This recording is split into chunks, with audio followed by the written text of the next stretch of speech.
Well, the penultimate stop of the HRSC Carrera Mundial continues its whistle-stop tour.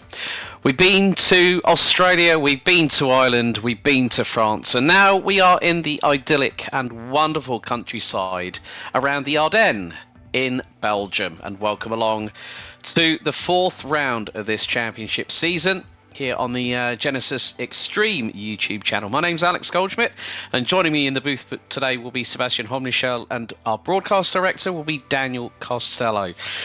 And once more, we go into the unknown. We've got this and one more round to go, which will curtail what's been a fantastic 5-round calendar.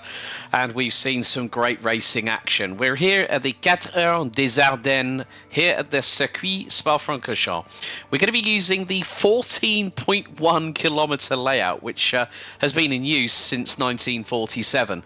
Of course, the final round will see us hit the streets of the Principality of Monte Carlo at the Grand Prix de William Grover on December the 14th.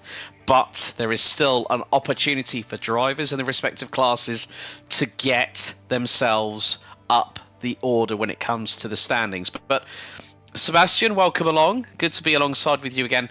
This is going to be a true test. This is a lengthy lap, but there's going to be a lot of straight line, full throttle activity here at Spa. Yes, indeed, and I'm very happy to be with you here again after last race. We are in for a treat again with historic Spa. I mean, you know some of the corners like La Source or Blanchimont, but there's so much more here tonight. We have to get ourselves also in, and also you, the viewers, and also the drivers, of course. I mean, this is a track everyone very, very often drives in sim racing, but not in this huge configuration of, what did you say, 14.1 kilometers? That's crazy. Yeah, that's nearly 8.88 miles, 14 corners in all, including a corner that we don't see on modern day motorsport, the Master Kink, which is going to be quite a bit of a throwback, especially if you ask what Sir Jackie Stewart said was the most fearsome corner in motorsport. His words were the Master Kink, and this was back in the old days. And more to the point, we have to look at some championship standings coming into this penultimate round of the season here at Spa. Ross McGregor, Jone Simoncic, and birthday boy today, John Munro, lead the 3,000 plus class on 21 points. Nicholas Kirsten on 14 in second. Donat Prodan with Larry Salminen, and with Mefan Wifleur and Robin De Vos completing the top 5. Erwan Bourguier completing the top 6 in the 3,000 plus class. We do have quite a few classes to get through. The 3,000 class being led by Danny Verman and Lorenzo van Erven on 18 points. Martin Bayer on 15. Liam Dolan on 9. Max Schapper, Reece Gardner, and Nikolai Bavenbeck and Chris Gordon, they round out the top 6. So a 14-point spread rounding out the 3,000 class. Then we go to the 2,000 class with Maddie Shepherd and Ted Howe leading the way just by 2 points coming to this penultimate round of the season, ahead of Matt Wright. The Flying Finn, Ascari Kantonen, who's already been in the YouTube chat, normally very fast in a 2,000 class car, rounds out the top 3. Ahead of Stefano Tiburzi, Niels Sentkowski, Yuri Smith, Jason Field and Ted Howe round out the top 7, with Steph Howmans completing 8th in the class. And next of all, we'll also have the 1500s, Darren Andrews and Riley Wyans leading by a comfortable country mile, and could wrap up the title as early as today on 25 points. Quentin Chavito and Erwan Bourguier rounding out second on 10 points due to their joint effort. Jerry Ferry on 8 points in third. Mark Johnson and Steve Carman rounding out the top 5. And then after that, we also have to go towards the team standings. Squadra di Garagisti on 31 points lead the way, 6 ahead of Intercontinental Racing Sports Club, with Écurie Atlantique Nord on 22 rounding out the top 3. Briggs Arc and Equipe Triskela rounding out the top 5 on 12 points. We've already had qualifying completed. We're very shortly going to be getting into grid. And as always, with the Belgian microclimate, not too far off of the West German border, can also throw a little bit of spanner in the works, Sebastian, which mainly means weather. Yes, indeed. The weather will play a huge part here. Maybe also here for some people already in the warm-up. I don't know if it will rain, but it is possible always here in the Ardennes region. And also, like, as you all know, the Nürburgring isn't far away, and the Eifel weather is also a thing which is here common. So, yeah, there will be some struggles maybe later on. We have seen it at Le Mans, or at Le Grand, sorry, with the slightest chance of rain possible, and still with 1% we had some rain. So it is all possible, and as we have seen, the championship is so tight in some places, and it's really going for winning a championship by only leading in the 2000 class, for example, by 2 points. That will be a huge moment here because the last race will be held at Monte Carlo. So if you want to make the big points here, you maybe can stay in the train at Monte Carlo and let the race come to you instead of trying to push where you can't push anymore. One of the other things that these drivers are going to have to worry about, we're going to have 30 cars of mixed variety. There's Jene Simončić, one of the drivers from the Rafa Racing Club, running in the 37P, and was looking very, very quick in his last lap in qualifying, which we did have a look at behind the scenes. He was getting quicker and quicker. But of course, elevation changes, big changes in direction, grassy curves. You can see that Simončić just having to wrestle with the Favero 37P, the number 5 car. 3 minutes to go in the warm-up session. We're going to see speeds approaching close to 265, maybe 270 kilometers an hour with the S3000 plus car, S3000 plus cars, and that is very, very much the case. Looking back at the overall winners so far, it's been 2 for the number 5 Rafa Racing Club entry at the 3-hour Tasman Special at Longford back on September 14th, then September 28th at Dundrod for the Belfast Tourist Trophy.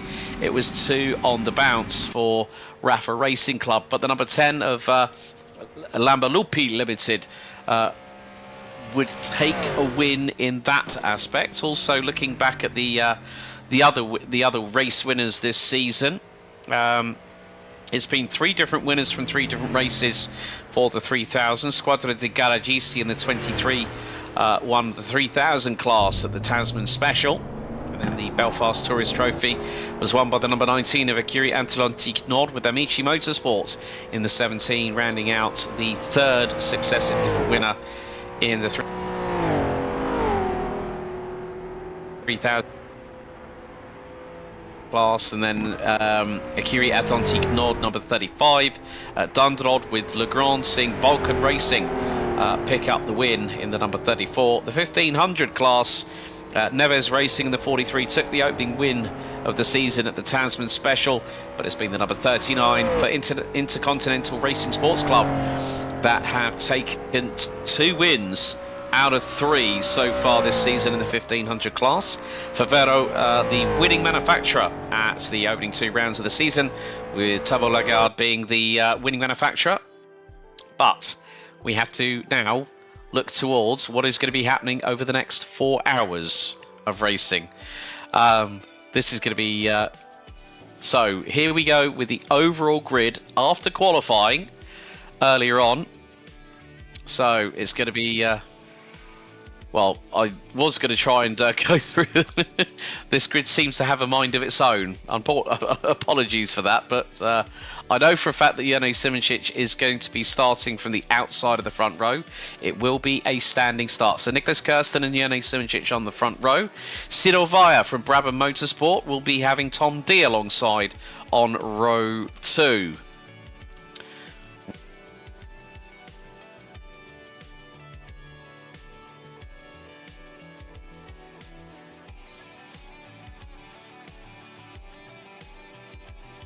Three is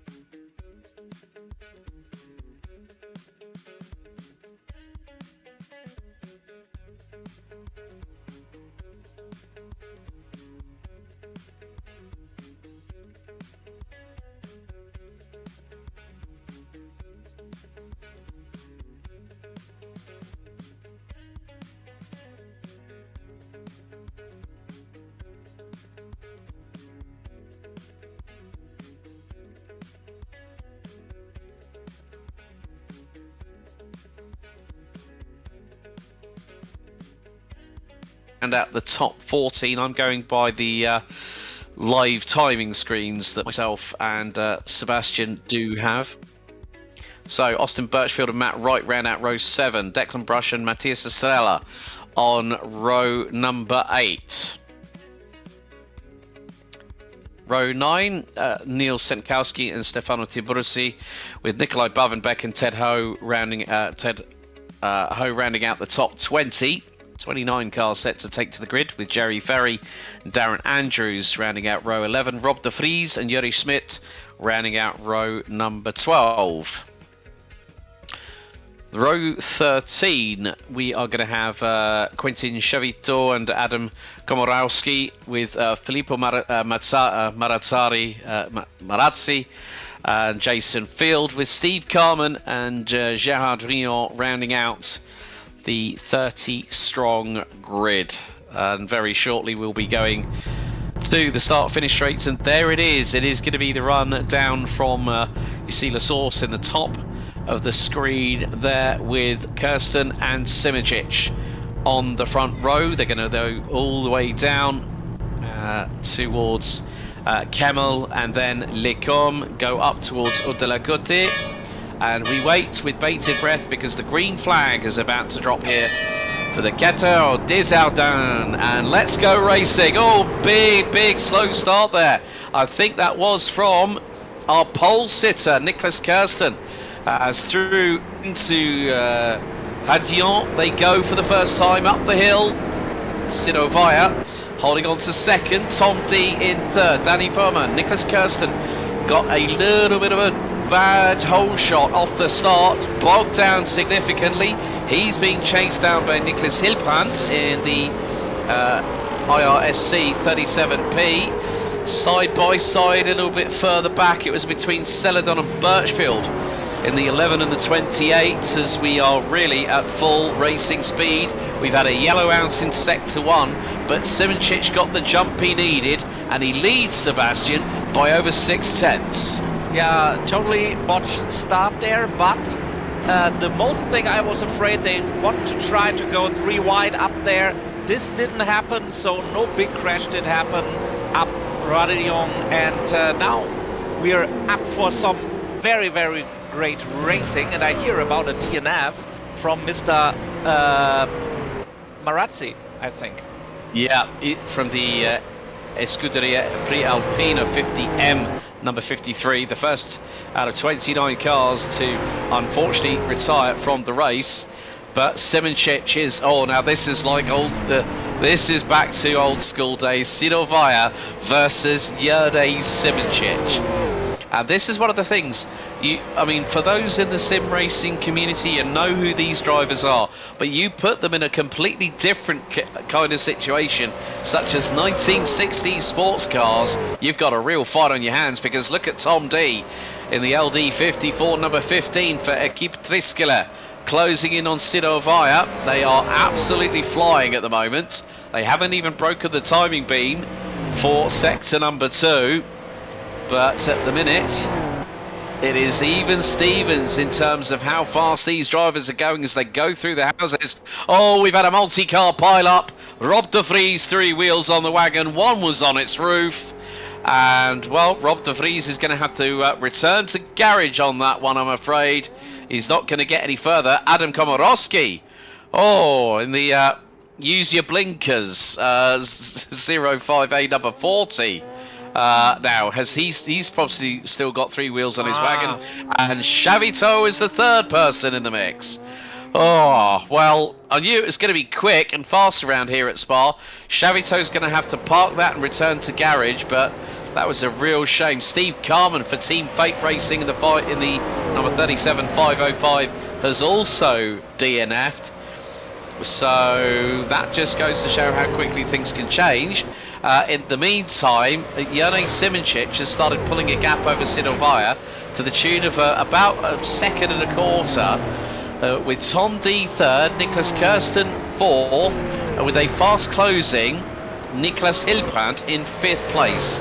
This is getting rather enthralling between the S3000 pluses, and not too far behind Hilbrand, about 2.6 seconds off Sebastian, is Larry Salmonen in the 092T6. So let's check out what did happen in the back.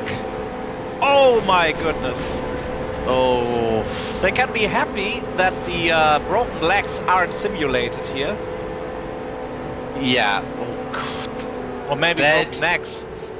Dead, and dead. But now, Nicholas Kirsten, don't go off track like that. He's got At the Nicholas front, we Hildebrand. have really great racing now. Yeah. Oh, definitely. I think Tom D, Nicholas Kirsten, and Nicholas Hildebrand were all trying to make. Well, at one point, we're nearly making it 3 wide before we headed off to the HRSC replay. Courtesy of Genisus Extreme, as we do complete the opening lap of this race very shortly, as Yanni Simoncic continues to lead. They come down the hill through out of La Source, down through Eau Rouge and into Radillon. Okay, opening lap 4 minutes 29.9. So, but Simoncic doing exactly what he needs to do here, Sebastian. Just calmly get on with his own race and lead from the front. And I hear about another replay. Let's check that out also. Oh, this is how it all started. Oh, that's no. Oh my goodness. I hope So- every driver and also bystanders went to the confessional before the race. Yes, forgive me, Father, for I have sinned. Yeah. In nomine Patris, Filii et Spiritus Sancti. With the official Latin chant on that one. But yeah, that was just carnage. I mean, as soon as Andrews got taken out, and it just caused big problems. So we're going to have another look at another replay, courtesy of our good friend Mr. Daniel Costello. Now this is Steve Carman in the Team Fate car. Oh, right, he goes off, back end, steps out to the right, and just is a complete and utter passenger. Oh, no. Oh no, the fuel tank ruptures and Carman is set alight. Get that man an ambulance.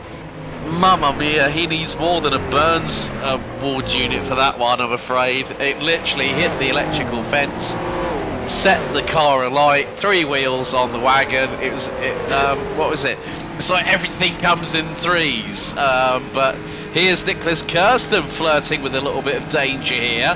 Close to the wall on the left-hand side. He manages to get through on Tom D and takes third place there, Sebastian. Yeah, that's what I want to see right now, not cars getting obliterated. So let's have some more racing, more 2 wides here. I mean, there is some more space here in this section. There are for several cars fighting, like we have seen at Le Mans. That won't be the thing in Monte Carlo next race. So let's enjoy some good overtaking, clean overtaking here. And there's also the Zeppelin. The blimp is flying. Yes, indeed. Yeah, the blimp up above, and hearing these different cars roar around the circuit here is just an absolute joy to behold. But we see Sidovaya closing on to the rear of Jerne Simoncic here on lap number 2. Via pulls to the right-hand side. Knows that he did not have the overspeed in the number 8 Savo Lagarde, run by Brabham Motorsports. And closing in on the Rafa Racing Club number 5 of Jerne Simoncic, Nicholas Kirsten for the Lambda Lupi Limited squad in the number 10 car, rounding out the top 3. Hildebrand close on his rear bumper at full velocity. Hildebrand kicks up the dust, and you can see the flames shoot from the back of the 37P of Simoncic.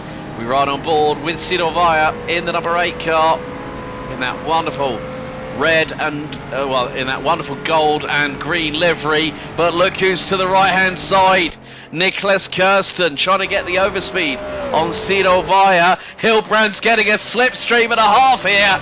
He could make it 3-1 as they go through the right hander. Hildebrand's on the dust, he's going for it. Hildebrand's trying to go for second, he's got third, he's got second, he's off the circuit, he's down to 4th. Oh my goodness, Hildebrand had a clean up on aisle 3 moment. He's going to need to check his underwear after that one. Yeah, very close. Also, there's no barrier, there's no nothing. You go either into the electric sheep fence or fall down this cliff into the woods.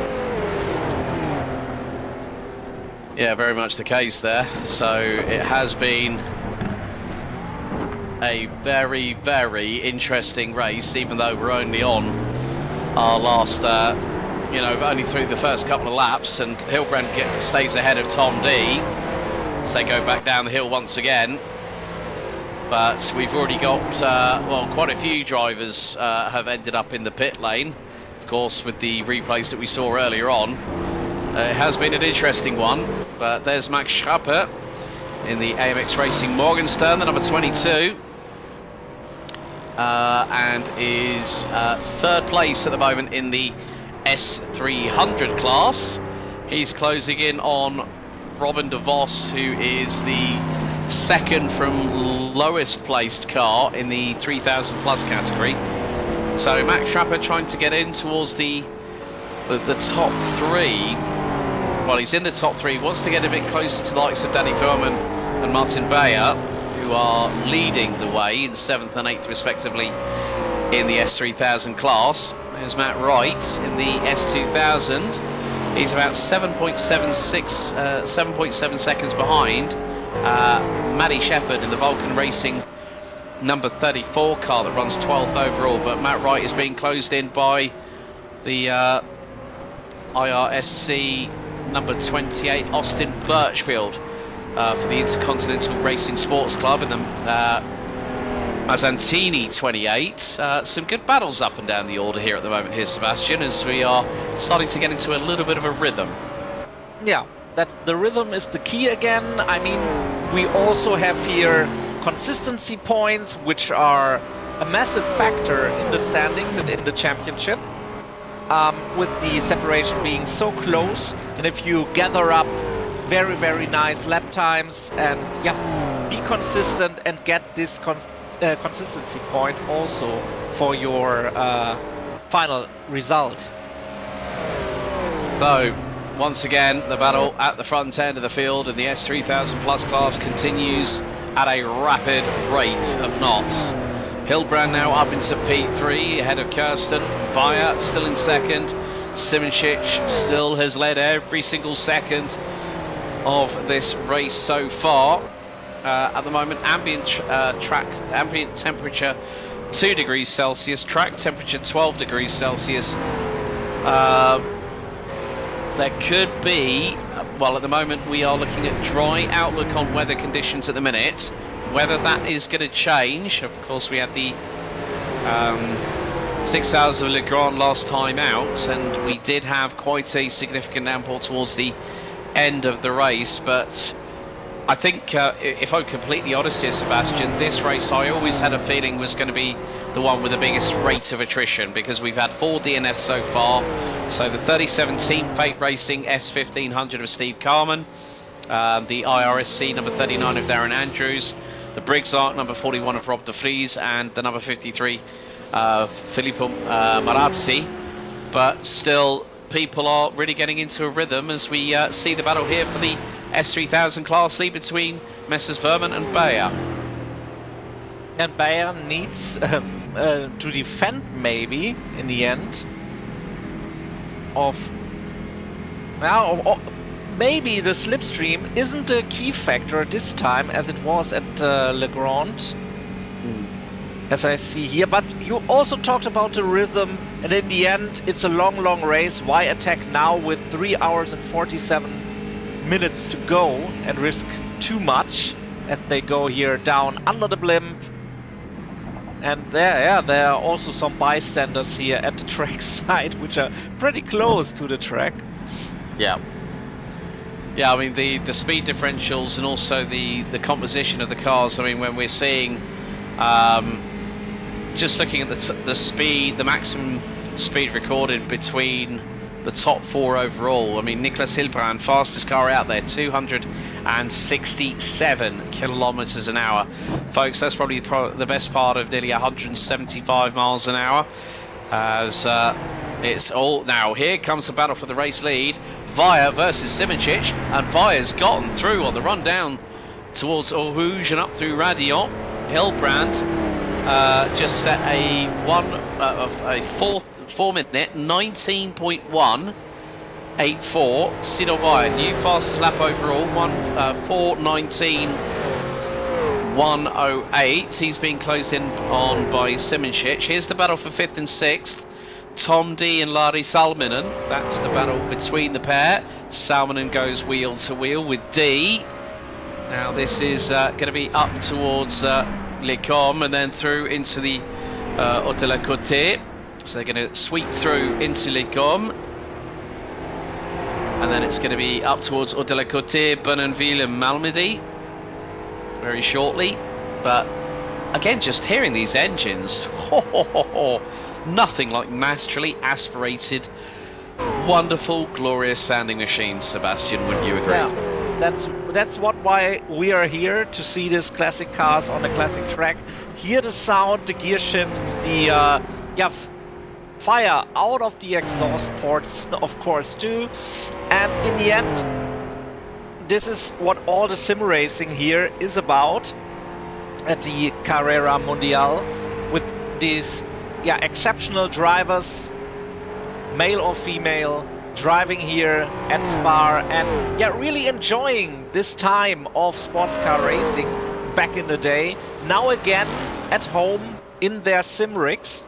And it's so great to have that opportunity in the simulation again, to manifest that in the modern days and relive this great racing of the past without maybe dying, as we have seen at the first lap. Yeah, we did see a few murder death kills, a few 187s in the words of Demolition Man back in the day, but Martin Bayer and Danny Furman still battling away over the S3000 class lead. They're hurtling along. Jene Simoncic has unfortunately, again, lost out the lead, and then Hilbrand just decided to do a... Whoa! Nicholas Hilbrand, have you been taking your bravery pills and your Dutch courage before the race? Clearly he has. He has got his Biggles hat on, he's told me, so he's probably got the full regalia on, which will include the hat, the gloves, the hat, the gloves, the goggles, and the scarf as well. And now Nicholas Hilbrand, just after the 16-minute mark, now takes the race lead. We've still got 3 hours and around about 3 hours 44 minutes left to go, and just goes to show that these drivers are not hanging about here. And this is old school, no traction control, no ABS. Sidovaya now trying to pull alongside Hilbrand for the race lead. Simoncic makes it between Hilbrand, Vaya, Simoncic and Kirsten at the moment. They are covered by 1.3 seconds. It's nip and tuck between this quartet at the front of the field, as Hilbrand again kicks up the dust, but he still keeps the throttle planted and holds the lead of about 3.5 tenths of a second. So up the hill through into the next left-hander, and this just goes to show how hard these drivers are pushing. Picture in picture, we're on the bonnet cam for Sidovaya, who is closing in onto Hilbrand. Hilbrand was slightly quicker in sectors 1 and 2. They're heading towards La Source again. So they've gone through Blanchimont into Clubhouse, into La Source, hard on the brakes, turn it in, nice and neat and tidy, don't squirt on the throttle too quickly, get the run out of the corner, now go downhill on the run through, and we're going to go across the stripe again to complete our next lap. So lap 5 will be completed very shortly. Now through into Radillon, up the hill they go, barriers and hay bales on the left hand side. Sidovaya trying to make the move, going up into Kemmel to get through on Hilbrand, and on this particular occasion, unfortunately unable to get through. Danny Verman has just set the fastest lap in the 3000 class of a 4-minute 24.616 in the meantime.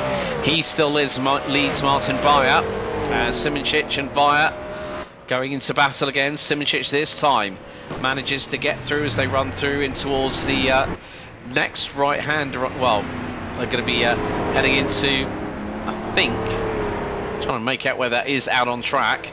but there's so many long straightaways here, Sebastian, that it's quite They difficult. basically drive down to Malmedy, Yeah. like geographically speaking, but yeah, maybe as you, I did not have seen these kind of track before. Of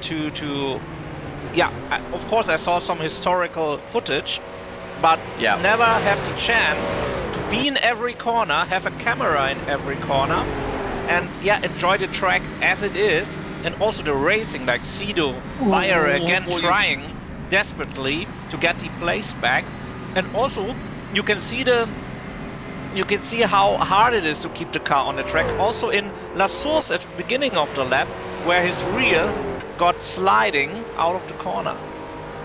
Yeah, I think the thing is, as I said, you've got to be very, very careful how, excuse me, how you apply the throttle in this kind of situation. And at the moment, it is the case that, well, Nicholas Kirsten is coming back into the mix. He was nearly side by side by Sidovaya. So next corner is the Master Kink they're coming up to. So then they'll go down the Hollowell Straight and into the right-hander at Hollowell, which leads into Stavlo. A big thank you to our good friend Wu Chu for giving us the information. But you can just see they're going to be hitting speeds of over 260 kilometers an hour. That is incredible when you think about it. Top speed so far recorded by Nicholas Hilbrand. That is 165 miles an hour. Also, we're being asked about a link to the live timing, which I can't. If I try and put it in there, it will just stop me from doing it. So, if our wonderful broadcast director, Mr. Daniel Costello, could oblige with that, that'd be greatly appreciated. But Nicholas Hilbrand now starting to pull a lead out of about 1.1 seconds. So there you go, folks. Live timing link has just been pinned to the top of the chat. And Nick Hilbrand just goes in with the fastest opening sector of anybody in the race so far. 1 minute 9.077. We've had a yellow ant in sector 1. Martin Bayer and Danny Verman still continue to battle over the S3000 class lead. So effectively that could be quite crucial. They've got David Bacaceladon for the S3000 plus class and the number 11 Automex car is starting to close on in. That is the Jungle Cat cars Mark D. But here's Ted Ho in the Midwest entry, the Osa car in the number 45, leading in his class, which is the S1500, ahead of Jerry Furry by about 2.7 seconds. And so we're getting towards, I mean, I can't believe I'm going to say this here, Sebastian, but we've already hit over 20 minutes completed. I'm going to be quite interested to see when we're going to see our first set of pit stops here. Yeah, of course, this is a totally different ball game than at Le Mans. Because so many tight corners, so many open corners, so many corners, so to speak. Because, of course, Le Mans with the many straights, it's basically straightforward. And here we have so many different set of corners where your car has to be perfectly aligned to make it and not run into the grass or off the track into trees. And as you speak about pit stops, there's also again the point of stability of the car with less fuel, and that will be some problem for some drivers. And as we have heard in the interviews last time, there should be a quite approach to safety, going with more fuel in the car than drive it empty. And so to speak, there could be the possibility to have pit stops, I think in the next 20 minutes, as far as people are trying to not empty their fuel tanks too much. Yeah, so maybe get it down to probably just under a quarter of a tank. You know, if they start to feel a bit of an imbalance, then that might be the cue for the driver to come in and then decide, okay, well, let's bring the tank. Plus also by doing that, you'll reduce the amount of time that you're in pit lane anyway. But this is a wonderful bit of onboards that we're seeing. Nicholas Hilbrand, we're seeing backwards behind him. There's Jane Simoncic pulling to the right-hand side. This is again the battle for the overall race lead. And Simoncic is edging closer and closer. And he's just nosing ahead of Nicholas Hilbrand at over 260 kilometers an hour. Here comes Sidovaya making a three-man brawl for the lead of the race. Oh, Simoncic gets through and takes the race lead. Via just waiting to pick up the pieces. Nicholas Kirsten is also in this battle, and I would probably hazard a guess that the way that they're scrapping at the front end of the field, the top three are starting to stride away a little bit here, Sebastian, and Nicholas Kirsten finds himself about a second off, but he's completely flat chat. You can just see the amount of commitment from these drivers. So they are not treating this like a 4-hour endurance race. They are treating it like a sprint. Now that's always the case. Pit stop, sprint, pit stop. That's the way to go in modern day endurances. But here, so to speak, with also the material we have here, there will be some problems maybe later on with the brake disc or with the drums, better to say. I mean, tires are not a thing which is in consideration for changing. But yeah, as we have seen here, maybe they don't have a spare car, so be careful here right now, Mr. Kirsten. Yep, you took the words right out of my mouth there, Sebastian, as we ride on board with Nicholas Kirsten behind Sidovaya and Nicholas Hilbrand, who are third and second respectively. You can hear them lifting off the throttle, slightly touching the brake, then back on the throttle again, having to work really, really hard behind the steering wheel. So this is going to be quite crucial, the exit of this corner, and Kirsten's got a better run out of it than Via and Hilbrand. Hilbrand and Via nearly squeezing each other, as we are just over 4 minutes away from half an hour of the Heures des Ardennes here in the Ardennes forest of Belgium at Spa-Francorchamps for round 4 out of 5 for the HRSC Carrera Mundial live here on Genisus Extreme YouTube channel. And a big thank you to everyone that's watching at the moment. Please don't forget to like, share and subscribe as well. We have got the final round of the HRSC Carrera Mundial taking place at Monte Carlo 1966 on the 14th of December 2024. And now, interestingly enough, it's not just a quartet at the front of the field here, Sebastian. It's become a quintet because Lari Salminen has joined the party. Austin Birchfield now is ahead of Matt Wright. They're battling for second in S2000. And Birchfield in the Mazzatini for Intercontinental Racing Sports Club was very sideways just a moment ago.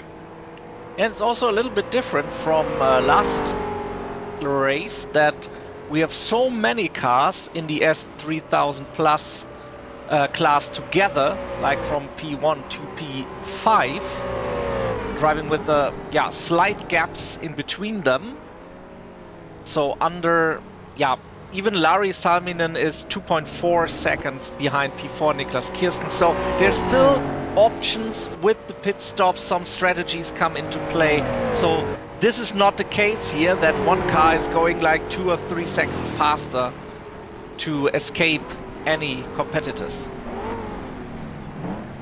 Yeah, very much the case. Here is the battle for 17th and 18th between the 36 Wilk Sports of Niels Tenkowski and the number 31, the Mazzatini of Automobili Cavalcanti of Stefano Tiburzi. Meantime, Matt Wright and Austin Birchfield again trying to go wheel to wheel at the moment. Birchfield still holding on to that 13th place, second in the S2000 class, as we are 1 minute and 50 away from hitting half an hour completed.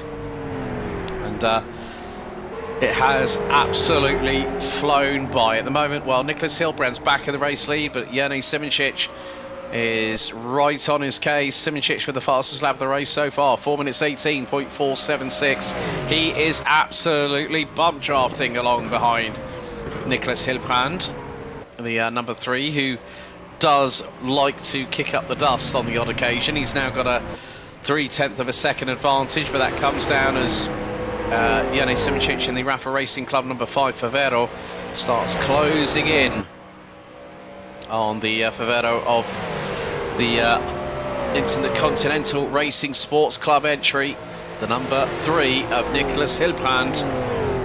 And Jani Simoncic in his own right, a multi-time sim racing champion, not just in the modern day of sim racing, but also in the retro days as well.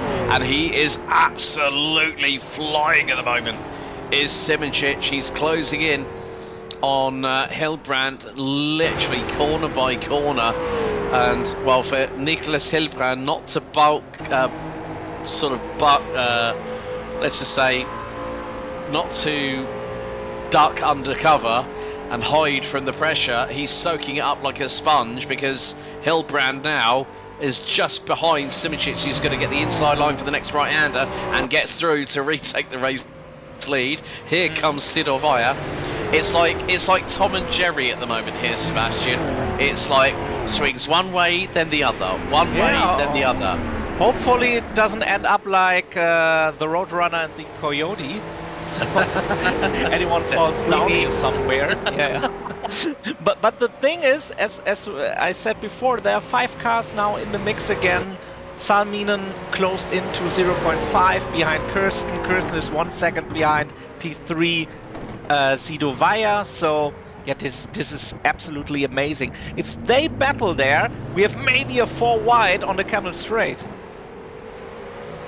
I'd be worried if that starts to happen. But you also never a little know. excited. Yeah, you'd have it. And Sidorvaya, new fastest lap overall, 4 minutes. Oh, the first 4:17 we've seen in the race by Sidorvaya. And Hilbrand gets a little bit twitchy coming out of Radion going into Kemmel. And Gianni had a 18.4, so this is very much 7/10 faster than before. So maybe the slipstream comes now into play when the car's getting lighter and lighter. I think it doesn't matter what weight the car has when it comes to fuel. I think it's down to bravery of the driver as well around this circuit. Look at Sidorvaya just hanging the tail out on the number 8 Brabham Motorsports car. Coming up to laps and back marker traffic, which I think was Komorowski that they've just got through. Which was the case. The number 40, use your blinker, T44. But again, with the back marker traffic, it's going to be very much the case of it will add a different dynamic to how our leaders do compete against each other, but no one is giving any quarter. No one is actually letting up. The pace has been completely relentless. They have been trying to one-up each other for the last, I think, getting up to close to now 33 minutes here at the Carrera des Ardennes. And now here goes Nicholas Kirsten to the left-hand side of Sidorvaya. Both in the the Tabula Guards, the 2 T6s. Kirsten ahead of Vaya. There is Salminen, and what's also happened is that Tom D, who was in the top 5 battle earlier on in the race, has dropped back considerably. Yeah, that's correct. But in the end, who knows when he can attack again or maybe make another pit stop strategy. But he's also 2 seconds slower than the guys in front. And now we have again, where are we now? P8. So this is the S3000 leader, I think. Or am I mistaken? Well, you've got Danny Foreman ahead of David Bakker-Celadon, who's in the Celadon's in the higher class, but he's in the leading Jungle Cat Cars Mark D. So Danny Vorman just briefly got past the number 11 from Automax and has to resume his battle with Martin Bayer in the 23 Scuderia di Garagisti 2 T4S behind him. So yeah, but I think it's well, the good news is another side of things, that as the race has progressed here, Sebastian, ambient temperature has only gone up to 3 degrees, but we're up to 16 now out on track. So an increase of about 5 degrees Celsius since the beginning of the race, which has meant to quicker lap times as the fuel levels have dropped down, but also it's giving the drivers a bit more confidence because they'll feel the grip on the tyres and on the tarmac. Yeah, yes, of course, but as we see them sliding and boating and drifting through the corners, there's also the point where you maybe overshoot that limit, unless in the rain, of course, it's getting slippery more and more, but you maybe drive more carefully. So this is really on the edge, racing here side by side through La Source. And Simoncic holds on to the lead. Sidovaya now back up to second. Hilbrand third. Nicholas Kirsten in fourth as they go up through Hadillon and on towards Kemmel. A switch from both Simoncic and Bayer as they both went up the hill through Radillon into Kemmel. We're going to be heading into Les Cornes very shortly, which will then take us up to the top part of the circuit at Haute-de-la-Côte, Bonneville and Malmedy. Malmedy, one of the localities, along with Stavelot. So plenty of racing still to go here on the penultimate round out of 5 for the HRSC Carrera Mundial.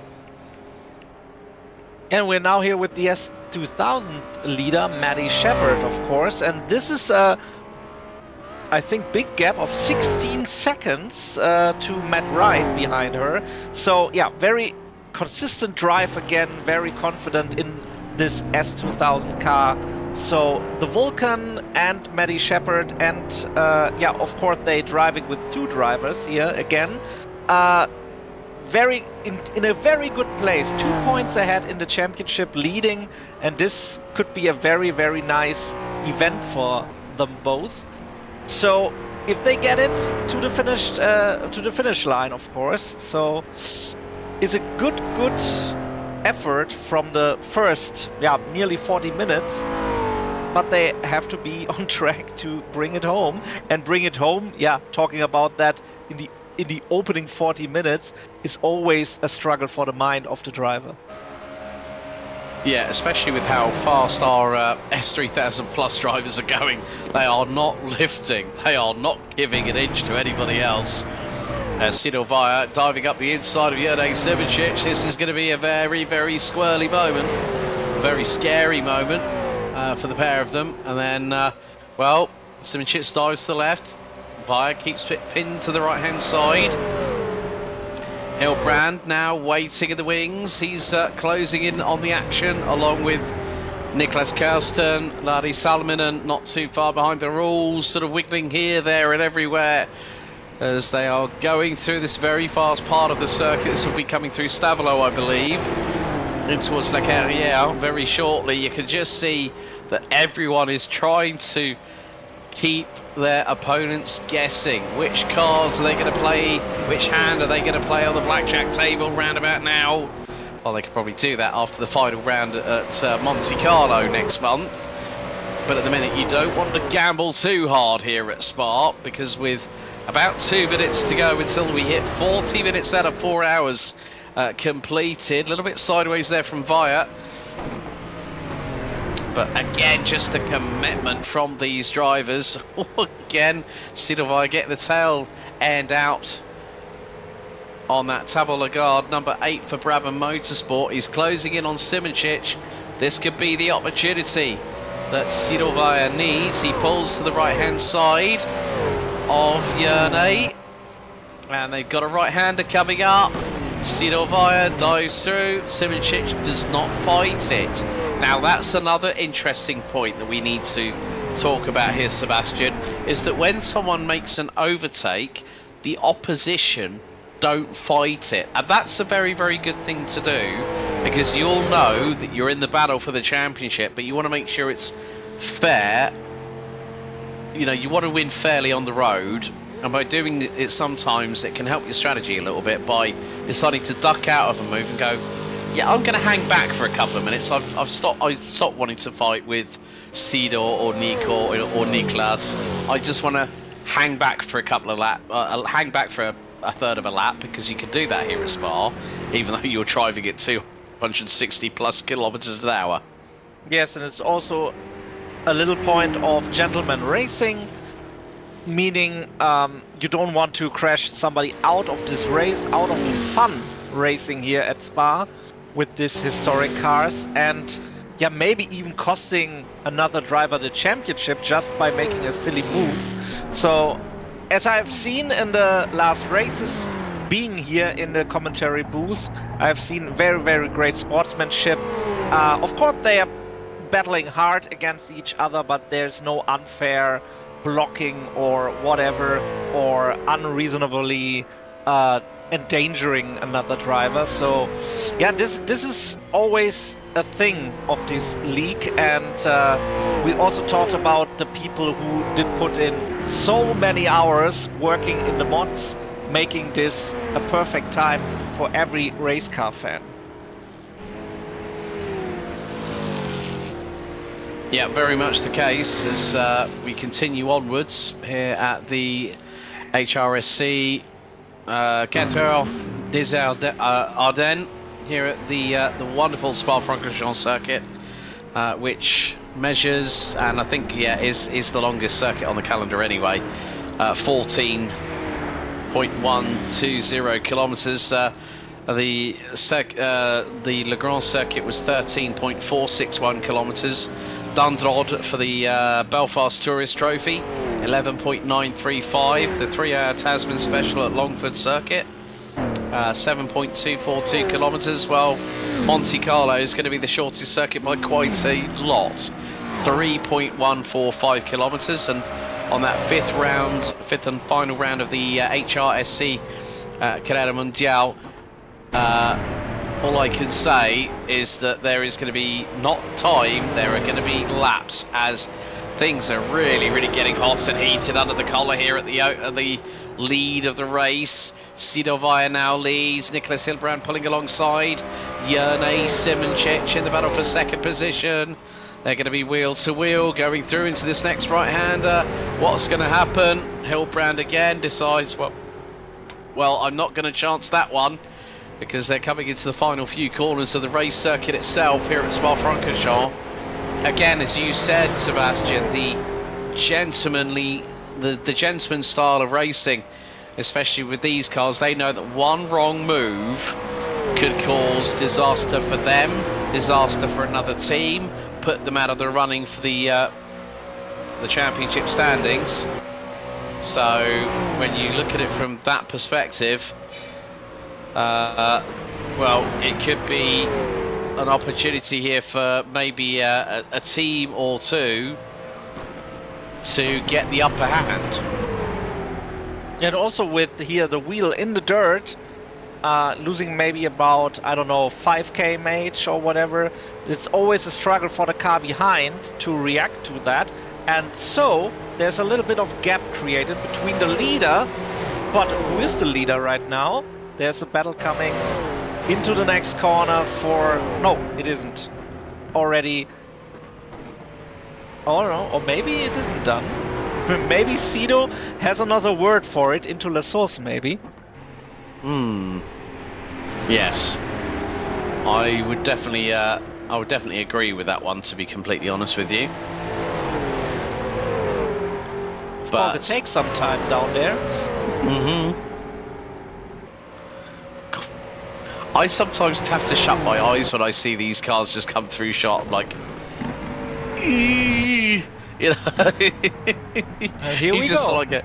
Oh, Yep. and he's sliding on the inside.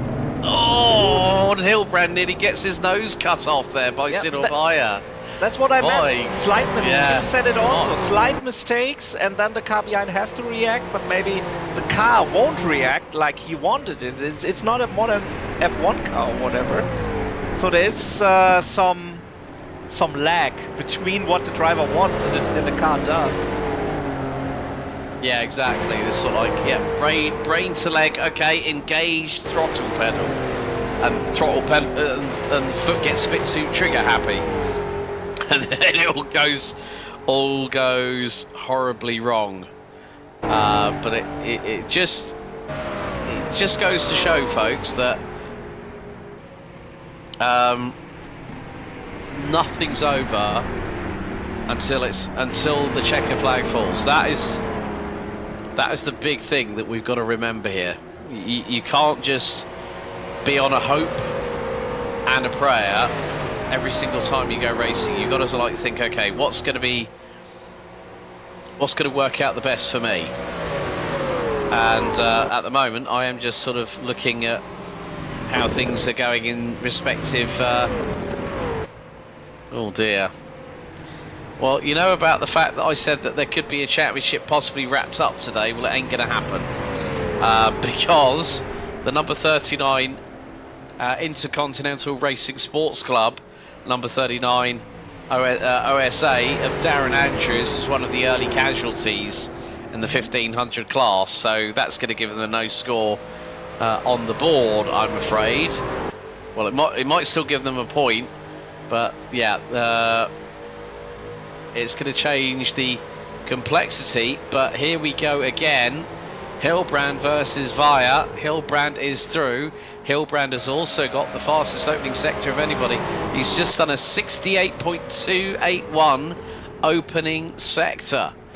Track temperature continuing to improve in terms of temperature, 17 degrees. Oh, that was a bit close coming out of that right-hander.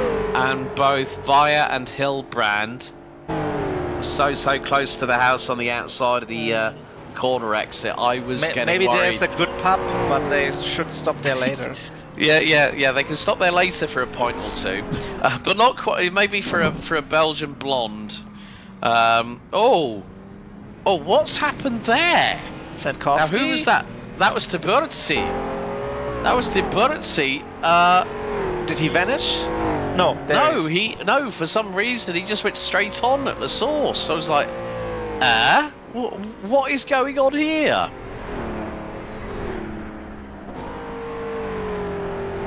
At least he is still continuing to drive up the hill of Radillon and Otto de Camel. So he's here. He's driving. That's the good news. But again, losing this position. We're going to have a look at a replay now, I think. First one in a while. So, Tiburzi. That's... Maybe he didn't want to hit the wall on the right-hand side of the source and then end up having three wheels on the wagon. So he decided to get exit stage right, use the escape road, and then go back down again. Here we go for another battle for the race lead. It's Vaya versus Simincic again.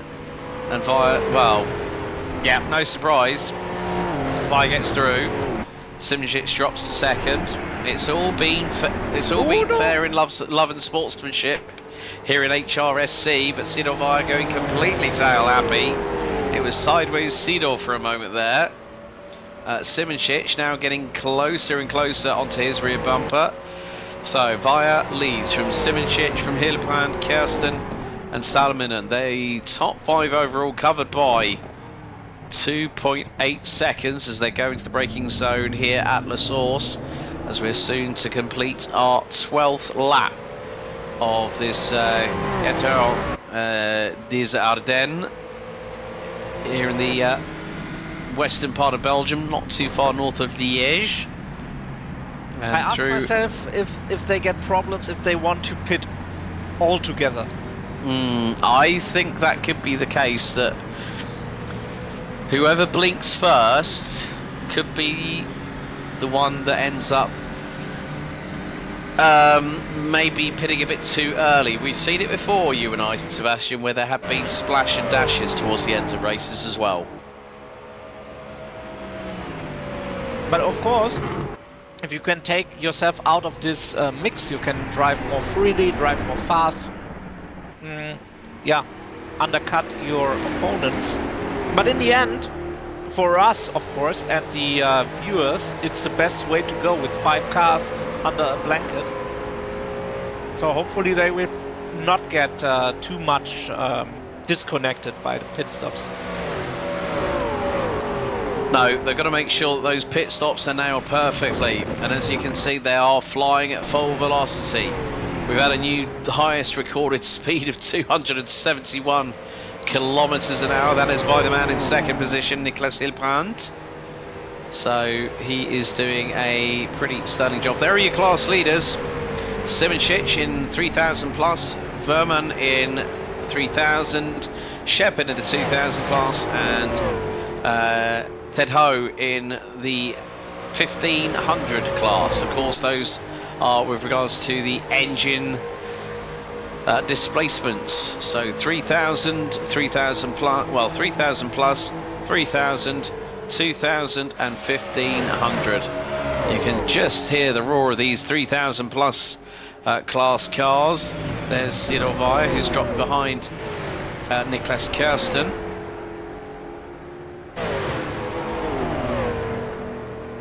So yes, and there we go. Vaya still closing in. Oh, he's getting a bit too close. This could nearly be a hip check with Niklas Kirsten, and Vaya gets through again, but oh, I bet that was Hilbrand going off and kicking up the dust. He seems to be irregular at doing that. But this is what you like about a race like this. It's all going to be dependent on who's going to blink first, to be honest with you. Yeah, and also with like cutting the edges of this track now, they made sure to be safe in the opening stage, but now they are getting faster and faster and scrapping here and there at 10 off every corner. And yeah, they know to have to do it, because otherwise an attack will follow. And Matthias Estrella is now driving here in our stream. Pretty alone, he's underway in his bright yellow car. I'm just checking out the timing board, because I'm obviously blind. Yeah, at the moment we have got no rain forecasted. No rain forecasted here at Spa. Oh, there he And is. He's P4. Sorry, in the S2000. Yeah. So I think in some respects, well, Matthias is about 9.5 seconds behind Austin Birchfield in the International Racing Sports Club number 28. There's Declan Brush in the number 1 car, the Briggs Arc. Yeah, so he's been doing a fairly decent job in that car at the moment. He's just trying to do what he can. There's a yellow out in sector 3. Ted Ho has just done a overall fastest car, fastest lap time in the 1500 class. Salmonen looked to be a little bit slow, and he's just lost a big amount of time to Niklas Kirsten. Yeah, 7 seconds. 7 seconds lost. Ouchie, ouchie, ouch. Vladi Alminen's got to start fighting back a little bit here. 7.5 minutes away from 1/4 of the Carrera des Ardennes being completed. We've got a yellow out in sector 1, and we're going to have check it out. So here's the replay. Let's have a look. Now this is going to be going into the source. Oh, Salmonen ducks left to avoid. And he hits the right. He hits the left of Kirsten and puts himself into the barriers. Oh, he was lucky to get away with that one. So what about Kirsten's car? Is that a big trouble now, or is that a little more like a netcode collision, like the cars, like they stuck into into each other. I think it might have been the case, or it looked worse than what it actually was. I think it's probably as the saying goes. So there is some damage, but it's not terminal, it seems, at the moment. Could hamper him on possible straight line speed, maybe, but it's also dependent on how the car's going to handle. But they've also there's a back marker in front of Nicholas Kirsten now, who everyone else has managed to get through on, and Kirsten's going to blast by him very, very shortly. Hilbrand leads, Simicic going towards the outside, and this is again just showcasing the power of the Favero 37P, that when you got two of them running side by side, one's going to have the jump on the other. And here we are on board with Hilbrand. He ducks out of it. Discretion being the better part of valor. Here into the left-hander. Takes a little bit more of the apex in comparison with Simicic. Nicholas is just throwing it at the corners and hoping that it sticks. And it looks to be the case that tactic for him is working, Sebastian, at the moment. And you can see how they are working the wheels down through this section, and be careful not to oversteer or understeer the car in the right exact moment. There we have a big moment, and he catches it. Did he catch it? I hope so. Yeah, he did. Great stuff. Just the hay went up in the air, but Cedo Fire, you are a lucky boy. Oh, but no, it's all kicking off! Oh no! Kirsten rolls it! Kirsten's rolled it! Via off into the wall! And that is it for Nicholas Kirsten. Oh, at the 55-minute mark, it all went horribly wrong. Car is still running. Let's go into the pits and look what you can repair. Well, there was one car that lost a wheel, I thought. But that was... It should be Salminen then, but it doesn't look like it. Well, Nicholas Kirsten... Look, Kirsten's got badly damaged steering. He's going to have to park that car in the pits. And that might be the opportune time to take a breather, because that was a big moment. Big moment between Kirsten and Via. Yeah, that steering's absolutely knackered. It's towing, well, it's all right hand down for Nicholas Kirsten, as he's going to have to limp that car back. I mean, Tom D and David Bakker-Celadon will overtake him.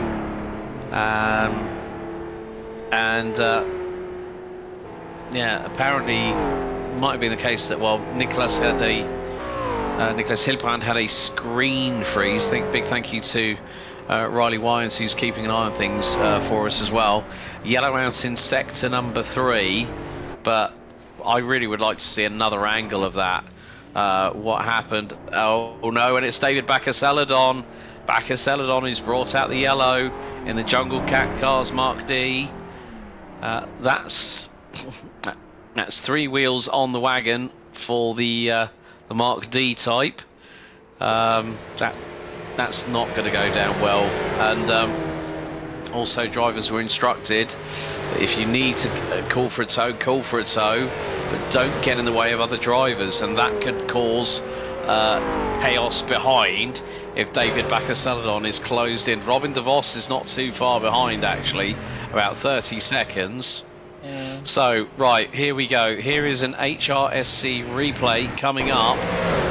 So this is at full speed. They get through on one of the back markers, so we're going to see what happens with oh yeah, so yeah, contact between Hilbrand and Kirsten, and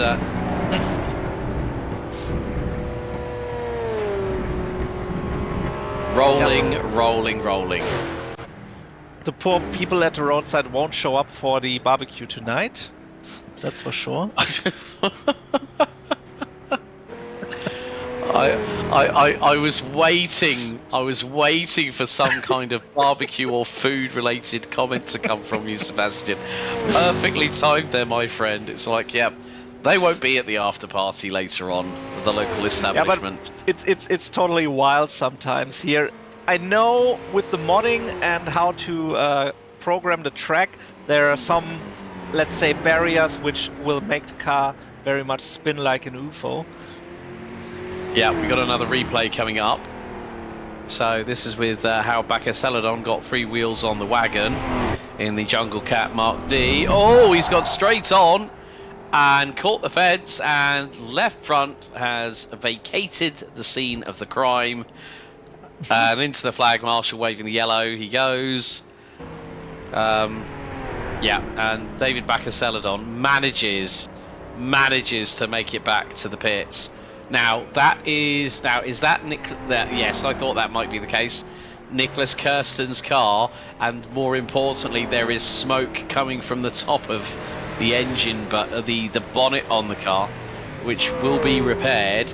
He's going to be in there for a very, very long time, and we are 60 seconds away from hitting 1/4 of the timer counting down here for the 4 hours of the Ardennes.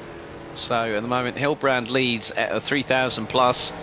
Danny Foreman leads 3,000, and then we've got Maddie Shepherd for the 2,000 class, and Ted Ho rounding out the leader for the 1,500. But Hilbrand and Simoncic still the last 2 survivors of what we've seen in the 3,000 plus class, from what was a quintet now down to mano a mano. And it's the international, it's the IRSC versus Rafa Racing Club, the Intercontinental Racing Sports Car Club versus Rafa Racing, and Rafa Racing looking to take the race lead hopefully very shortly. 3 hours to go, and the battle at the front here, Seb, is it's still it's so captivating you can't peel your eyes from the screen. No, you can't, but of course with 5 cars it was very, very great, but as we all know, all great things come to an end, and yeah, it was a bitter end for the cars who did crash, and we heard about screen freezes and stuff like that. So this can happen in the races, but for Mr. Bayer at this moment, in this stage of the race, it goes a little bit better for him, because he is P2 in the S3000 class behind Danny Vorman. And yeah, basically his best lap is a little bit slower, but he's 1.1 seconds behind, so there's great opportunity for a race win. And also, like in the 3000 plus class, they go mano a mano here and will fight till the end or until the next pit stop. So let's see how this battle will unfold. Yeah, it's going to be a case of I think maybe for this could be battle of the pit stops maybe. I mean, basically they're going for 1 hour straight on basically the same pace, basic consistency, and yeah, that's a good stuff from both of them. So looks like Nicholas Kirsten's bonnet has stopped smoking. Celadon's suspension, brake disc, rotor, wheel, probably maybe of the course are being repaired or replaced in due course, as the S3000 class lead battle goes up once again through Eau Rouge and into Radillon, and then on towards Camel. And more to the point, Nicholas Hilbrand starting to edge out a little bit of a lead over Janez Simoncic to the tune of just over half a second. Sidor Vaja now still holding on to third. Larry Salmon and Tom D, they round out the top 5 in S3000 plus. Danny Foreman, Martin Bayer, Max Schrappe, and Gerard Rion rounding out the 4 entrants running in S3000. Top 5 in S2000 at the moment. Maddie Shepherd leads by 24 seconds ahead of Matt Wright. Austin Birchfield in third, with Matthias Estrella and Neil Sentkowski rounding out the top 5 in that class. 1500s, Ted Ho leading the way in the number 45 Midwest OSA. He's leading ahead of Jerry Ferry by about 15 seconds. Adam Komorowski and Quentin Chavito, who are both 2 and 3 laps down at the moment off of the overall race leaders. Around at the 4 cars that are still running in that class. 3 have already retired, with Steve Carman from Team Fate Racing for the... Oh, and Nicholas Kirsten has called time, has retired from the race. So one of the big hitters has unfortunately retired. That is a real shame after what we saw from the number 10 earlier on in the race there, Sebastian. He's called time on it. I think maybe the car was too much to repair at this stage. Yeah, too much damage. At least he made it safely to the pits, not endangering any other driver. Tried to repair, tried to race on, but yeah, didn't happen. So it's another DNF on the board. And yeah, as you talked about the S1500, that's of course a great opportunity for Ted Hugh to get the maximum points in his class, get a race win with just one competitor really putting pressure on him, or just a little bit of pressure, because the gap of course is also quite big now. Yeah, very much the case, as Martin Bayer and Danny Foreman getting past number 42, Quentin Chavito, who now has gone another lap down in comparison of the S3000 classes. So these two are still battling away. 2 hours and 55 minutes remaining of the 4 hours of the Ardennes here on HRSC Carrera Mundial, the 2024. Bayer getting a bit overzealous with the curbing and taking a little bit more of it than maybe you would see from Foreman just in front in the number 17 car, but still they battle their way around this 14.1 kilometer circuit. And Bayer now getting the slipstream, getting a little bit of overspeed. He's going to pull to the right hand side. We've got another yellow ounce in sector number 1 as Martin Bayer, is he going to squeeze through on Danny Foreman? Not quite yet. And we've had oh dear, that is a DNF for Niklas Hilbrandt.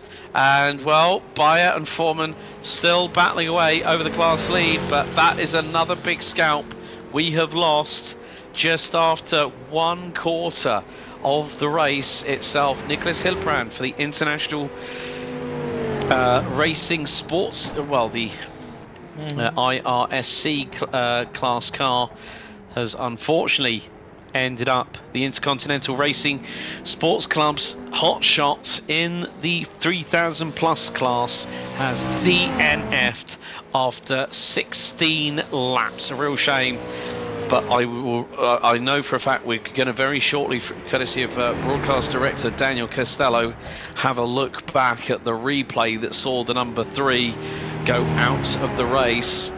That is now going to be a 6th car. So here we go with the HRSC Carrera Mundial replay. So Niklas Hilbrandt, this is going to be going down into Eau Rouge, and he's losing the back end. Oh, that spells danger already. Tank slapper. Now, hang on a second, into the barriers. Is he going to get... Right, so there's going to be another car, and that was Sido Vaya that just hit him, put him in the fence. Sido being unsighted on that one, I think. So what does that mean for Sido in the end? I mean, he's now 6 seconds behind Simoncic. So is there much damage to his car? Maybe radiator or whatever? I would think probably steering's going to be compromised. Suspension will be compromised. That was a front end impact for Sido Vaya in the Brabham Motorsport car. So, and I think also Nico should have possibly have held his brakes a little bit. So we're going to actually have a look here. So this is from Sido's perspective. So he goes through, and he's standing there, and too late. Nico's just let off the brakes on that one. Sorry, you have to call it. And I think the thing is that Sido would have gone left to he would have tried to have gone left to avoid, or tried to have gone right to avoid. But the big problem is that the car from Hilbrandt was rolling. Yeah, if the car was stationary and then he decided to roll backwards. And yeah, that created this situation. So in the end, again, for everyone wanting to sim race, keep in mind, watch the relative, be predictable after crashes, and don't drive into traffic. Can happen everyone, can happen in the heat of the moment.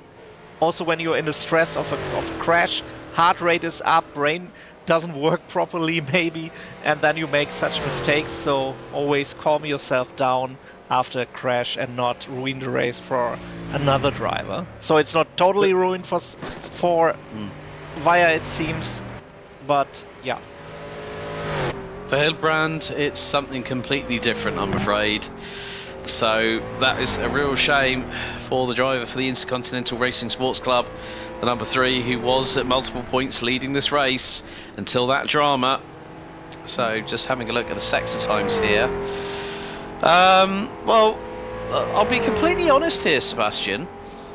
Even though Sido had a 1 minute 15.7 first sector, he is actually not that far behind Jerne Simoncic on second sector pace. So I think the damage might be just minimal at best.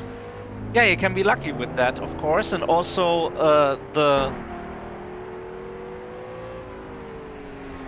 Oh, sorry, I mixed it up, but he's going into the pits right now. So maybe getting some repairs, getting another tank full of fuel, and then he's good to go again. Well, that's his first pit stop of the race, actually, so I think. So there'll probably be some damage, so it's all going to be dependent on how much longer that keeps Sidovaya in the pits for, reference the damage. Meantime, we have had a change in the lead. Martin Bayer has got the lead in S3000 ahead of Danny Foreman. So there has been a change. The gap now is about 1.2 seconds between the drivers, currently circulating in 5th and 6th overall on track respectively. They are going to overtake Sidovaya in the pit lane side of things. They've yet to pit, but Martin Bayer continuing to lead the his lead is in its infancy in this race, let's put it that way. But more to the point, that Danny Foreman knows that he's still got time. There's still plenty of a big window of opportunity to still close that gap and still potentially go for the win in this penultimate round of Carrera Mundial. And that's the point. We have seen it before, cars driving very, very close to each other. I mean, he took the lead, and Danny Foreman now in P2 in his class, but he still sees his opponent. He's basically in the slipstream. So maybe somebody on the pit wall did hold him out a sign, be patient, be calm, many crashes. So maybe he knows what it is about now in this second hour of the race. Yeah, so coming up to very shortly being 2 hours and 45 minutes remaining on the timer here at the 4th and penultimate round of this season of Carrera Mundial here on HRSC, broadcasted live by Genisus Extreme. Big thank you to the team there, including Daniel and Christian Deploy amongst others, who are part of the crew for the broadcasting crew based out of our good friends over in South Africa. And they love the historics just like we do here in the commentary box. So Sidovaya has dropped outside of the top 8. He's currently in 9th.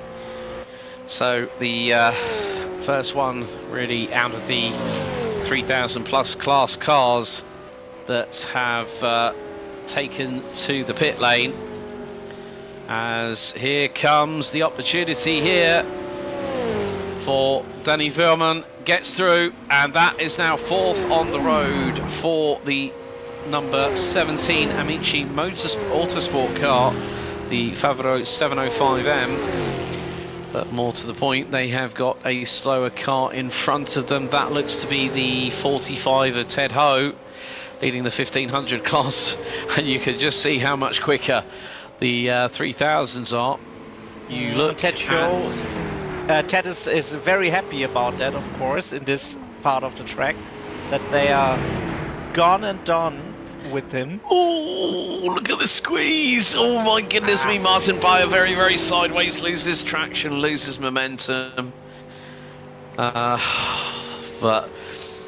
we've got another yellow out in sector 3.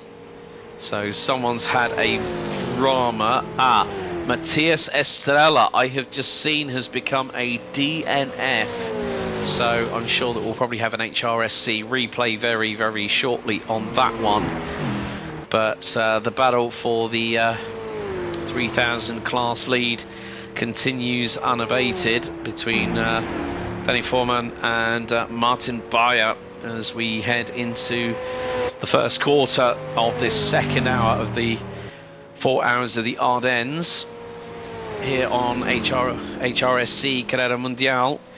You can just see that now they're going to be starting to build up speed.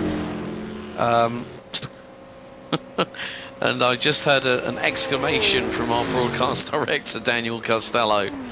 He's probably found something untoward.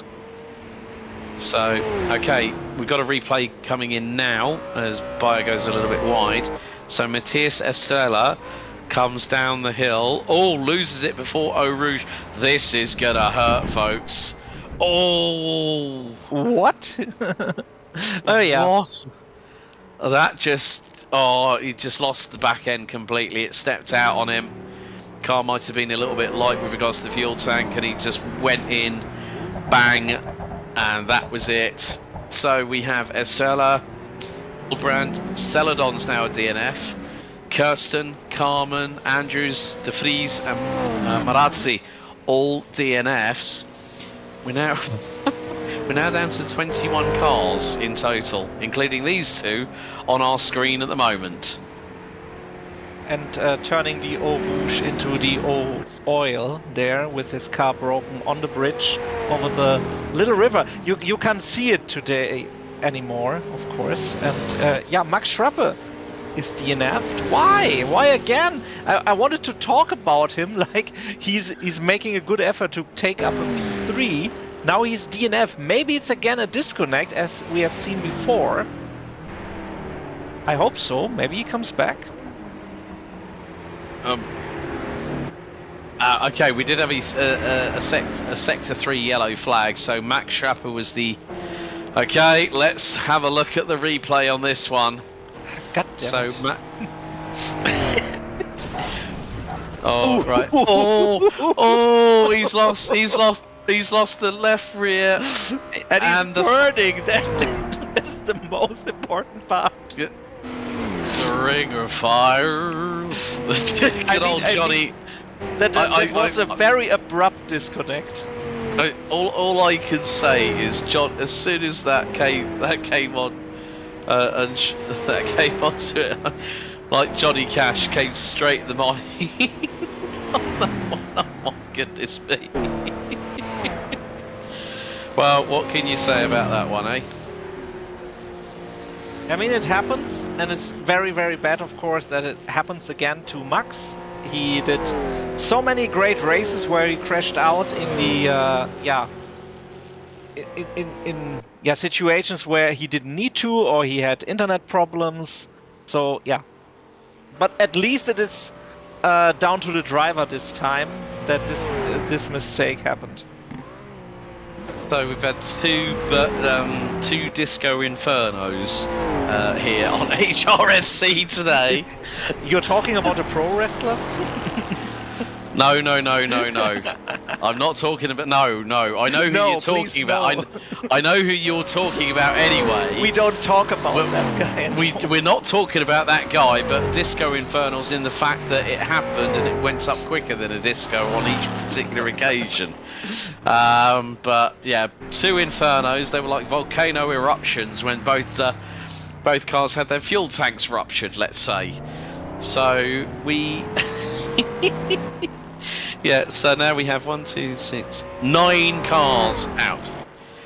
So we have had a change in the number 8 car. So Sidovaya has now handed over to Bert Knops in the number 8 Tabo Lagarde entry for Brabham Motorsport.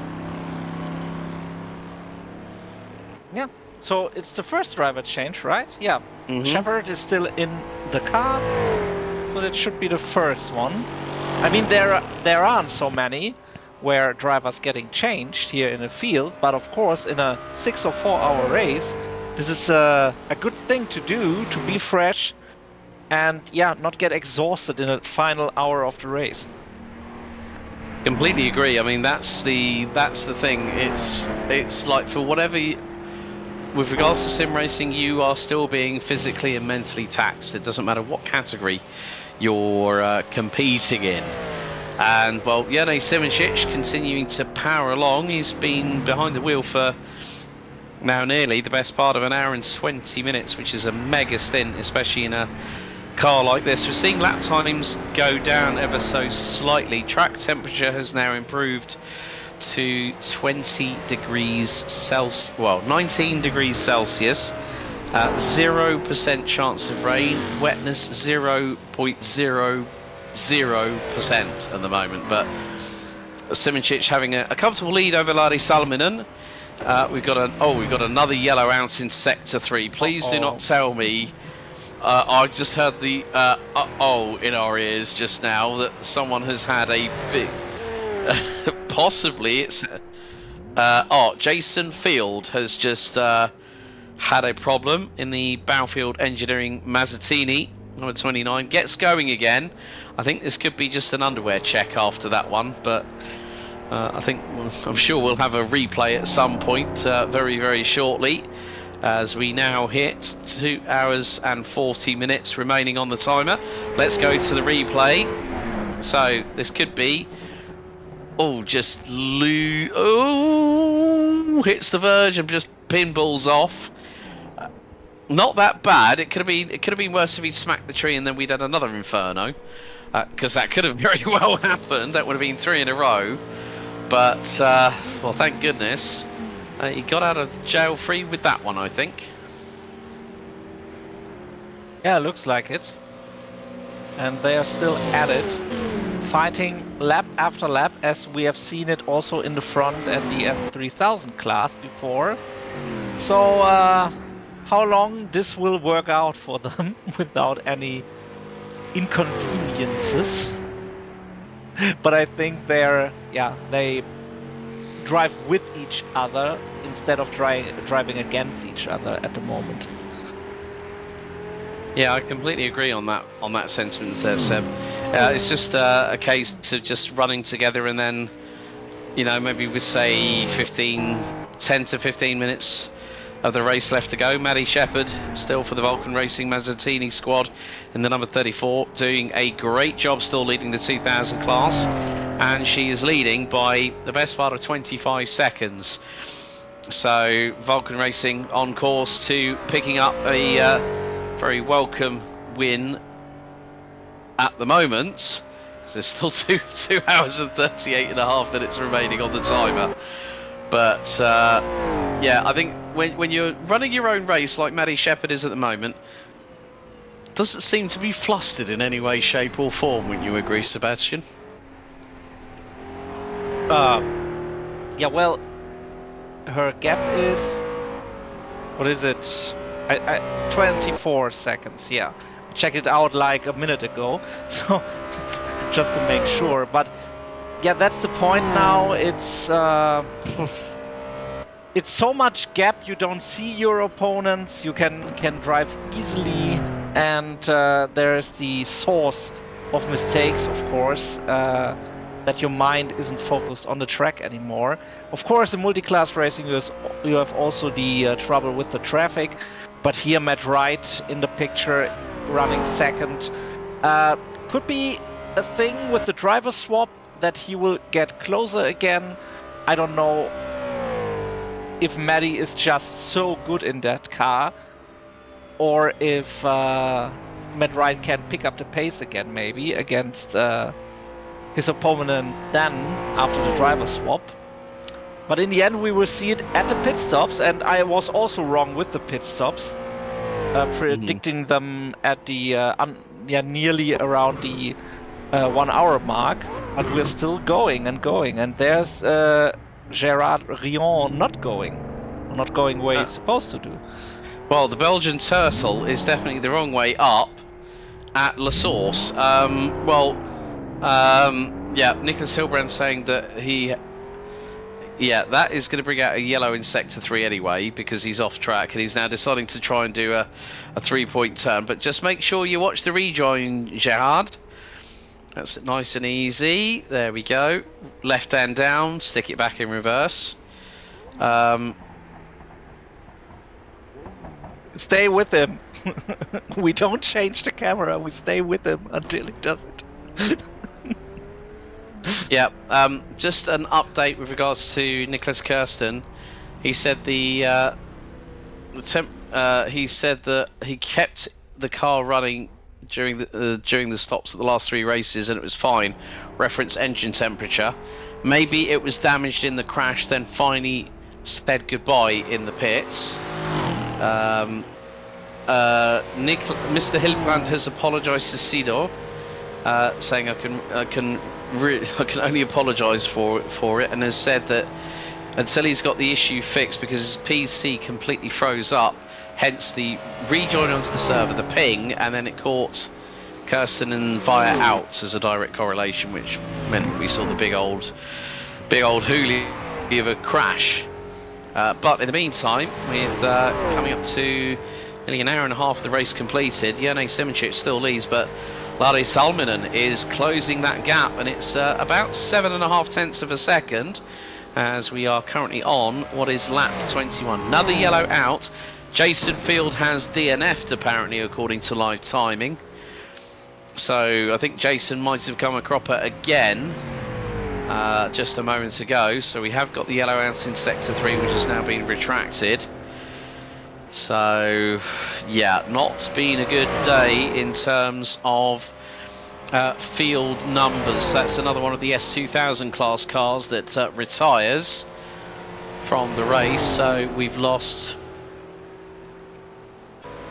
10 cars now. We're down to 19 out of 29 that started the race. And here comes Lari Salminen on Jene Simoncic. Oh, the fin was... Salminen was sideways then and could have ended up quite nicely, well, and inadvertently into the back end of Jene Simoncic there, but luckily enough both of them able to keep out of harm's way. Here's a replay coming up now for HRSC. So this is Stefano Tiburzi for the Cavalcanti. Oh, and he... Okay, so that's the second moment we've seen with Stefano, that he's misjudged La Source, and this time it was trying to accelerate, going sideways, front end hit the wall. We go back to the race leaders, so Lari Salminen versus Jene Simoncic, and at another high point, another fast pace point of the circuit. Salminen giving chase to Simoncic, but Simoncic just holding his line, holding his nerve, not allowing Salminen to get through. But Salminen does go up the inside. That was close. That was very close. That was coming through La Source as they made their way past Clubhouse on that particular occasion. So, yeah, Lari Salminen was closing in, nearly had the opportunity to get past Simoncic, but Simoncic just had the better traction, accelerating out of La Source, didn't he, Seb? Yeah, that's the point again. The traction, like how you apply the throttle, and the great battle in La Source, of course. And as we have seen, Simoncic car, yeah, like sliding again up Radillon. That's again the case of yeah, be very careful with the throttle and yeah, not make any mistakes, because yeah, Salminen is directly behind Simoncic, so yeah, hopefully nothing bad happens, but we also want to see a tight battle, of course. Yeah, very much the case. So we will see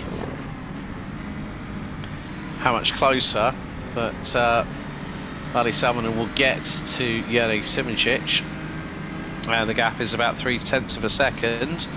So and it is closing still. Salmon has got an opportunity here to try and get past on Simoncic. And if Simoncic keeps on taking too much off of the grass, like he did just then, oh mamma mia!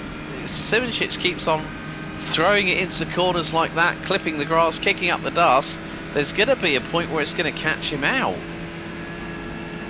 Yeah, and also we have 10 cars DNF'd right now. I don't want to put more on that side of the graphics. But the lead battle, Salmon to the outside of Simoncic. Oh, there's a little bit of a glancing blow between the two.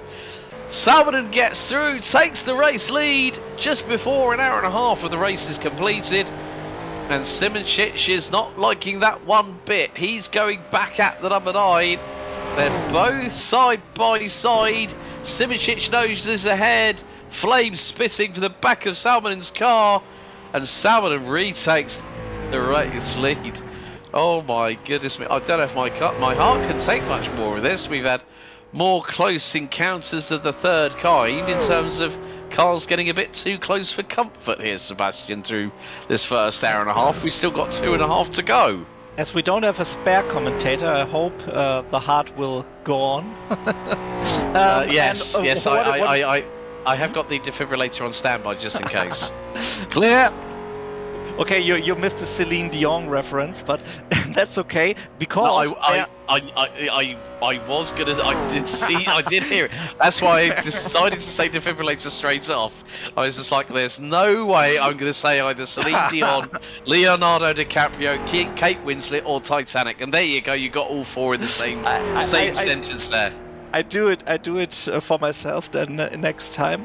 And what is very interesting is that Bert Knops did a 4:17.708 and the fastest lap of the race right now. Ooh. That's pretty impressive. So, I was going to say, is that Sinovi's doppelganger name? You don't know, do you? I don't know. Maybe she's driving down from Las Vegas. Hey, there you go. Sitting in the hotel next to the F1 track and driving here some historic races. I don't know.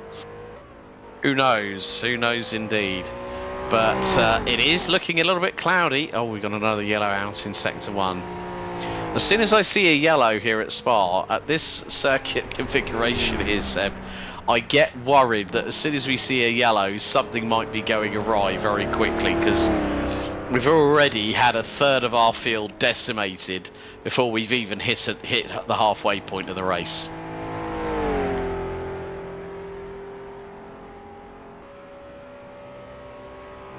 So what else do we got here? I mean, half of the field is 1 lap down now, so the S3000 plus cars doing their job, going very fast and blowing through the traffic.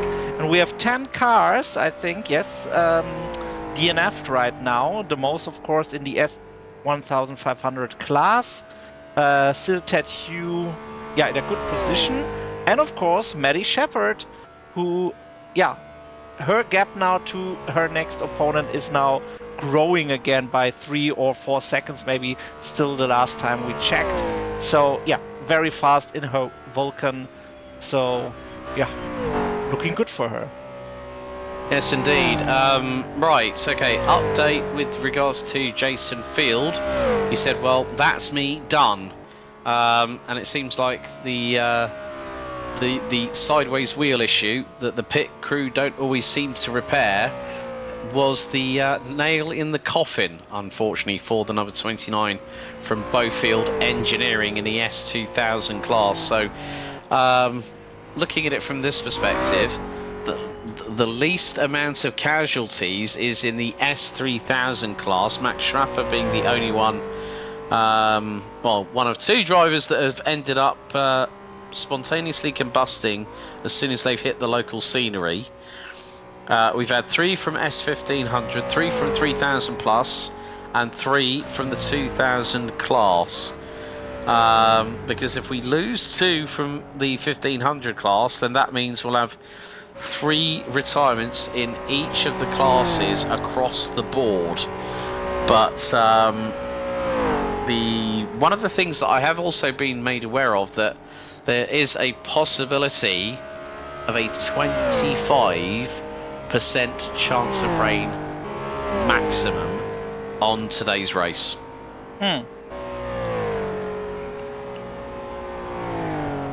Yeah, still. So it can happen still in the last hour, or I mean 25% overall. I mean, it's more than Le Mans with 1%. Yeah, which means that there's more opportunity of that happening in the next 15 minutes rather than the next hour and a half. I see. So that's why when I saw that it was getting a little bit cloudy, a little bit darker overhead, I thought, because from my real life experience of commentating in Belgium, particularly at Genk, as we've got the battle for the race lead going on, Simoncic and Salminen still battling away over the 3000 plus class lead, but also the overall lead of the race itself. I've seen it where someone's gone, yeah, 25% chance of raining in Genk. And I went, well, those clouds up there look otherwise. And I then went, was it 15 minutes time? Yeah. I think it'll be here in less than 3. And like 90 seconds later, bang. It just comes down, and that's the problem. The intensity of the rain is also going to be something that the drivers are going to have to contend with. And whether that may also affect pit stops. We've had another brief yellow out at Sector 1, which has since been retracted. Looking at it from this perspective, Lari Salminen, in comparison with Jene Simoncic, Sebastian, looks a little bit more composed on lap time. It was 4/10 quicker in the opening sector, 4/10 quicker again through Sector 2. Oh, I think that Jene Simoncic might be feeling his ears burning right about now.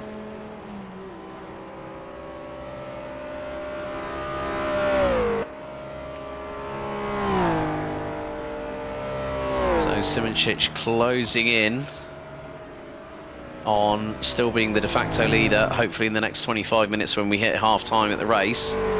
But Lari Salminen is closing that gap down. There's Matt Wright, second in the S2000 class in the Squadra di Garagisti Mazzantini, number 32 car.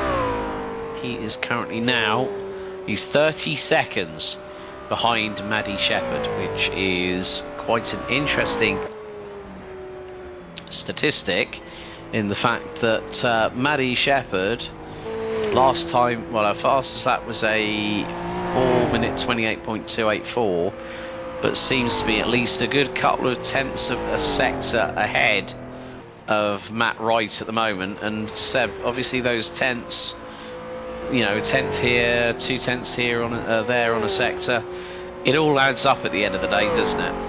Yeah, it adds up, of course. In the end, drive consistent can also be the key, not make too many mistakes. I mean, if you drive very, very fast and you have a spinner or a misbrake, of course, that can be fatal in one case, and in the other case you lose, I don't know, with a spin 10 seconds.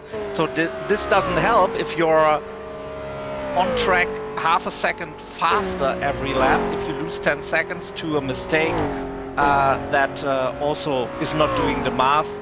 So, yeah.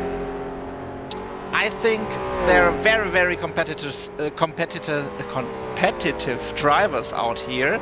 So with the gaps in the classes, there's still much going on position-wise, and yeah, of course the battle for the race lead with 2 seconds of a gap is one of the closest, and also Mr. Bayer with Mr. Foreman, yeah, they are now down to 5 seconds. So Danny in the moment is very much faster and also running in P4 overall. So just the first 3 cars are S3000 plus. Yep.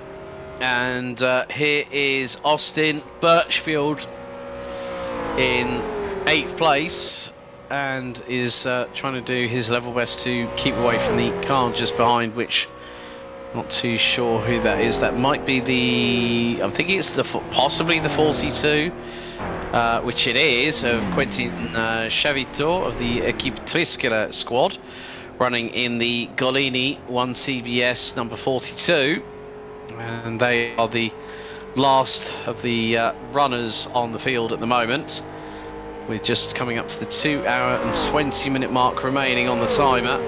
So already for S2000 we've lost Jason Field in the number 29 Bofield car, Mattias Sessela in the number 30 Terramar car, and the Scuderia Prealpina number 53 of Filippo Marazzi in S3000. Max Schrapper for the AMX Racing number 22 car is out. For IRSC in the number 3 3000 plus car, Niklas Hilbrand. We've also had David Bakker-Celadon in the number 11 Automex. Jungle Cat cars, Mark D11 retire.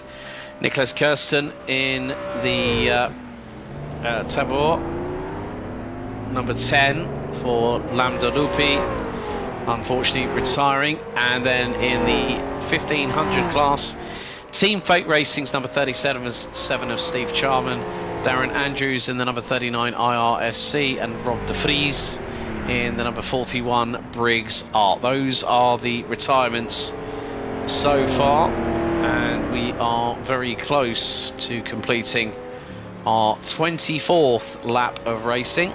If you are watching on the Genisus Extreme YouTube channel, please don't forget to get interactive. Pandelon saying Hole, probably talking about the holy moly accent we saw with Niklas Kirsten a bit earlier on. If you are watching on YouTube, please don't forget to like, share and subscribe.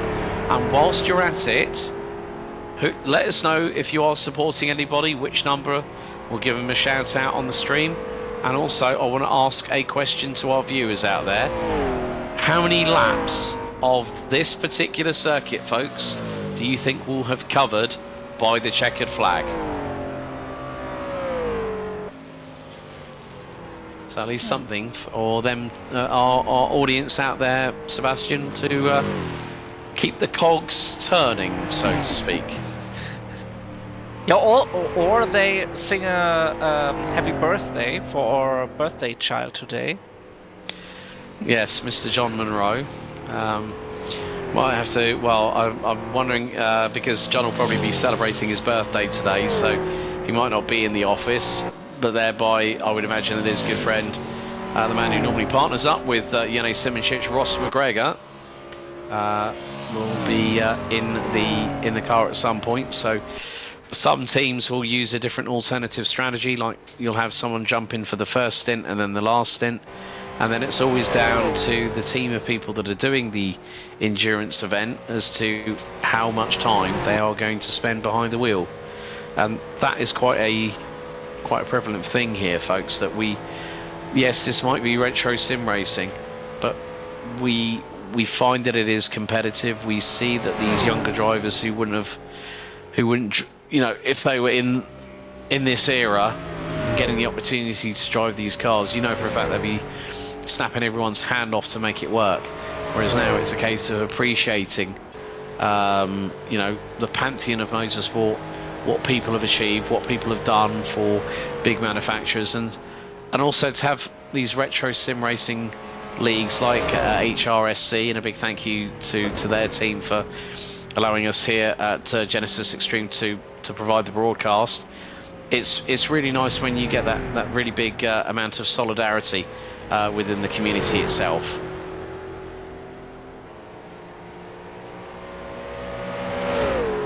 And that work comes to a very, very nice conclusion nearing the halfway point of the race again, when maybe Simoncic is under attack of Salminen, and with a back marker in front of them, this could be a very, very tense situation. Now,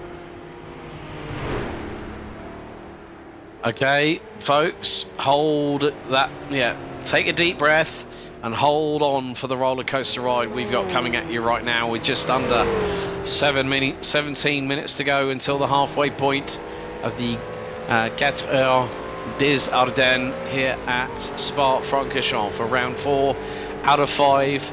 Penultimate round for the HRSC Carrera Mundial for 2024. Jone Simoncic and Lari Salminen very much enthralled, intertwined into battle.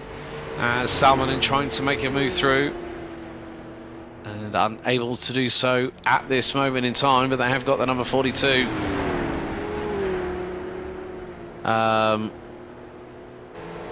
And also, we've had our first couple of comments in. BAP Golden Eagle. Hello, Bayer is who I am watching and supporting. I've never raced Spa, so I cannot guess the lap number at the end. Thank you for the quality commentary.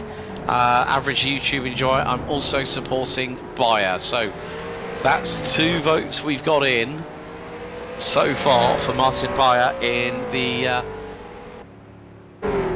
Scuderia number 23 car in 5th place and running 2nd in 3000. I mean, what is it now that we've... So, I still remember you saying at the top of the show, Sebastian, like saying 14.1 kilometers. Yeah. Well, we're going to hit over 365 kilometers by the end of this lap. So, I would probably think we're probably going to hit, I think, anywhere between 53 to 58 laps, possibly. I mean, we have 2 hours and 15 minutes still to go, and at the moment we have 25 laps. So maybe that could be a little hint for guessing the exact laps.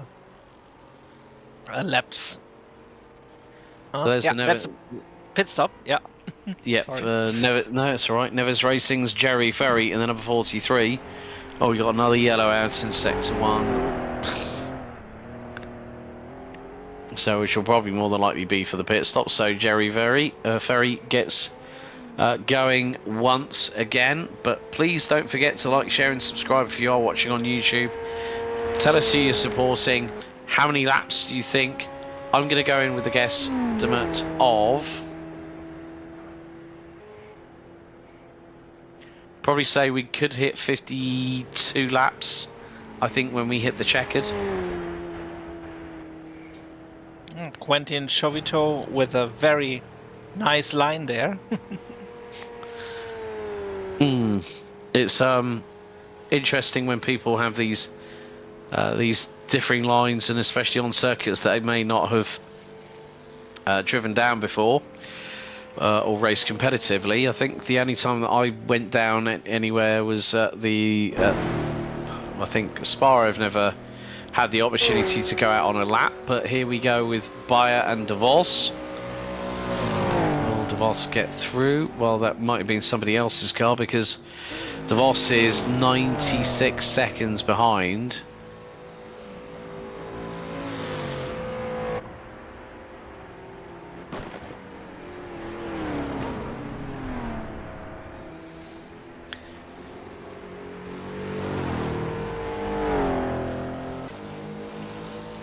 So coming up to the 13-minute mark before we hit half-time.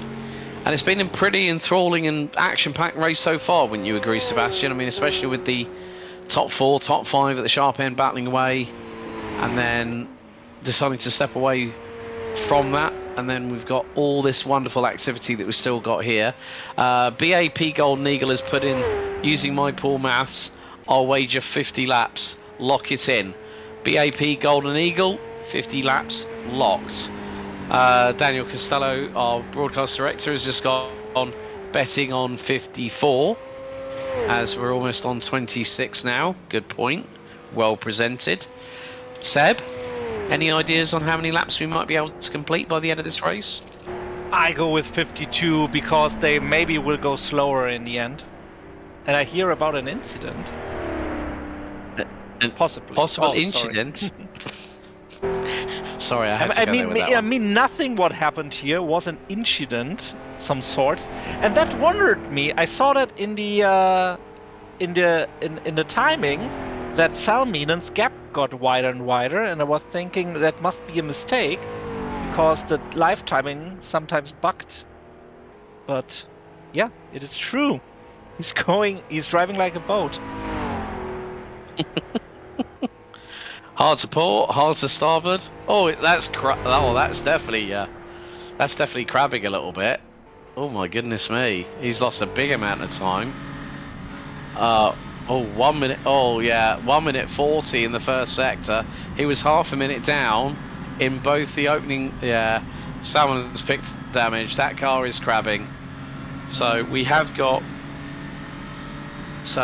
got at the moment bets on how many laps to be completed. BAP Golden Eagle 50. Daniel from our team here 54. Seb, you said, was it 52? 52. I take 52. And we can't take all the same. Okay, I'm gonna go 55. You never know.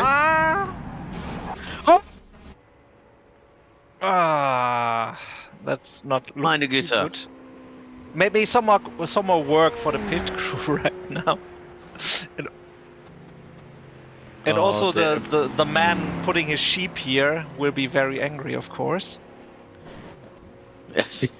But mostly Larry himself will be very frustrated right now. Yes. That is going to cost him a top 3. Easily. You know, when you look at it a bit further down, and Robin Voss is about what? Quite a way back from Larry Salminen. Okay, Virtual Mayhem has just gone in with 53. So yeah, I wanted to leave the gap for somebody for 53. That's why I said 55. Yeah, let's see. Well, no one said 51 yet. Come on, there's got to be someone out there. I mean, what's 50. The prize? No, hey, look, it's just pride. It's, you know, it's like. Oh, okay. You know, we don't give things away. we don't. So +2 on your personal sheet of pride for next week then. Yeah, the green tick. So Gerard Villon. I mean, he had problems with in standing there in T1 all the time. Maybe there was also some technical difficulties with his steering or something, because it also looked like he was going like not the wheels didn't turn in a normal way. They made like jumps, like you understand what I mean. So Salmon in the pit lane. That car is going to tumble like an avalanche very, very shortly down the hill. And that car will be in for quite a long time, especially with the amount of damage. But that's 50 seconds till Robin DeVos, and then again around 18 seconds to Bert Knops. So who's done another quickest lap of anybody? Last lap around 4 minutes 17.545. Thank you very much to average YouTube enjoyer saying we got 50, 52, 53, 54, 55. Okay, replay now coming in. So this is Salminen.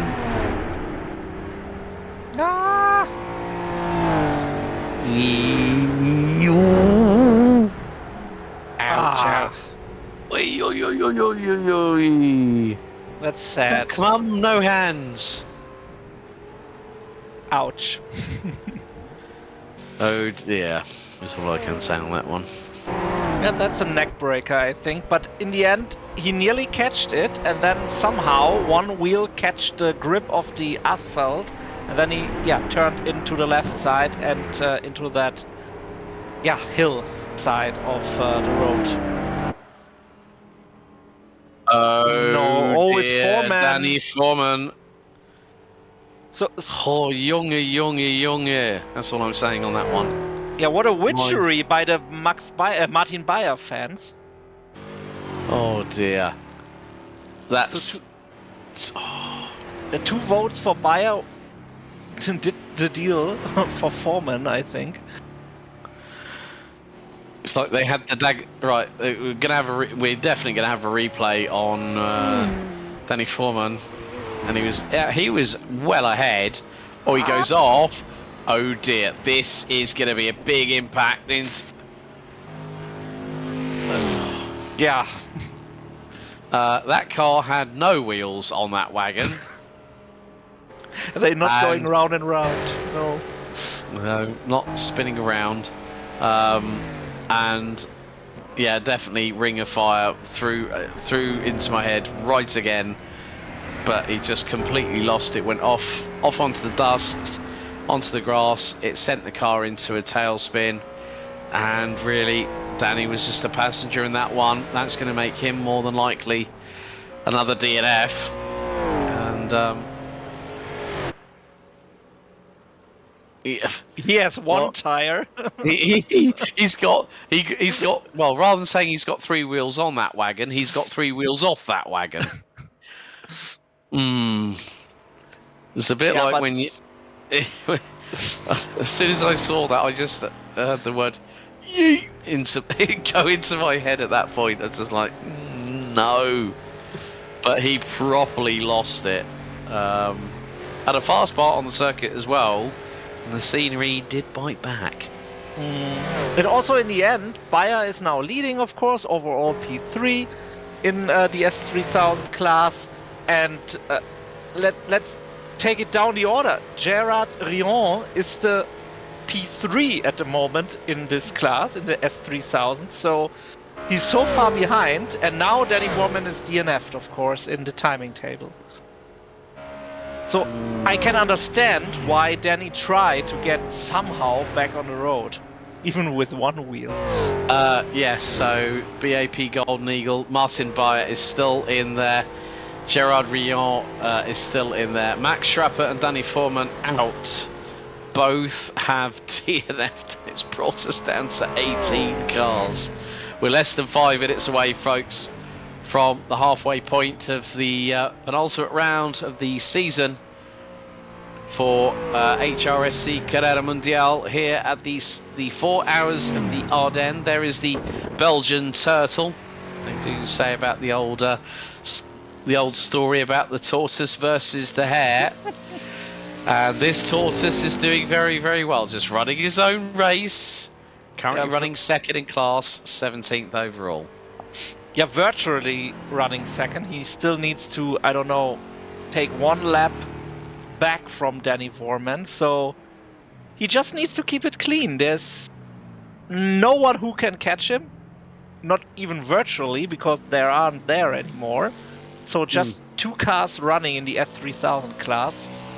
Yeah, so good chances for a podium for Gerard at the moment.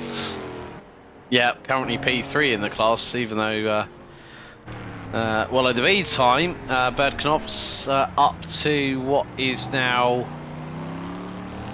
4th in the S3000 plus class. We should see some more pit stops happening very, very shortly. The pit lane is on the right-hand side of the start-finish straight, coming down from La Source and through into Eaux Rouges. And in one of the previous configurations, one of the different configurations, you can actually go left at Eaux Rouges, go into a right-hand hairpin, and then left up into Radillon. So, but the good thing is that with La Source down through into Eaux Rouges and then into Radillon and Kemmel, it is the case of these drivers really had to have a big set of cojones to just keep going. But the main thing is we're fast approaching that halfway point. Cloud cover still overhead. Air temperature 3 degrees. Track temperature 19. Yellow out in sector 3. Maybe because of the pit stops, or is the second one already? Yeah, so Maddie Shepherd is in the pits.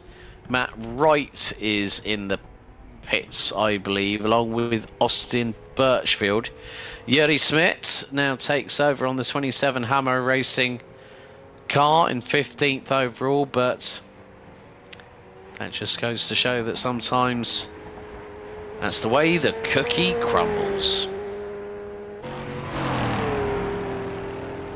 And that's a battle now for P3 in the S3000 Plus class. So Bert Knops really fast. Fastest lap 4:17.079. So that's pretty fast at the moment, faster than the leader. Yeah, well, Bert Knops definitely took out his bravery pills and swallowed them without thinking about it for a second time. But yeah, Bert Knops now just holding on to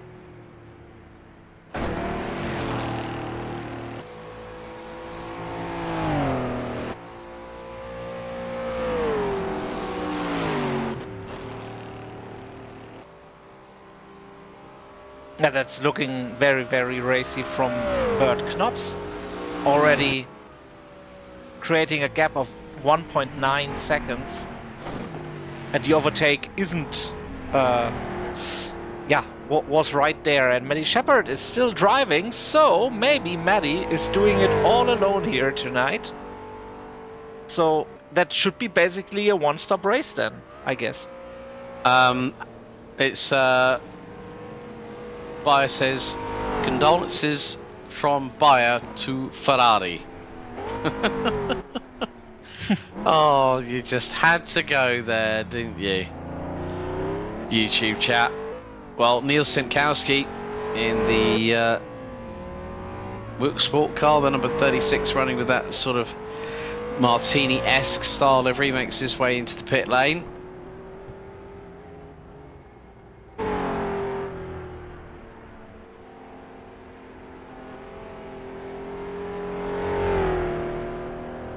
Yeah, Matt Wright already underway again, but there you can see also the gap to his fellow competitors, Maddie Shepherd and Austin Birchfield. So pit stop was, I think about over 2 minutes or something like that. So that's pretty crucial that you don't make a mistake here with your fuel and have another pit stop here in the end of the race. So yeah, I guess the fuel will be enough for finishing the race. But of course, you have now a very much heavier car again, and you spoke about the clouds piling up here at Spa. Well, we are over the halfway mark of this race for the fourth and penultimate round of the HRSC Carrera Mundial here on Genisus Extreme. Thank you so much for joining myself, Alex Goldschmidt, and Sebastian Michel. So far, Robin DeVos there. In fourth place in class in the Briggs Arcs entry, and still, yeah, you said about those clouds, Seb, that they are starting to look a little bit more menacing. Looks like the sky is, well, it looks like the sky is about to unleash something, but whether that's going to be now or later, I'm sure we'll find out. And also with a 4.1 kilometers of a track and the huge elevation changes, could be that one part of the track is fully dry and one part is wet.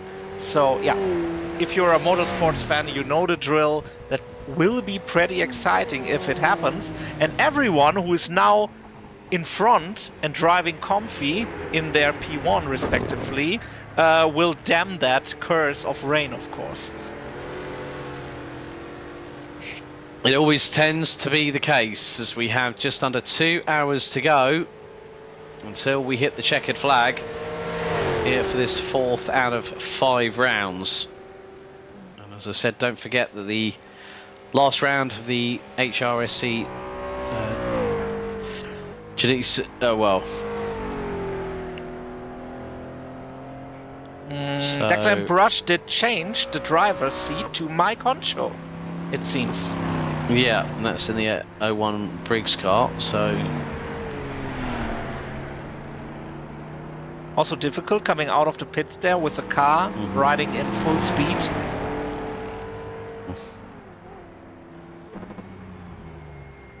So Tom D in the pit lane.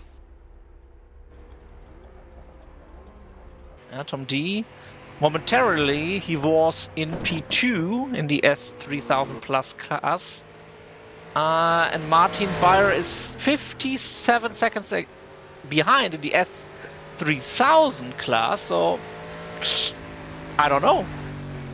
It could be tight. Pits. Yeah. Yeah, it could be tight when he pits, and also how long it takes to fuel the car up. It's going to be another key possibility, as as you rightly said, Tom D is in the pit lane. But there is Jerne Simoncic, the de facto leader at the minute, and well, whilst Tom D is in. Yeah, he's now in the pits over a minute, and yeah, Simoncic is driving now all alone, all by himself, and has all the room and road ahead he wants. Yeah, so that gap is just going to expand even more between Jerne Simoncic. And on the other hand, of course, Bert Knops, they pitted earlier, so he went into that car. I'm wondering if they have to make a splash and dash in the end, or if he can continue his very fast laps and maybe even catch up Tom D and snatch away a P2 finish. And as we say that, Martin Beyer, the S3000 leader, has definitely come in for the pits, so that just means that we could see, well, we won't see a change, but in the meantime, Gerard Rion has got past Danny Foreman at the moment. So Foreman, one of 11 cars that have DNF'd from this grid. Started with 29 cars just over 2 hours ago, and at the moment the weather has not reared its ugly head.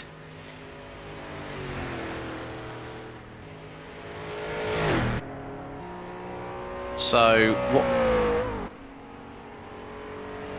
Jonathan D is in the car now for the Equipe Triskele, the number 15, which now is up into P2. Bert Knops for Brabham Motorsport now rounds out P3. And, well, I think whilst Sebastian has a little bit of a breather, we're going to take it in turns to have a little bit of a break here on the from exerting our voices too much. I think we need to... we're going to bring Darren in into the booth. So Darren, good afternoon, buddy. Afternoon, Alex. How are you doing? Not too bad, not too bad. It's been a bit of a crazy one today here at Spa, isn't it, huh? Yeah, it's hard to know where to look. Where to look. Yeah, I've just been hearing that Jonathan D for Equipe Triskele has just had an impromptu TNF. I thought it was going to be a rate of attrition. It's been more like a demolition derby on Wreckfest, if I'm honest. Yeah. I can't. Well, having not lasted beyond halfway through lap 1 myself, I can only agree with you, Alex.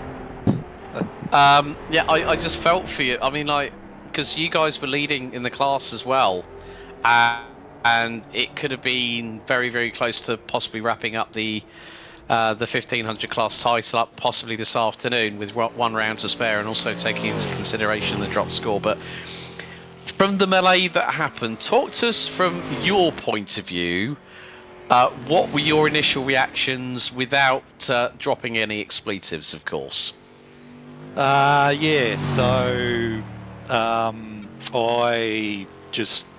I think I was pretty much holding my line. I knew he had a bit of a run on me.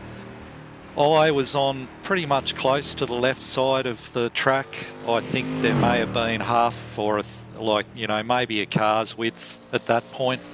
on that side. So my eyes were ahead. I was thinking if he's going to go, he'll go up the other side. Didn't, too late I realised he was going the other side. I actually may have inadvertently moved over that way.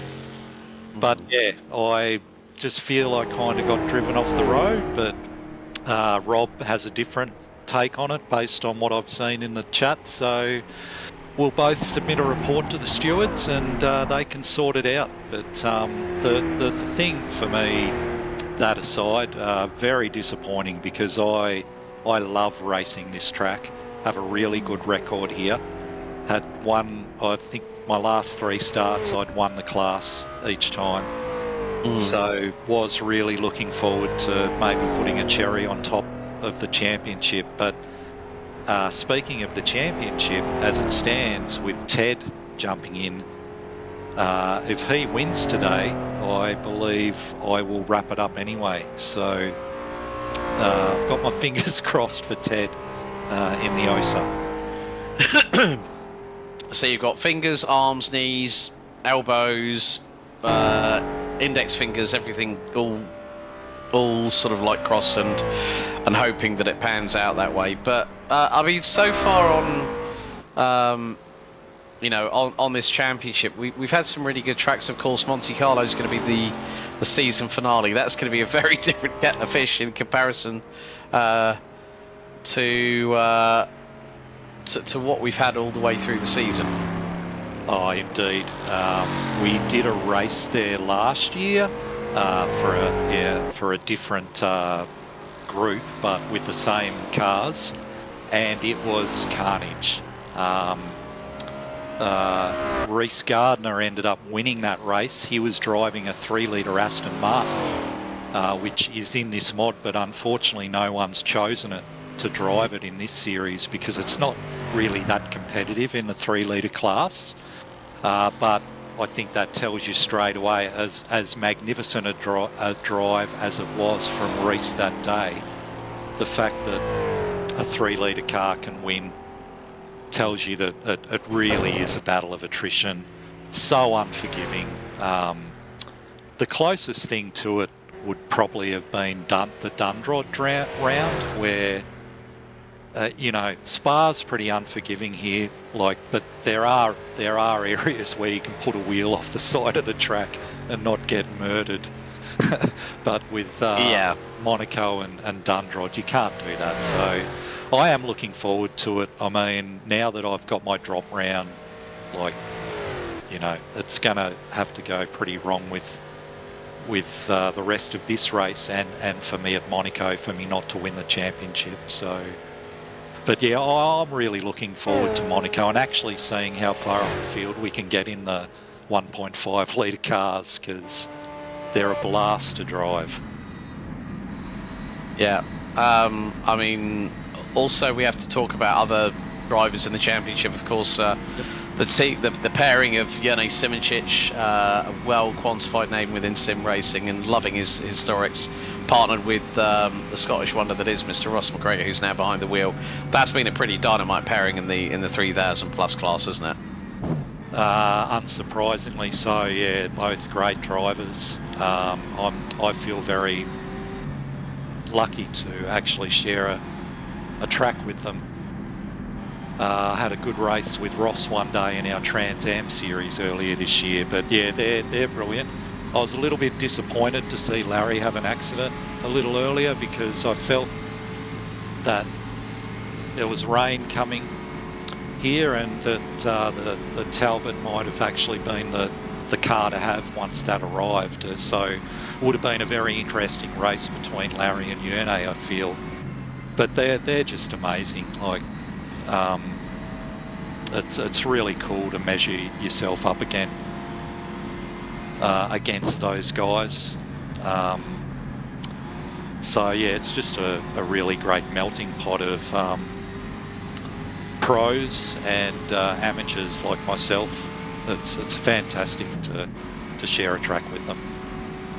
This is one of the things I love about retro sim racing that we've got here. It's all, it's warts and all. There's nowhere to hide. There's no ABS. There's no none of this traction control like settings or flappy pedal gearboxes and that kind of stuff. It's just basically all nuts and bolts and as raw as it ever was back then.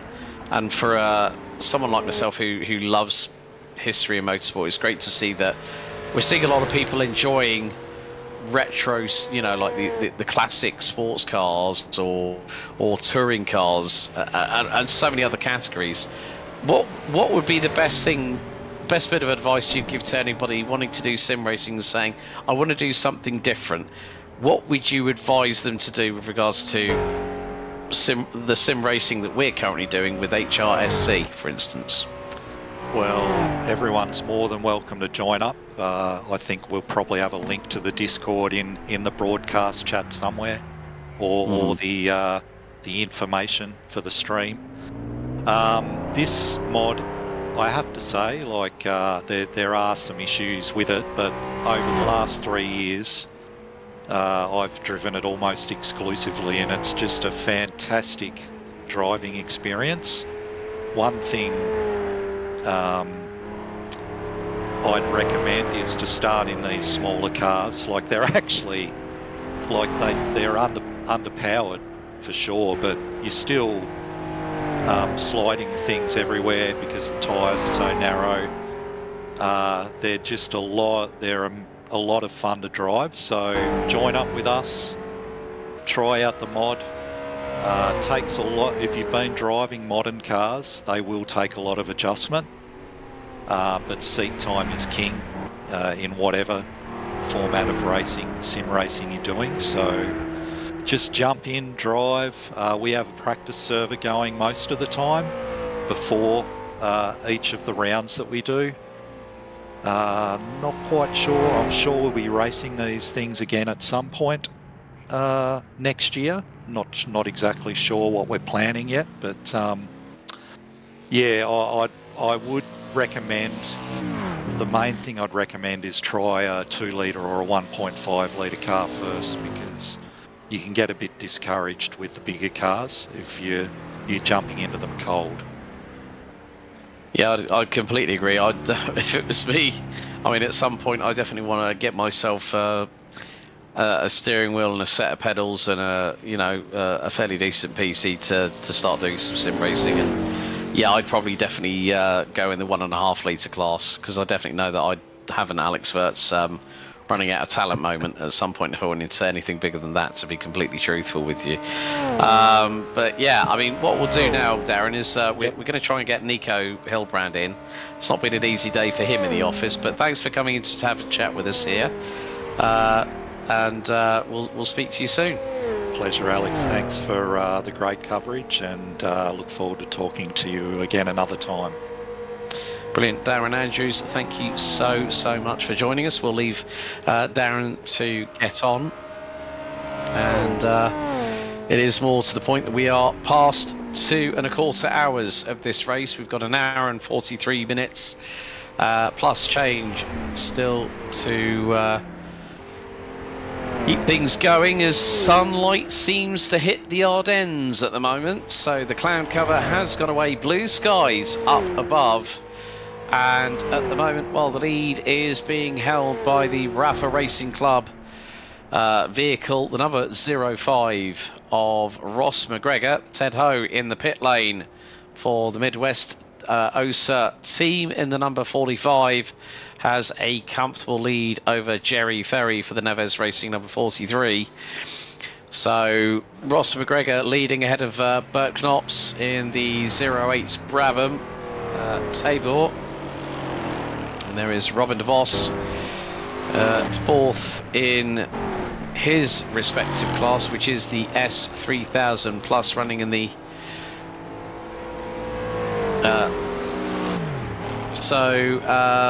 question for both the drivers and the commentators. This is a nice one actually here from BAP Racing for BAP Golden Eagle.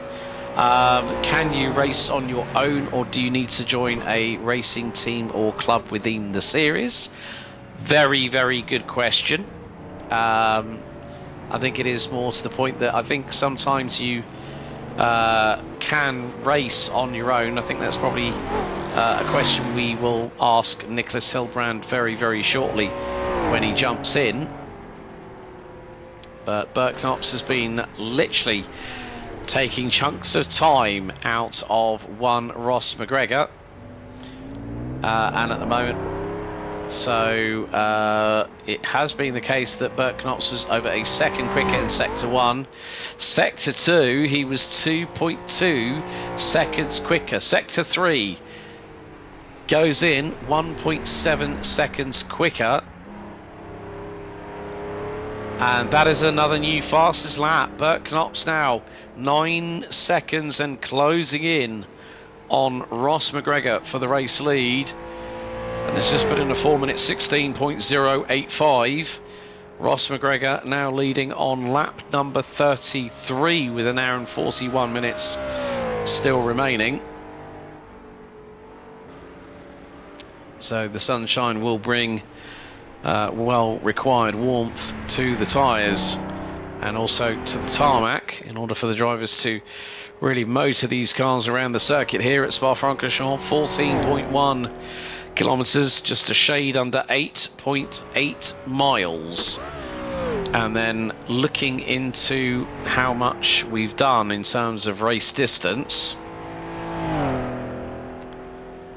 So we're about to, 33 laps. That'll be 465 kilometers, or just under 289 miles of racing covered by the leaders at the moment in time. So the 05 Rafa Racing Club car, Jonathan D in the Lancini gets it a little bit sideways in the number 15. Running 6th in the class, 12th overall for the Equipe Triscula, and he's about 4.1 seconds behind the number 01 Briggs Arc Cummins car.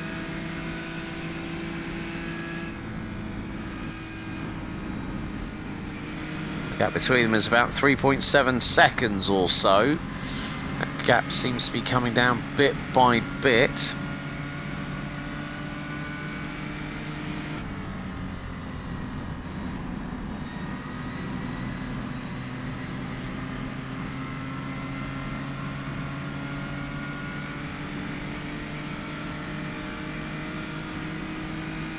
So just under an hour and 40 to go. Anything is possible in this race, and now I've just seen Bert Knops has got the lead down to less than 6 seconds. Ross McGregor is definitely he's not on cruise control. I know Ross very, very well indeed.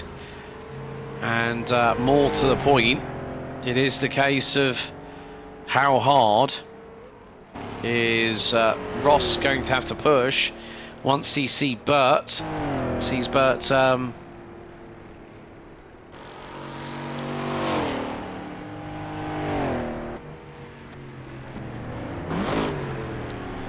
his rearview mirrors.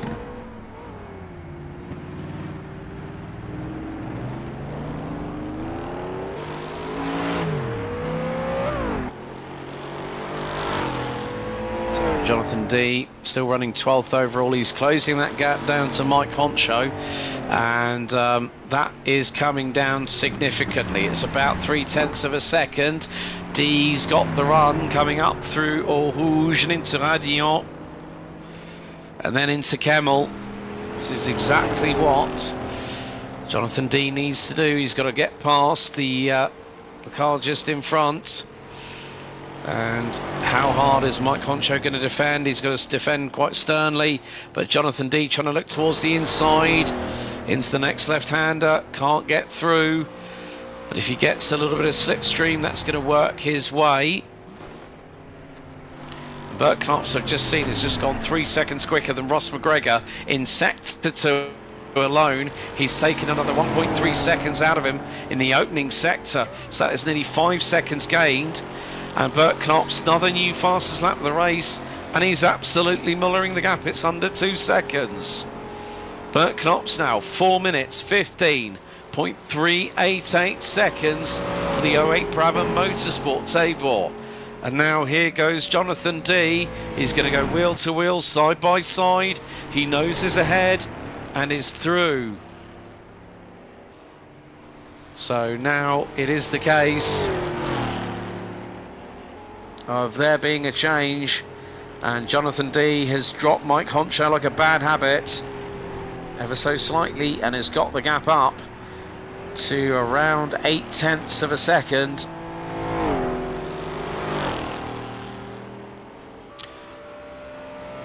So I'm going to head off for a couple of moments, so I'll leave it over to Seb, who should be back with us. Yes, And very shortly. Yeah, and very shortly. I shall leave it in your capable hands, sir. Yeah, I hopefully no DNFs in my shift, so let's see what Nicholas has to tell us. Hello everyone. Nicholas, are you here? Yeah.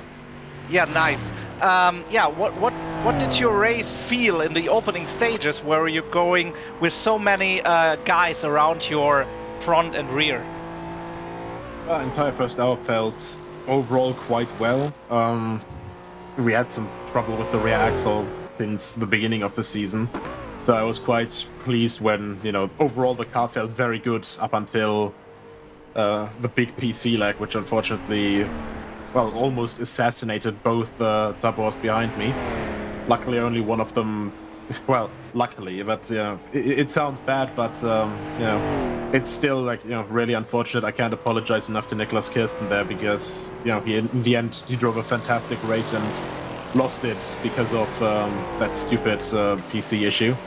And then after, yeah, I was basically rattled by that, overcooked it into Eau Rouge a couple laps later, and yeah, just spun it, didn't see or hear anyone coming, and then just rejoined directly into the Brabham car. Absolutely no excuse from me. Yeah, in the end, that's also stuff that happens if you're, I don't know, like in the heat of the moment, crashing, heart rate up, and you're thinking like, yeah, I can go again, but yeah, unfortunately it didn't work out in this case. So I don't think anyone does that on purpose, of course. But yeah, that's very, very tricky in Rouge foremost. Yeah, I mean, the thing was initially like, you know, the crash is there, then it's a rather big hit I was expecting. In the end, it was a very small hit, and, you know, somehow only getting it stationary there, but, you know, the rejoin and basically driving right in front of the Brabham car was just absolutely unacceptable from, you know, from myself already by the standards I want to set as a driver. Yeah, right. And I hear we have a replay at the moment coming hot in. Oh. We are in a leader change right now, so not a replay, but of course Bert Knops, who did so many fast laps, takes the lead, the overall lead right now. Very, very interesting ride with him over the course after he took over from his partner. So Bert Knops now in the lead. Yeah, I mean, both of these guys, well, all of the guys at the front have been driving an absolutely phenomenal race. Larry has been doing a fantastic job keeping up with, you know, with all of us. Then Niklas did a great job also just running at the front at that pace. And I think overall it's a very nice balance around this circuit, you know, with the Tabors being quite a bit nicer and a little bit more easygoing in the corners. And in comparison, we have the Favero, which is very much a straight line speed car in comparison. Yeah, right. And now we have the replay of Matt Wright, who has DNF'd. Oh my god. Oh. Holy cow. Or was it a horse? But he's out. Number 32, Matt Wright, out of the race. That was a bad impact, of course. I was luckily on the co-driver's side, so he could have been okay. Yeah, maybe. Yeah, so how was it like with the changing conditions? I mean, later on there were many more clouds, but it was also very sunny in the opening hour. Yeah, we knew from the get-go it's about 25% rain chance, and I mean, in real life it's snowing right now, so yeah, a bit unfortunate that we can't simulate snow, but for realism's sake, but I'm not too mad about it with, these wooden tires essentially. In qualifying and especially in free practice in the late stages, it went to extreme wet conditions, which was quite difficult to drive on, and the Tabors were definitely quite a bit nicer to drive on that than the Favero, I feel. But either way, it was really, really fun because it's a quite challenging set of circumstances. It's a very challenging car to get around as well, and then in traffic with spray and everything. It's a really, really cool combination, and overall I'm quite happy with the turnout we have as well. It's only one more race to go after this at Monaco, so I'm hoping to see another great race like that here. Yeah, and so Monaco, totally different ballpark, as I want to say, and that will be a tricky one, of course. If somebody makes a mistake, maybe the road is fully blocked. Yeah, quite easily, and especially because it's, also the possibility to still fall into the harbor, so to say. So it's a very fun combination of cars and tracks that we have. For next year, we've also got a bit more of a single-seater open wheel schedule for the first part of the year, and then later in the year, hopefully getting a couple more sports car races in. Besides, obviously, the Targa Sicilia as every year. And I'm just overall looking forward to getting everything on the road. Yeah, right, of course. And hopefully you won't fall into the harbor, of course, or damaging any yacht there in the harbor. So, sounds good that after your moments here tonight, you're looking forward to Monaco, and have a good time until then, and hopefully Monaco will turn out better for you. For Monaco, I won't be racing For Monaco, I won't be racing myself. Like, the lag that I had, I'm thinking is probably my SSD finally dying after about 8 or 10 years that I've had it in the PC. So, at this point, I'm just falling back from racing. Today was still a close call because it only killed 1 out of 2 guys affected by it. But especially at Monaco, where you have a lot less room to escape to or something like that, I don't want to risk taking more competitors out of the race in a manner that is completely avoidable and completely out of my control. Yeah, right. Yeah, that's correct. And after I finished my questions, now we have time to look together here on this track. Like, what is it to be in the slipstream? Can you explain that as an additional question? Was that a factor on this track? Slipstreaming and overall here it's a little bit fun because usually slipstream dirty air, it's more in the range of you lose grip because you lose the downforce that you generate through the car. These cars, however, generate lift. So it's sometimes even the case that, for example, in Master King, as we saw just now with Salminen and Bayer going through their tail to tail, it's actually to the point where it's almost a little bit more predictable to drive the car through there when you're behind another car. And obviously you get such insane overspeed along these long straights up the Master Straight, Hollowell Straight. And then all of a sudden the track just gets so incredibly tight. So it was a really, really exciting race. If I could have just, could have pressed save, reload checkpoint pretty much, I would have loved to do that with, how the race went in the first hour pretty much. And just keep it going like that, because that 5-way battle and, with Tom D as well, Tom was doing an absolutely phenomenal job just flying with that Lancini right behind us in the first couple laps, going pretty much 45-degree angle sideways to the driving direction in Bournonville. That was just absolutely incredible. So I'm just really, really pleased with the caliber of drivers we have in this series. And everyone's bringing a lot of just everything, a lot to the table. Fairness, hard racing, but also, just everyone is visibly having fun with it. And I couldn't ask for more. Yeah, right. That was also what we saw. Like the 5-car battle, of course, it was a highlight here to see that. Also with the back and forth in position changing, and also seeing how the draft works for the cars and drivers. And even if you're 1 second down, if they battle a little in front, you closed the gap again, and yeah, Alex also enjoyed that, I heard. Yeah, definitely. I think, yeah, I feel sorry for you, Nico. I mean, obviously with that incident that involved yourself and Sido and Nicholas, it's an unfortunate thing to happen. But one of the things that I pointed out to Sebastian actually when we saw the five of you battling tooth and nail, it was like, okay, it was a bit of a like a Tom and Jerry cat and mouse sort of game. I think we also got on to Roadrunner and Wile E. Coyote in terms of how the pendulum was swinging, but at a track like this, where it's 14.1 kilometers, you've got to really play the long game, and you guys weren't fighting or counter-attacking too aggressively. You were letting things happen in a natural stage of progression, weren't you? Yeah, it was actually a nice mix, because I think if we had just tried to keep to ourselves fully and just keep pushing on the limit the entire time, well, one, I don't think the brakes would be too kind to us the entire time, and two, I think that battle at the start basically allowed all of us to, well, it would have allowed me as well, but yeah, it basically allowed the guys running at the front to go over the 2-hour mark and make it pretty much a one-stopper. So it's a really, really nice balance that you can basically like choose to hit here.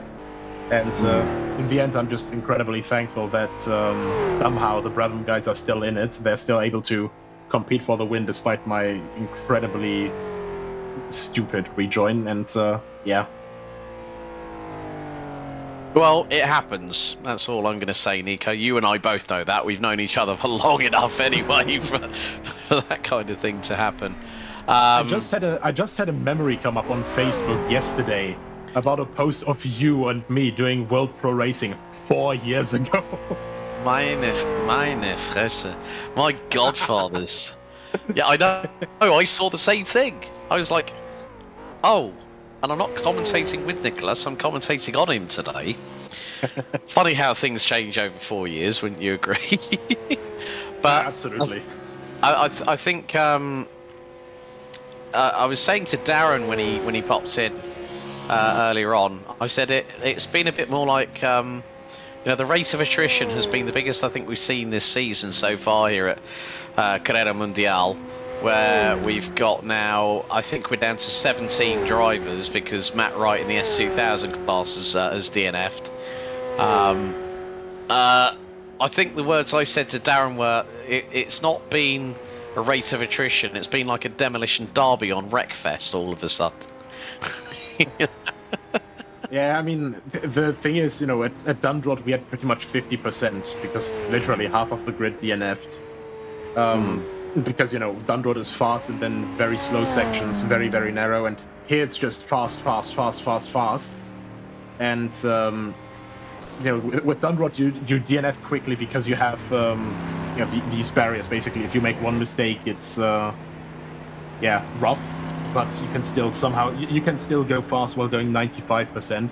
Around Spa, the difficulty is that you're basically always right on edge. You always have to be at 110% to, you know, just keep carrying the momentum, get on the power as early as possible, always be right on it. And I think that's, you know, really what's the big killer around here. Yeah, I agree. I mean, as I was saying in the broadcast earlier, that you guys, you know, people might say, oh yeah, well you're just going, you know, it's just a game, just going around in circles. But you know what? Thanks for jumping in and having a quick chat with myself and Seb, and we'll let you carry on with whatever you were doing before you jumped in, mate. And thanks again, as always, for jumping in for a chat. Yeah, thank you very much to you guys for also providing this absolutely phenomenal broadcast as always. Really love having you guys on comms, and of course Daniel on the cameras. You know, love you, mate. Smooch, smooch. Loving the room here. Getting steamy. I hope we have a good another last 1.5 hours in the race, and yeah, then some happy winner interviews for you guys. Brilliant. Thank you very much, Nico. Thank you guys. So, with an hour and 22 minutes and 30 seconds to go here at the 4th round of Carrera Mundial for HRSC, Let's take you through the class leaders as things stand. Bert Knops for Brabham Motorsport now is continuing to push at a frightening pace at the moment. He's just gone 1.1 seconds quicker than Ross McGregor. They are going at full speed of the pairing of Bert Knops and Stido Vaya. And at the moment, well, the thing is that there is going to be more than the case that the Brabham Motorsport team are going to have to do another pit stop before the end of the race, which will bring in the pairing of Jerne Simoncic and Ross McGregor, who have taken wins that so far this season. Of course, last time out it was Lambda Lupi. This time Nicholas Kirsten does not make it to the checkered, unfortunately retired. And Rafa, I think, might have this in the bag, Seb, because at the end of the day, the pit stop for Brabham Motorsport could hurt them in the biggest thing that is needed around this circuit, which is time. Yeah, they stopped pretty early. I think, I don't know exactly, but I think 6 or 7 laps. Oh, 1 hour in, I hear. Yeah, that's mega early then, not pretty early. So in the end, yeah, that was a decision maybe made by Bert, I think, who is super duper fast with a 4:15.388. So pulverizing any other lap times. And yeah, now establishing a nearly 15 seconds lead. So in the end, if he can keep that up, the question is, when does he have to stop? As we have seen, it was around the 2-hour mark when the other car stopped. So this should be about the 1 hour mark, when 1 hour is left, that Bert has to stop. With a 4-minute lap time, yeah, that means in 5 laps or so. And in 5 laps he can make up 3 seconds, so yeah, it will hurt him. But of course, maybe we are still in for a little fight for the win. Yeah, I mean, Rafa Racing Club have taken 2 class wins and also 2 overall victories. And if things are to pan out as they will do, in about 20 minutes' time, we could see the final stop for Bert Knops for Brabham Motorsport, which means that Cyril Vaya will be refreshed and ready to get back in the number 8 for Brabham Motorsport. Lead currently stemming at 12.8 seconds, make that 13 seconds and climbing. Martin Bayer for the Squadra di Garagisti in the Gallini. Number 23 is one of 2 cars in the class. Yes, 3000 class. Gerard Rion, the Belgian Turtle, currently 2nd in class at the moment. We've had retirements from Danny Foreman and Max Schapper earlier on in the race. There is the number 24 Gallini under the Belgian Turtle team moniker. 24 very much reminds me, if anyone might remember the Love Bug, the original Herbie movie from Disney. The colours echo the. If anyone might remember the film itself, there was a car dealer by the name of Peter Thorndike, having the Thorndike Special, and the colours of the Belgian Turtle mimic the Thorndike Special that Peter Thorndike used to race against Jim Douglas and Herbie the mighty Volkswagen Beetle back in those days. So there's a little bit of a film reference for you film buffs out there. Maddie Shepherd continuing to do the business for Vulcan Racing in the Mazzantini number 34 in S2000, and she is currently leading Austin Birchfield for the Intercontinental Racing Sports Club by over 40 seconds. As we're on lap 38 of this race, there is the number 28. Then Neil Sitkowski in the number 36 Wilksport car rounds out the top 3 in the class, running in 8th position. And then we've got the Cavalcanti number 31 of Stefano Tibursi rounding out the top 4 in the class, 9th overall, with Juri Smit for Hammer Racing and the number 27, rounding out the top 5. Yep. Thank you very much to Seb. He knew exactly what I was talking about, and I was correct, wasn't I? Yep. I just wondered what brand of car it really was, but I remembered that scenes, and I also watched it as a kid, the Herbie movies. But I also remember there was also another movie series, I think 2 or 3 films, about a yellow Beetle car with fancy James Bond-like gimmicks. But I can't remember that. But yeah, just a flash from the past, like we have here on track at Spa. Yeah, the Thorndike Special is the 1965 Apollo GT, an Italian-American sports car, 4.9 litre Buick V8, and it had an aluminium alloy body with fully independent suspension. Total of 88 cars were produced. So a little bit more trivia. So we got a car of this era. If they did have closed cockpit cars, we'd definitely make sure there'd be a Thorndike Special mod. Nico Hildbrand, get your modding skills to work, my friend, because we've got a challenge for you. That would definitely be in the 3,000 plus category, wouldn't you agree, Seb? Yeah, maybe S4000, if you know what I mean. No, of course not, but because this is depending on the motorization here, and Tattoo making good use about his S1500 and is clearly in the lead of his class. And now we see Jerry Smith, and now we see Jerry Ferry, and Jerry again, with a good pace, consistency is also, of course, when others crash and can't finish, you get a good position out of this. And yes, always good for the standings. And with Jerry in P2, he is quite far behind, over a minute behind Ted. So that if nobody makes a mistake, it's still a very nice P2 finish. So let's hope it will not rain and not make any trouble here in the last 1 hour and 15 minutes.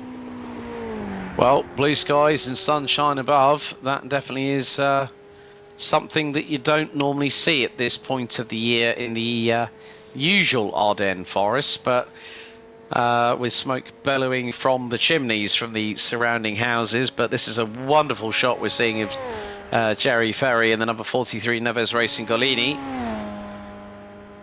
Lovely to see that colour scheme as well, green and yellow in a checkered flag style. And in the meantime, Bert Knops is trying to eke out as big a gap as possible over Ross McGregor. So the battle continues for not only the race lead but also the potential victory here at round 4. It could be 3 from 4 out of the overall victories, and the 3,000 plus class for Rafa Racing in the Favero 37P, driven by Scottish wonder that is Mr. Ross McGregor. It's part of the racing team at traction.gg. There is Bert Knops, of course, Brabham Motorsport, the team run and operated by the man who has won at Le Mans, who has raced in Formula 1 and has helped to keep the Brabham name alive.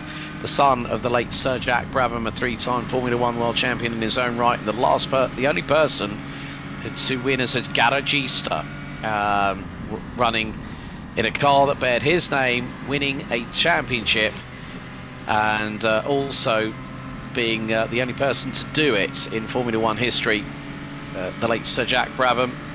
So Bert Knops probably is getting a word in the ear from teammate Cyril Vyers to say, okay, Bert, right, we need to push. And he is pushing because, oh my goodness me, the gap is now nearly 21.4 seconds.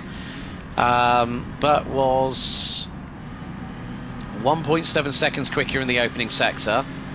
He was 2.8 seconds quicker in Sector 2. Sector 3 very shortly is going to be closed up because Bert now making his way through out of Clubhouse and into the braking zone here into La Source, as we're going to head on to lap number 40, lap 39, about to be completed as Knops gets a big old tail wiggle coming out of the hairpin at La Source. Down the hill he goes once again, and that's another new fastest lap.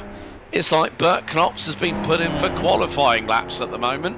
4 minutes 14.758. Yes, Wow. I was looking for that. If he can beat the 4:15 time, and yeah, he did it with a big chunk left. And yeah, I don't know if the fueling times were 2 minutes and he just needs fuel for 1 hour, it should be a 1 minute stop. And now he has a gap of over 20 seconds. I don't know if he can, in 1 hour left with, I don't know, 3 or 4 seconds faster than Ross McGregor, if he can pick up then again these around 30 seconds of a gap again till the end of the race. I think, as I said earlier, Seb, it might be the case they'll put Sid Via in the car, because Sid has only done the opening stint. So, but does he have to? He doesn't necessarily have to, but I think if I was a gambling man, I would hope that Sido would be put in that car for the last hour, because he'll have had a couple of hours just to see how the race has progressed, and then probably given some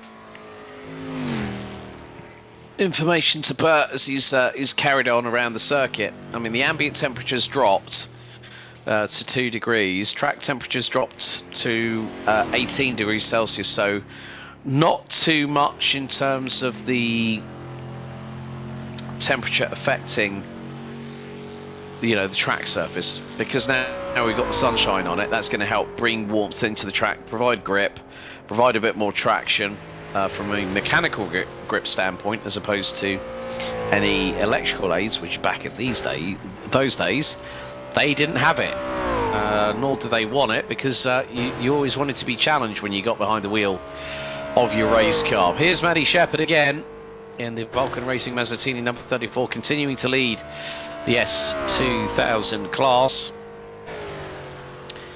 And, well, with Matt's right.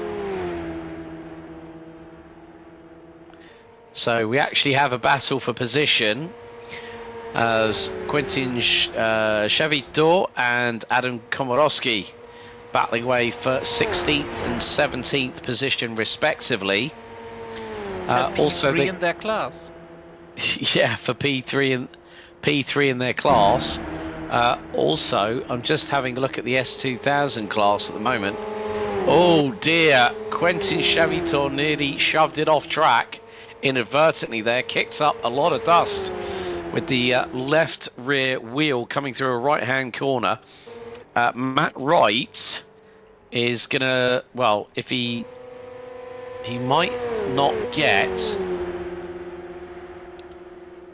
I mean, the thing is that this is going to change the championship in terms of the points. So it could really put Matt Wright in a bit of a pinch, because it's 8 points for a win in your class, 6 for second, 4 for third, 3, 2, and 1 to round at the top 6, and then there's always an additional point for a driver or a team combination that has been the most consistent. And just having a look at the moment that it may be the case that we could have a bit of an upset, if you will. Reference some of the movers and shakers up and down the order. Juri Smith is still running, so that will give him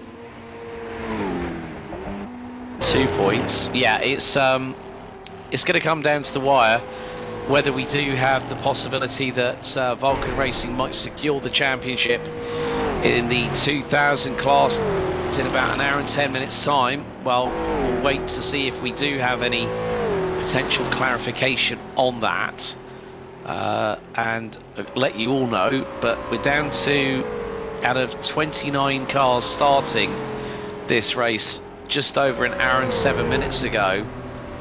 Well, it was nearly 3 hours ago that we had 29 cars start, and we're getting down towards the final quarter of the race here, Sebastian, and we are nearly at that point where we could say that pretty much we've had a 50%, nearly a 50% reduction in total cars making it to the checkered flag.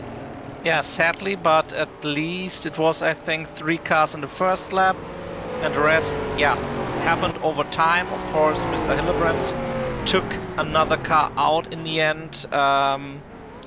Yeah, and we all remember the big crashes, like Max Schrappe, for example, and yeah, the burning flames of the crashes we have seen, like Danny, for example.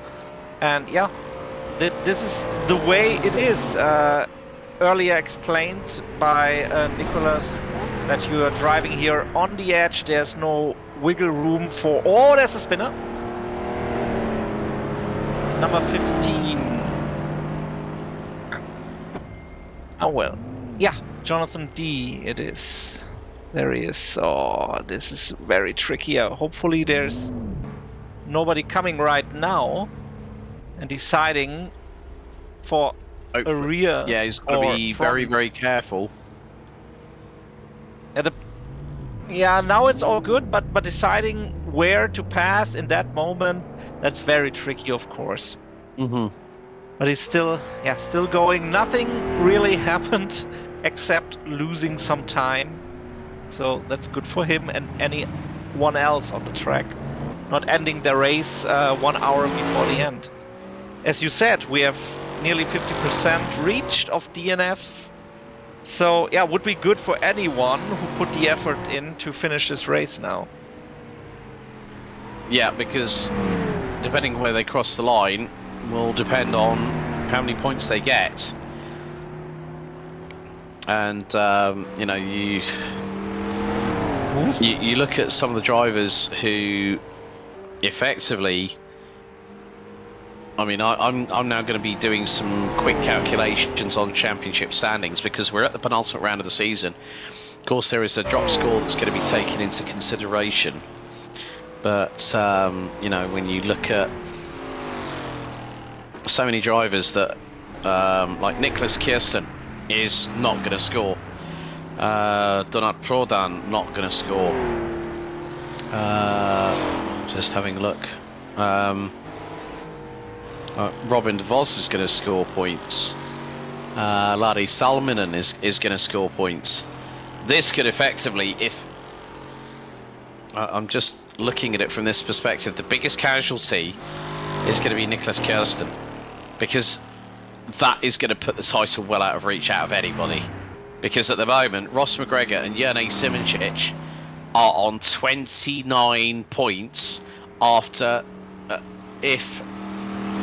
well, I mean, even if they take second, they're going to be 13 points ahead of Nicholas Kirsten going into the final round, which basically means they will sew up the overall title plus, well, the 3,000 plus class title by a considerable margin, because it would be 27 plays 14. And all I can say about that is, ouch. But it's true. It's very, very true indeed.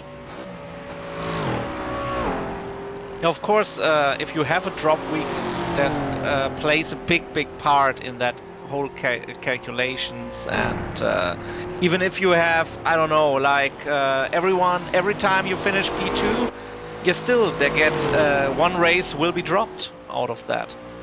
And if you have one bad race, that's okay. But if you have 2, that can be very, very costly in the standings, especially when it's so much packed together with just some points in between the drivers. Yeah, very much the case. It's Oh, Shepard is shitting. Okay, so Maddie Shepherd, who has got a very, very comfortable gap. And she pitted around the 2-hour mark, I remember. So maybe. I thought they can finish then with one stop. I think it also. Yeah, they. I would imagine they probably more than likely could do.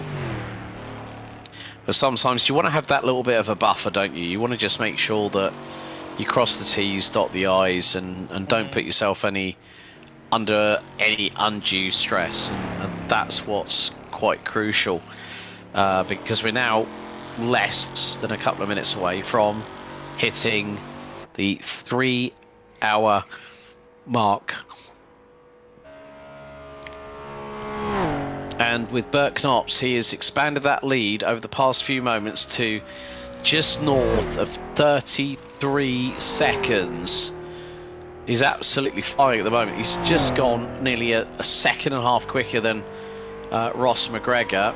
Last lap for Bert Knops was a 4-minute 15.480. That definitely deserves another O at the end of it. Just because of how damn fast it was. My godfathers. Yeah, he's putting in the risk, of course, now. I mean, there's still chances something happens. I mean, if somebody spins, it's a 10, 15, maybe 20 a second lost. So maybe that helps out in the end. And maybe it's a deciding factor in this race. Yeah. Right, so we've got an HRSC replay coming up, and this is Quentin Chavito. Oh, no. Yeah, that's a DNF, I would say. After the battle with Komorowski, maybe there were some intentions of catching up again, and went nowhere. Yeah, Maddie racing again. I saw that also in the live timing, so that it was just a little stop. I think about 20-25 seconds. So yeah, maybe an early splash and dash to get that out of the way, and maybe even somebody looking at the gaps and saying, yeah, that's the perfect timing, and so there will be less traffic. I mean, of course, there's less traffic with less cars on the track, but now it's the time to play it safe if you are the leader. Not for Bert Knops, of course. He has to push and push and push.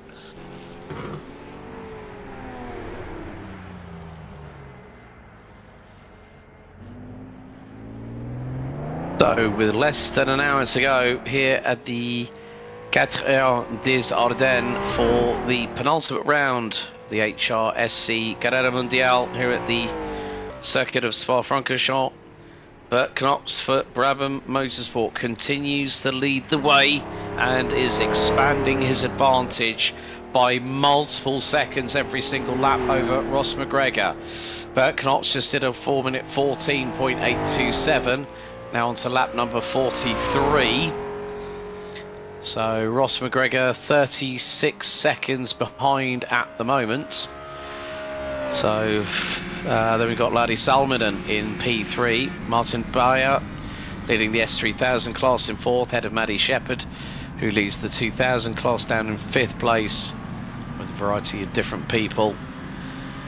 But also don't just love real life motorsport or real life sporting events, but also enjoy the opportunity to compete in your own sim rig, and that very much is the case. That if you get the chance, Sebastian, you will never turn it down when it comes to getting behind the wheel of a sim rig. Yeah, right. I mean, at the moment I can feel the pain, you know, with my surgery just now 4 weeks ago. Not being able to drive, but I want, and now I see all the big, you know, Black Friday opportunities coming up with pedals and bases and whatever, and I'm really sim horny right now. But I still have to wait until everything is fixed again. So it's a great time to at least watch them race here in such a good capacity. Yeah, and again, another new fastest opening sector by Bert Knops. A 1 minute 7.6. He's just gone 2.6 seconds quicker than Ross McGregor. I mean, it's just, it is the ultimate, like, right, we've got to go for it. It doesn't matter about the outcome, but we've got to try and go for the win. We've got to push 11 tenths, and that is exactly what Bert Knops from Brabham Motorsport has been doing, as he's got a couple of back markers in front, one of which includes Jerry Ferry from Neves Racing. Then he's got the Thorndike Special just up ahead. Yeah, also good for Jerry checking the mirror there, that he's going for it, and yeah. And also the bright yellow and black car is now passed. Yeah, Gerard Rion in the 3000 class gets through on Jerry Ferry on the 1500.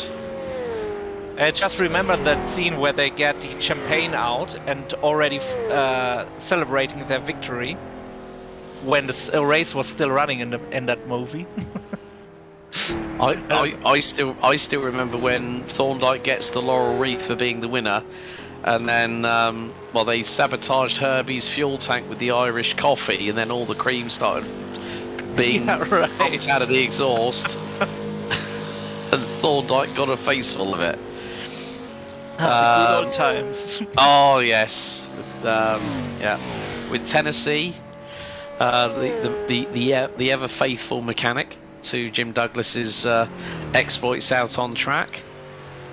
And for all those people watching in the chat, tell us about one of your favourite classic motor racing movies. There's so many out there that describe the golden days of for motorsport, and there's so many of them. So let us know in chat which ones, whether they be a comical series about motor racing in the 60s and the 70s, or something that just brings us a little bit of joy, and something that myself and Sebastian can talk about. But but nobody meant.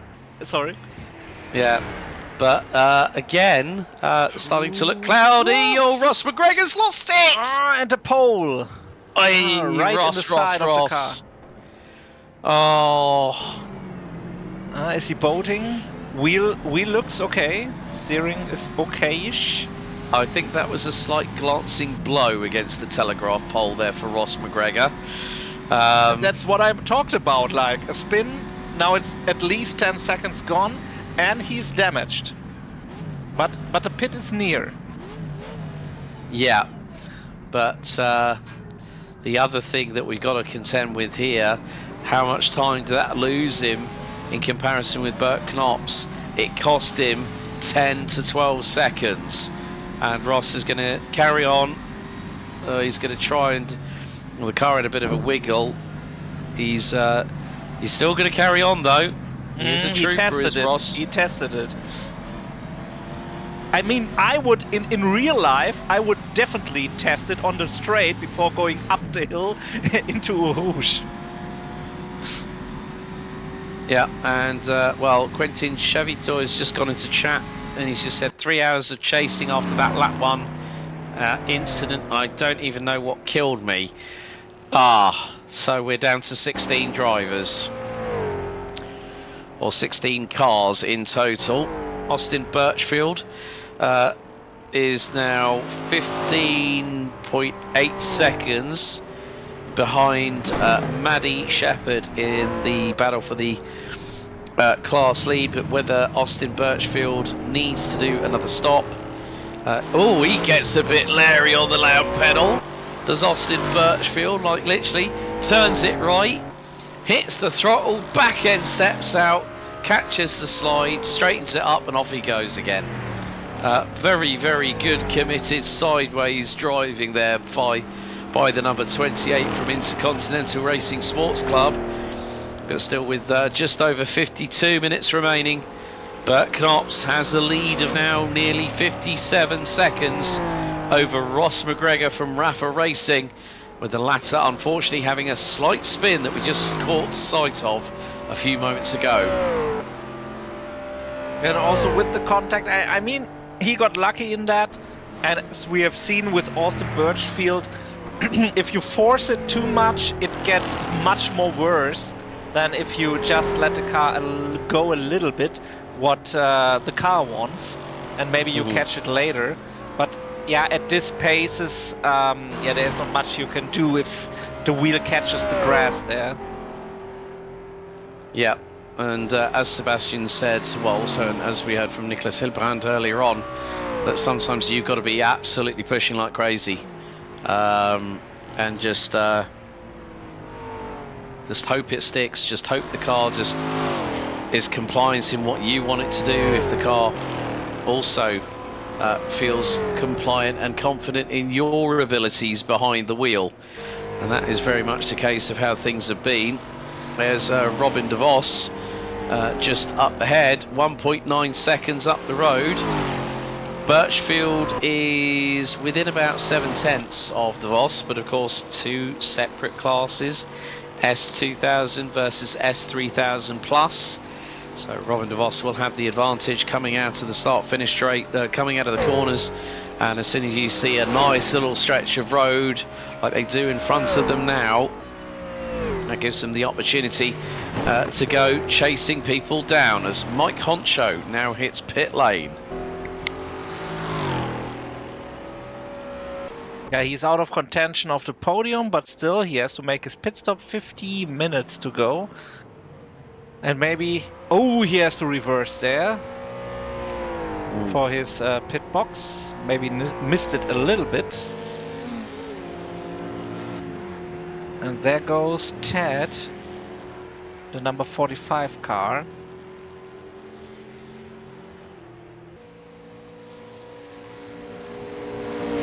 Yeah, Ted Ho closing in and getting through quite quickly. That was on probably one of the 1500 class cars, I think. Possibly more than likely. Well, that was actually the 45 that he... It's the 45 and the 23 Martin Bai of Scuderia di Garagisti. And even with the... This just goes to show the slipstream works no matter what class you're in, be it a 1500 or be it even a 3000. In the beginning I thought the slipstream isn't so much of a thing for this track, but it definitely is. So Jerry Ferry now goes in for the final pit stop for him for this race, for the Neves Racing number 43. Don't forget, if you are liking what you're seeing, please don't forget to hit the like button for this video. Please also hit the subscribe button, and whilst you're at it, hit that notification bell, which will tell you about upcoming races here on Genisus Extreme in the coming days and weeks. But still some pretty good racing happening, even though drivers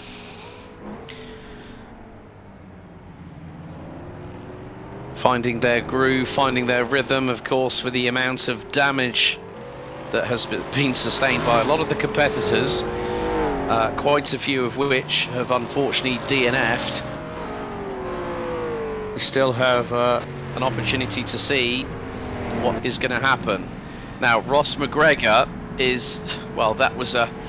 Whatever was going on there, that piqued the interest of a certain Mr. Daniel Costello, because someone was at Austin Birchfield coming down the hill. Was that Bayer? It wasn't, no, I don't think it was Bayer.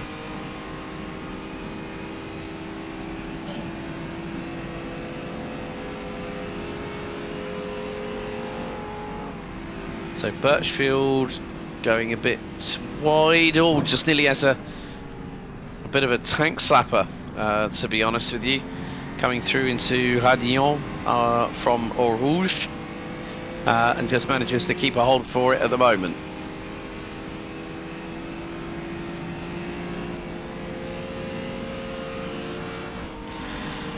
But coming up to nearly 45 minutes to go on the clock, and well, at the minute, the pace that I'm seeing from Bert Knops is going to be more than enough to solidify a potentially good pit stop.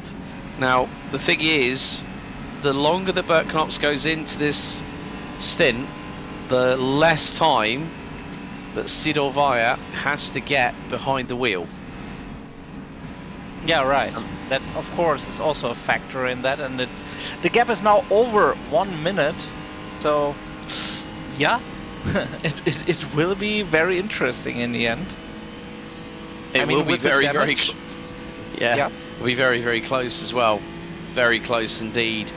Coming down towards the. And Mike Honcho has just DNF'd. Oh dear, that we are nearly at 50. We are pretty much at 50% attrition. Yes, so maybe like Honcho was that coming out of the pits, that the blue car, where we had a situation in Radillon, where I thought it was Martin Bayer. But it wasn't, no. Max. And as we say that, Bert Knops new fastest lap of the race again, 4 minute 14.337. Gap now nearly a minute and 5 seconds from Knops to McGregor. Yeah. Here is the replay. Mike Honcho for the number 1 Briggsart team. Oh dear, he's gone off the circuit. He's he's gone straight in. And that has, all I'm gonna say is, gore, that ain't gonna buff out, son. Or nope. you know, like you go to those like independent garages and they just go, yeah. You tell them what's wrong with the car, and then they go, oh, well. What's not wrong with the car? No. They'll go, oh well, that's gonna need this, that. I think it might be a bit pricey, mate. You know, they just take the shop in, take a breath, and they go like that. Oh, that's the collective noise that was made when Mike Honcho hit the wall, yeah, that definitely is not going to be the right way to remember this circuit. Oh dearie me. And I don't think the teacups are still on the cupboard in that house. No, I think someone got a bit of a rude awakening when they saw a race car coming through their window at high velocity. Be like, what's that? Oh no, it's one of them! Not again! Not again. That's the most funny part. Well. Yeah, but totally sad for Mike, of course. Yeah, of course he wasn't in competition for a podium spot, but as I said, who made it that far wants to finish the race and has earned it already, in my point of view. But yeah, one costly mistake was enough. And after the pit stop, maybe he felt a little bit weird with his car, with some more fuel on board, and then yeah, mistakes happen if you are not confident enough. Or maybe try something else. That's always my mistake. Driving, I don't know, 40 laps, and then I think in lap 41, I tried a little bit different, and then, yeah, you mean it doesn't work. You mean it's in the old saying, if at first you don't succeed, try again. But then there's always the adage of, if it ain't broke, don't fix it. There we go on that one. Right, Ross McGregor is still trying to do what he can to keep the number 5 Rafa Racing car in contention for the win with just over 43 minutes on the timer to go. Oh, we've got another yellow out in Sector 1. I see yellow, and then yellow in Sector 1. I look and I just go, what is it now? who's had a drama, and who's going to need to check their virtual underpants after a potential incident? Jonathan D. Jonathan D, where are you going, sunshine? Oh dear. Maybe there was some free ice cream, I don't know. So, yeah, the local gelato shop had just said, "Ice cream, get your ice cream," and Jonathan D got distracted. But so can he get out of there? No, doesn't seem so. Oh, that's gonna be another. Yeah, that's a D. Oh, we've. Okay, we're now down to 15, I think. No, 14. No, 14 now. So we are north of 50% of drivers that have DNF'd. I know for a fact that Mr. Costello will be queuing up a replay very, very shortly. Here we go. Oh, it's exactly what we saw with who is it? Oh, dearie me! That's weird. Oh. Yeah, well, but that in that position, if you lose the rear there, yeah, as we have seen before, many cars are taking Rouge and Radillon very careful, braking much before going up the hill. At this time, the rear said, "Nope, I turn to the left," and yeah, that's it for Jonathan. But totally sad, of course. BAP Golden Eagle has come out with a perler in the chat. I mean, ice cream worth a 100 plus kph crash. Still worth it. Oh, that's brilliant. That's brilliant. Meantime, Bert Knops is not hanging around. if you needed an emergency blood carrier right about now, Bert Knops is your man, because he's literally flying around this circuit at high velocity. The gap now between him and Ross McGregor now spans to 72 seconds, a minute and 12 seconds, and he's just gone 2 seconds quicker than Ross McGregor in the opening sector. The strange thing is, I'm waiting for Ross to cross the beam to brake for sector number 2. We've got 40 minutes on the timer remaining, and there is Ross in the number 5 Favero 37P Rafa Racing Club entry. Car that has won the opening 2 rounds, so the Tasman Special and the Belfast Tourist Trophy earlier on this season. Just goes to show with the likes of Ross McGregor, who's not a bad hand behind the wheel, but then you pair him with someone like Jurnej Simoncic, you get a really, really good dynamic pairing that do work well together. But yeah, that gap, I'm going to say something here, but is that since that incident that Ross had, I think this has given the advantage distinctly to Brabham Motorsport, because Bert Knops is just absolutely running circles around everybody else, and is just literally not looking behind him. He's just going forward, concentrating on how far he can get that gap between himself and Ross McGregor in the battle for the race win. And of course, you mentioned about pit stops. You know, when will Bert Knops serve one before the end of the race? That's the key question we need answered here. I mean, in the end, it can't be more than 1 minute now. So, yeah, he may even hold on to the lead with that lap times he's putting in. And yeah, if he gives the car over to his colleague, yeah, there will be the point of who can go the fastest lap then again. Yeah, that's the key point. Another update on sector times. Ross McGregor, 3.3 seconds slower than Bert Knops in sector 2. So the gap is continuing to widen at the minute.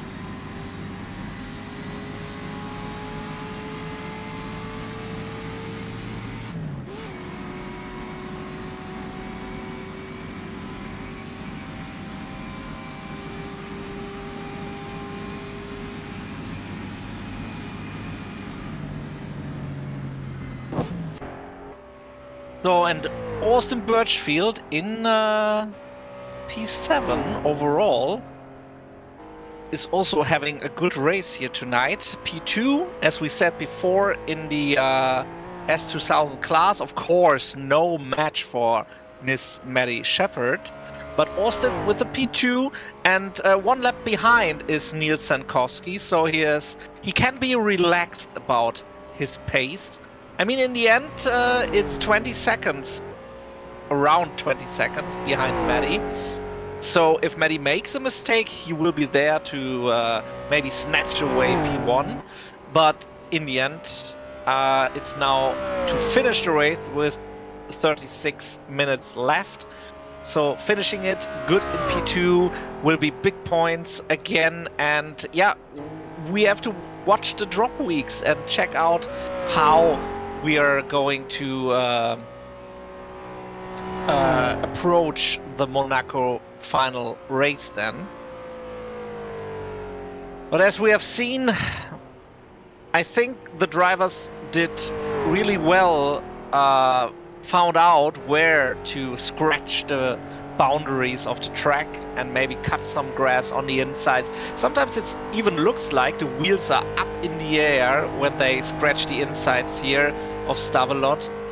And yeah, this is again a very, very nice and entertaining race. Of course, we have many DNFs now, but yeah, this is just natural if you have to drive a car like this on the edge and maximize the track here. And yeah, if you put your wheel behind the line into the dirt, this is a huge problem for you. We have seen that, like spinning here into the electricity posts, and then your race is done and over. Not for Ross McGregor, of course.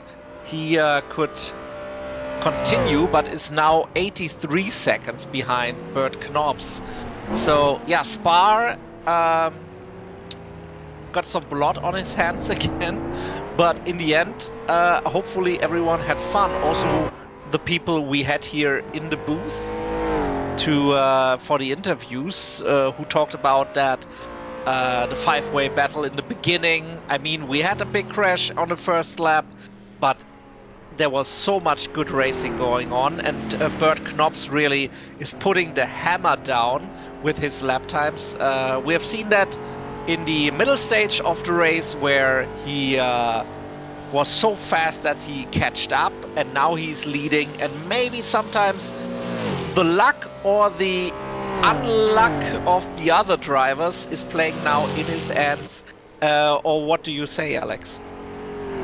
Yeah, it definitely has been a case that Bert Knops and Sid Orvai are making the best of the opportunities presented to them.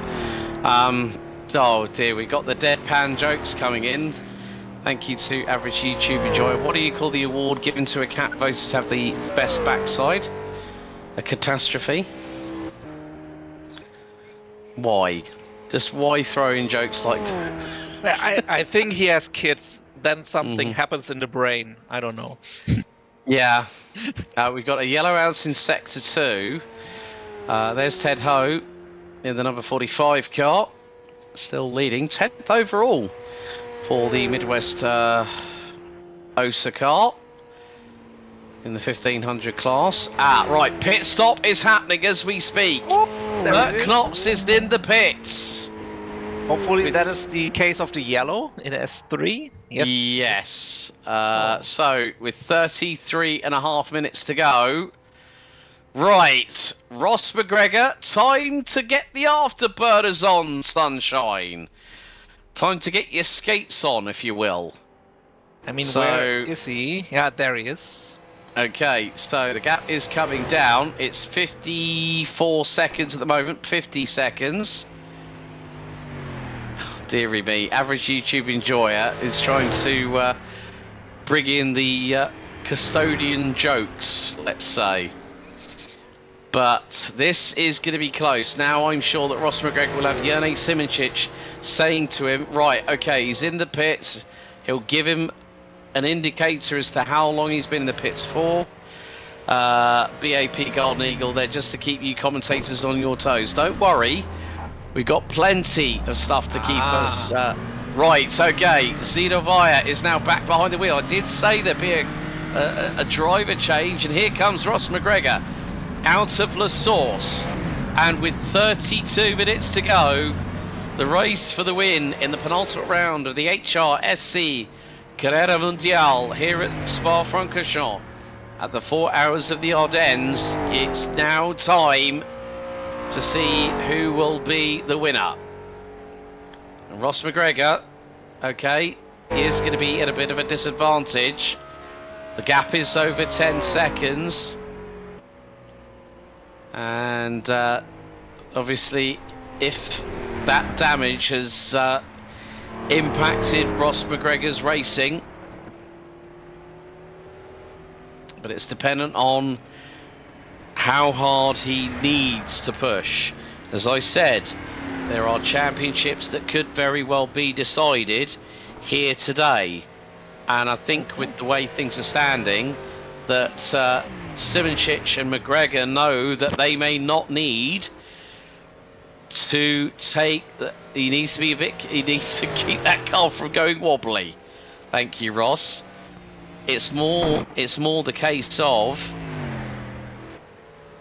I'm just trying to remember at the top of the show what the points differential was. Yeah, the thing is, with regards to it, Nicholas Kirsten is on 14 points. He won't score.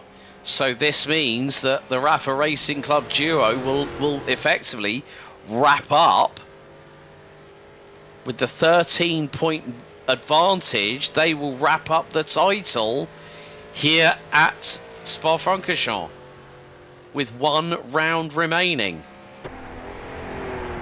So no matter about drop weeks then, in that case? No. Well, the thing is that with 1 round to go, a team would need to be within 8 points. Within 8 points. With Ross McGregor and Jene Simoncic, if they take second, that puts them on 27 points. Nicholas Kirsten retired and is the lowest placed of the S3000 Plus cars. And he, 9th. So no points. Good. So at least that's cleared up, and we know what to celebrate after the race if there isn't another drama or commentator-induced curse, of course. There's no such thing as a commentator's curse. It's called fate of circumstance. You talk about it, something happens. I'm one of many people that don't believe in the commentator's curse. Never do. Never do. I had one person actually say to me in the paddock somewhere, "You put the curse on me." I went, "No, I was just talking about you and just something wrong." Fate of circumstance. It happens. But I think that Cedo did put in the 4:14.204. Can that be possible, or is that a time from his partner? No, that was from Bert. Ah, okay. That was from Bert. So yeah, he can't be. He doesn't have completed a lap at this point, of course. Yeah. So but it still, is getting fast new lap again. Yeah, that's what Brabham Motorsport love doing. Taking the fastest lap. Taking the fastest lap. Taking the fastest lap. Aloha, get with the program. No, we didn't curse him. We don't curse anybody. We don't want to feel responsible for any crashes. God dear, I'll argue this until the cows come home, believe you me. Another person that that does not believe in the commentator's curse. You people out there that know this man, Lewis McGlade, he will side with me, saying no, it's not a commentator's curse. It's driver skill level. And as I watch the current lap of laps 49 accomplished right now, we have 27 minutes to go. I think all of our bets maybe are at fault in the end.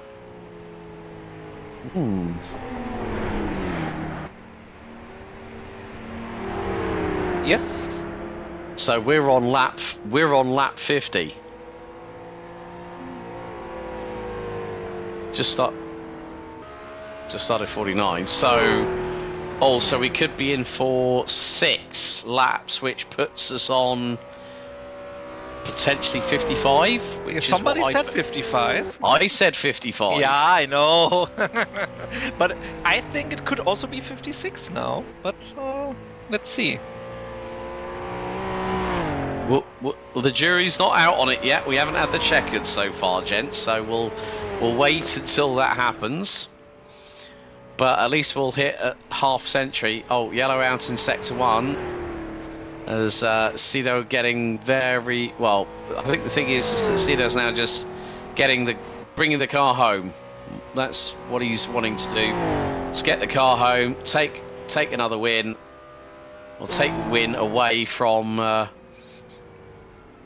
Rafa Racing Club. Here's Maddie Shepherd.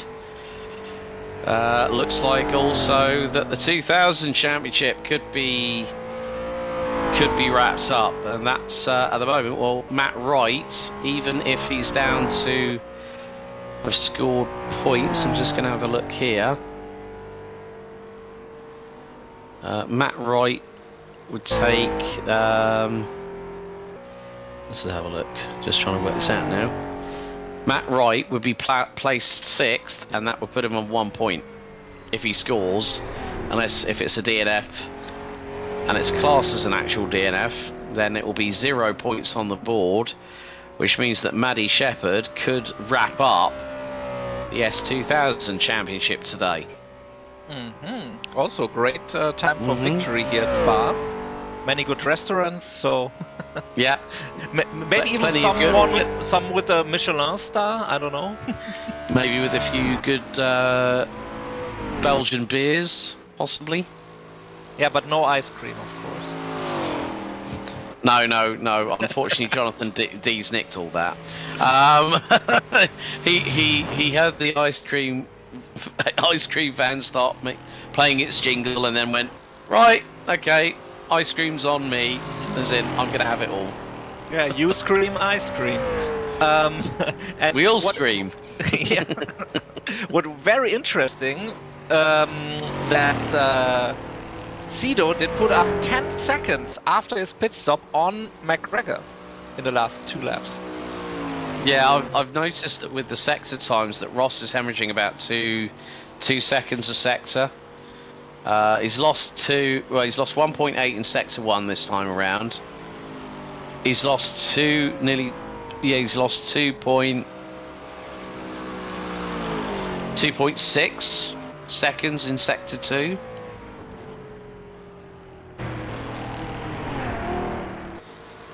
So, yeah, I think it's an unfortunate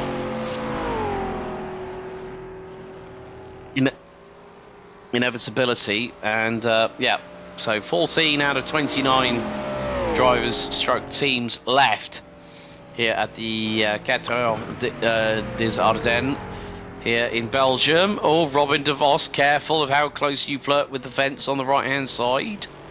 That could have been very, very nasty had that all gone Pete's on. And also now scary side by side, of course. If you start thinking, I think that's the process where it goes wrong. But it did work out, and Robin de Vos is still on track on P6 overall and P4 in the S3000 Plus. Yeah, there's Austin Birchfield still running second, 30 seconds, well, close to 31 seconds behind Maddie Shepherd. Niels Senkowski still rounding out the top 3 in the class, ahead of Stefano Tiburzi and Juri Smit, completing the 5 in that one.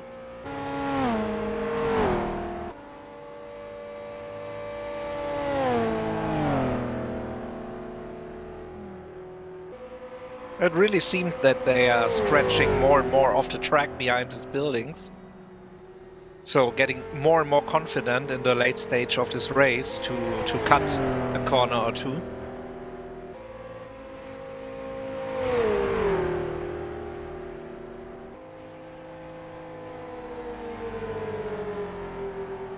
Yeah, this it's definitely getting really interesting towards the end of the race anyway, because the track temperature has dropped to 15 degrees. We were up as high as 20, I think, at the midway point of this 4-hour race, but Senkowski just trying to get past. That is the 45 of no, it's not the 45, my apologies there, that's one of the other cars. Can't remember which one it was. It might be either the 43 of Neves Racing's Jerry Ferry. There's Stefano Tiburzi for the Automobili Cavalcanti in a Mazzatinini, number 31, still running around the circuit. He's the driver, currently 4th in S2000. That will give him 3 points. Sector 1 yellow. Oh. Hopefully nothing too serious. Fingers crossed. Fingers crossed we don't have anything. But Yes. Yeah, there's nothing on the board right now, and yeah, still traffic here and there, even with 14 cars on this. Yeah, basically every car has 1 mile for 1 kilometer for himself. Oh, there it is, Gerard Rion. Oh, no! No, the Thorndike Special has got 3 wheels on the wagon. I talked about the champagne celebrating too early. I mean, he is P2, of course. I talked about that long before, that he's a P2 in his class, and he just has to finish. So, can he bring it home? Hopefully not endangering anyone now. Ooh, well, did I just see a little bit of scenery go up into the air? A piece of fence maybe was catched by the car, maybe. Oh my goodness me. Oh, 20 minutes to go and the dramas are continuing on. Oh. I mean, in the end, if he can make it to the pits and repair that wheel and just make 1 or 2 laps more, that should be more than enough. But oh, that doesn't look too good. And now going backwards onto the road, but here we have a replay.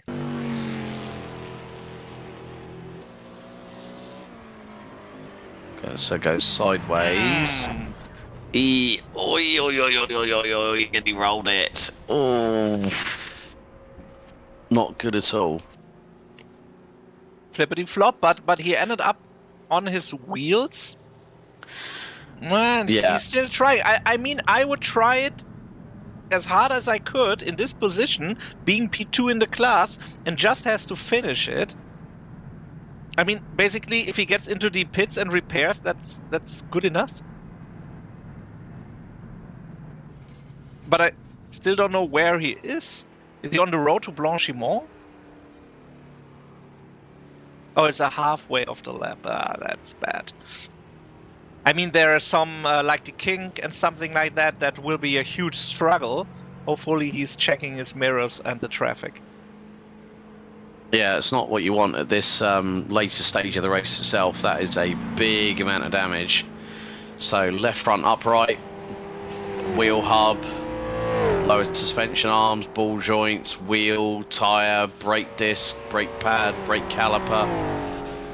I think that's going to be Gerard's race done and dusted, I'm afraid, because there's only 18 minutes on the timing to go, and he probably, if it was me, I'd probably either return to the garage or drive that car back to the pits and then just park it up and just let sleeping dogs lie. Yeah, I mean, that's just going to be too much of a problem for other drivers if someone comes through and goes, yeah, I'm going to overtake you. Mm-hmm. There we go. So, yeah, that's going to be Yellow City. For, a very dangerous situation, of course.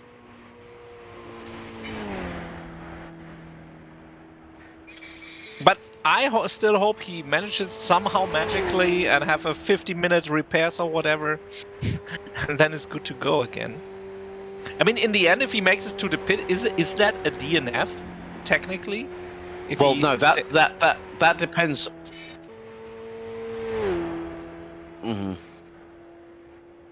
I think it's like with the Formula 1 point scores that if it's 75% or above of the race time or race distance allocated, then... I mean, he did that in my with my quick math.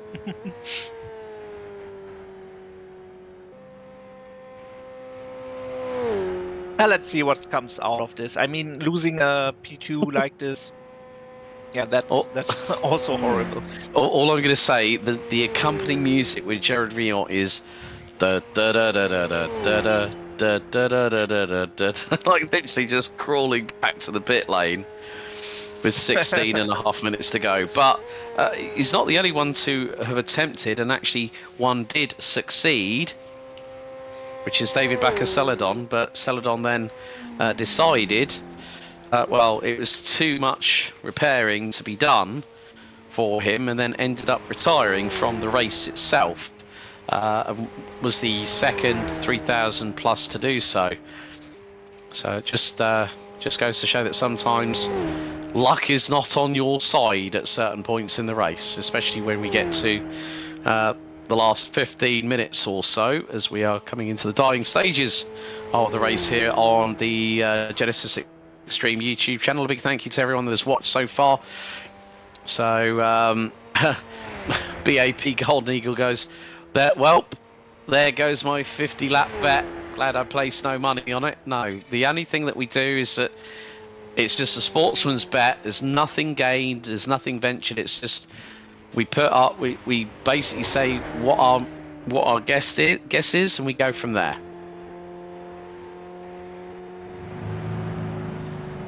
Well, they're still running back to the pits.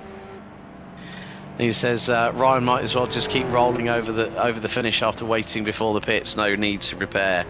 Well, we'll leave it to him on that one, guys. Especially Virtual Mayhem.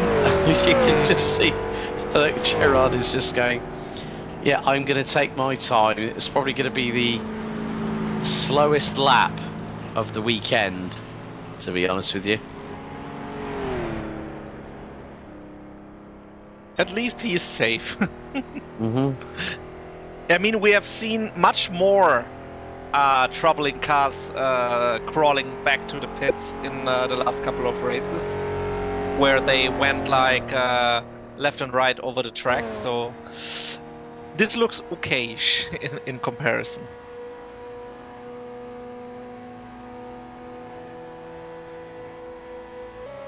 Yeah.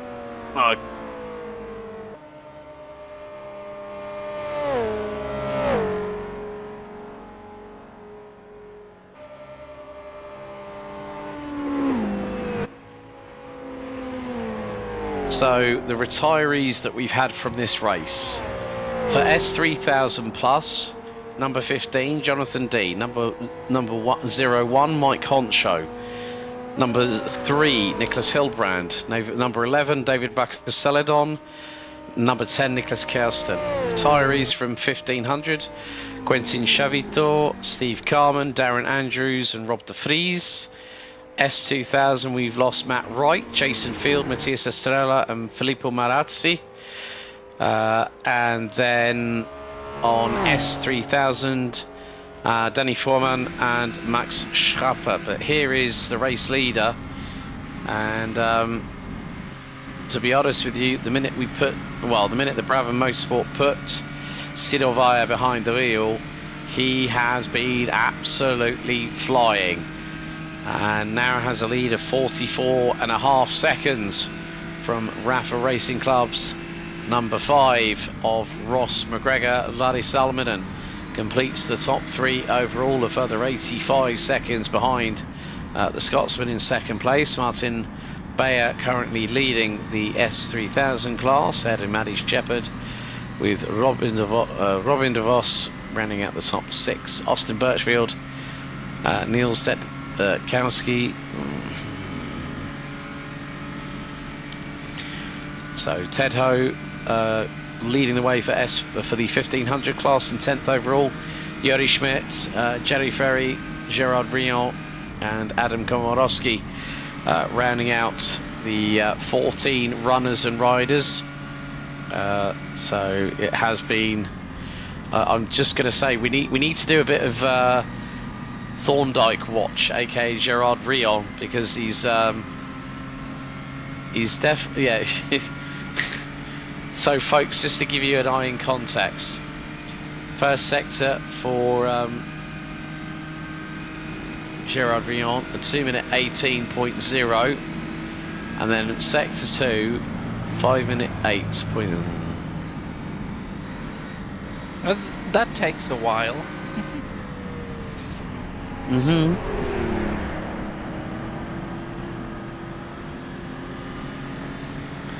And here goes Sidovaya, and hello, bye-bye. Well, at least, no, not too far at all, so could be that De Vries is about to get freezed very, very shortly. But, yeah, I mean, just incredible driving from the pairing of, you know, the pairing from Brabham Motorsport, with Sidor doing the first stint. Yeah, should be 3 laps, I guess.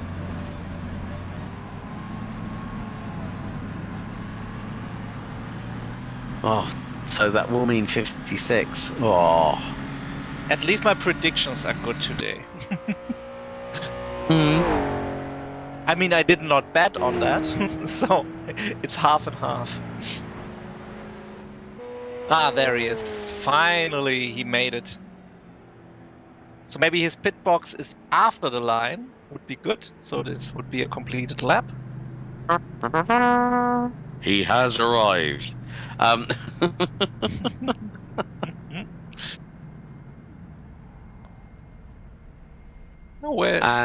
with that, 10 minutes to go, folks. 10 minutes until the checkered, as Gerard needs to reverse the Belgian turtle back. So this could be. When you think it can't get worse, it gets worse. Seems. Yes. And then you hear the infamous 3 letters: D. F. Did not finish. Nobody knows if he is in his spot or what else. Let's check the timing board. I don't see a DNF. That's good. Just put a call into Tony Gunn and say, yeah, can you tell us something about this situation, please? I don't want to tell you. I'm not going to give the secrets. An average YouTube enjoyer says either the 54 or the 55 guy is going to win. Okay, so 54, that was Daniel from Genisus Extreme. 55 was me. At the BAP Golden Eagle service that I'd been given as a complimentary from I think it was BA or something ahead of my flight, and I was like thinking, why would I want to be on a connecting flight where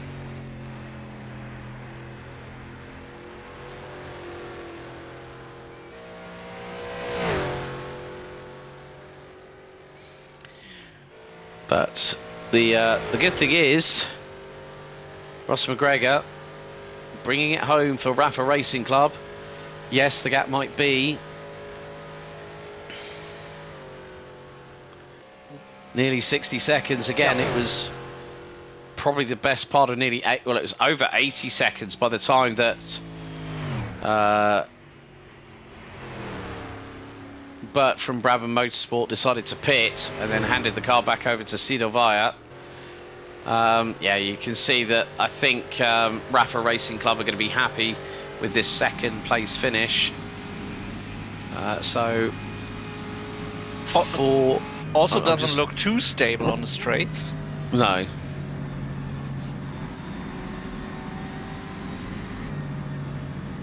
But at least not another DNF at this point. We have 4 cars still on the lead lap with 3 S3000 Plus and 1 S3000 driven by Martin Bayer. Yeah, shout out to Martin. He's done a really, really good job today. Having had that battle with who is it? It was with Danny. Danny Foreman, who unfortunately crashed out in the race, and well. Yeah, what can you do? I mean, that was a huge crash, of course, but that was also like an indicator for how on edge they are racing each other.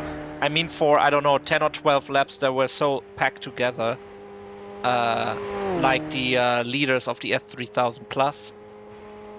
Yeah, stuff happens then if the pressure is too high.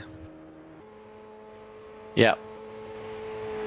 And you know what? I mean, with Ted, he's just absolutely bossed it in 1500. No one has gotten close to the car, and the best thing is he's nearly 2 minutes up the road from Jerry Ferry, and then down to, I think it's a further, probably like a good couple of minutes by Rochart. By their car, and the main thing is that the gap is starting to come down slightly.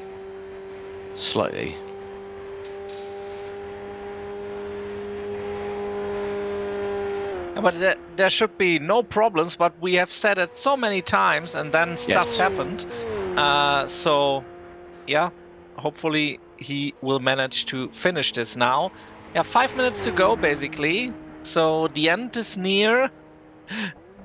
And so we face the final. Yep, the end is near. So we face the final curtain. Yeah, and no pale horse, please. No, I wasn't going to bring that one into it. I wasn't even going to bring in the Grim Reaper. There are so many horses here on the side of the track, so. I know we haven't got a derby for them to take part in, folks. So unfortunately, this will be a lot after this one. But yeah, it's. Get another yellow out in sector number 1. So I have noticed that Stefano Tibursi has just gone through sector 1. So has Ross McGregor. So has Adam Komorowski. Gerard Rion finally breaks the timing beam. Okay, get this for a long lap. 12 minutes 12.469. And that was with 3 wheels on the wagon, folks. Stuffs it in. Breaks the left front, and then goes, I'm going to bring it back come hell or high water. And that man was good on his promise right there. There's Maddie Shepherd still in the lead of the S2000 class. It'll be a great result for the Vulcan Racing team in the 34. Rounding out the top 5 overall, there's Ross McGregor, still about 69, 70 seconds behind Sidor Vaya. As we do have a yellow out in sector number 1. Very shortly, Sidor Vaya will be very shortly starting what will be the last lap of this penultimate round in the season. Yeah, that's the cause of the yellow flags coming up again and again in sector 1. I also was scared about the yellow flags there, but I hoped it was just for the pit stop. More than likely. I mean, back in these days, you didn't have speed limits, but it was a case of using common sense to get in and get out of the pit lane as safely as possible.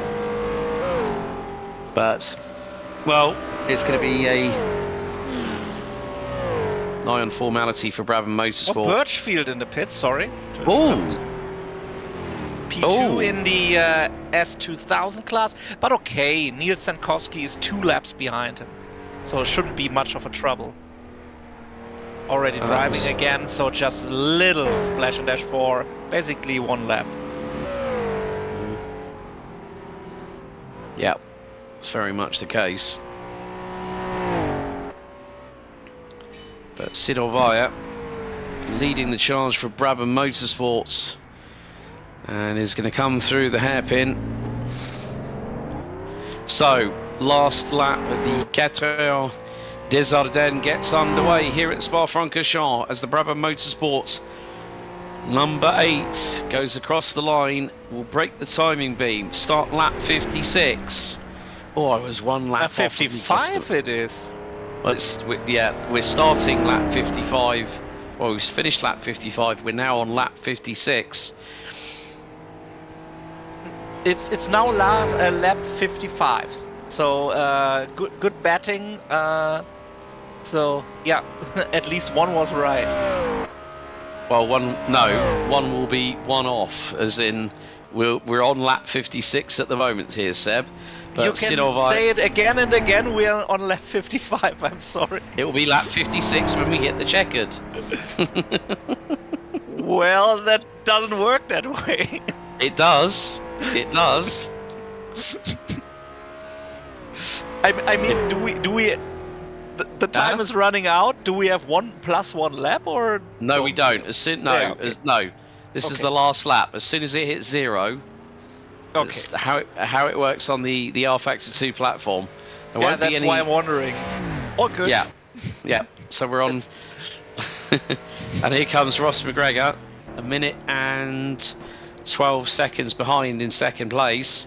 But this could be enough for Rafa Racing Club to secure the 3,000 plus title provisionally, as things stand. So we could be set to wrap up 2 titles, 3,000 plus and also 2,000. And I think even when I was speaking with Darren Andrews for quite a time, I think the IRSC might also wrap up the I think they were saying the 1,500 title a little bit earlier on. But Martin Bayer leading the way in the S3000 category, and the S3000 category will go down to the wire at Monte Carlo, because Martin Bayer will, for the Squadra di Garagisti on the Galini, will take the points lead by 1 if Danny Furman does get classified. Now he did DNF quite a way back, but would still be in the top 3. That would give him 4 points. Martin Bayer would get 8 as we hit 0. Bayer is sideways. So we are just going to double check with one of the team from HRSC to see if Danny Foreman will be getting points for this race. Danny partnered normally with Lorenzo van Erven in the number 17 Amici Motorsports, the team running with the Favero.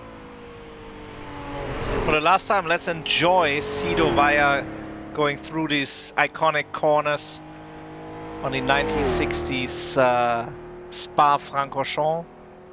His great car, great effort. Also his teammate Bert did put in so much great lap times that it was possible to control the race in the end after the last pit stop. Now, the big... I'm just going to have a... Oof. Now, there is a possibility that we could have a further development. I'll come to that in just a minute.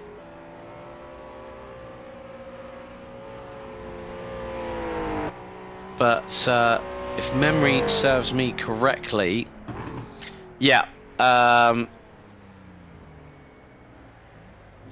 So here we go, round the final corner, lap 56 in the books, and it's the pair of Sido Vaya and Brett Hops that take the win for Brabham Motorsport here, the Carrera des Ardennes, for the HRSC Carrera Mundial. And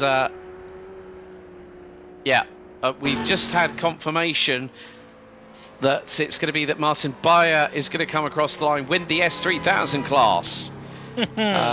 So well done to him.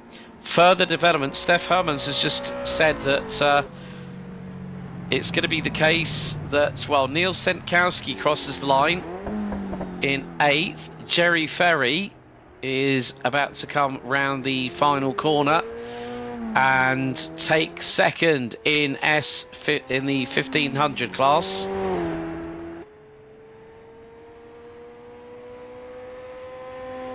Yeah, great stuff from Jerry, also after his incident.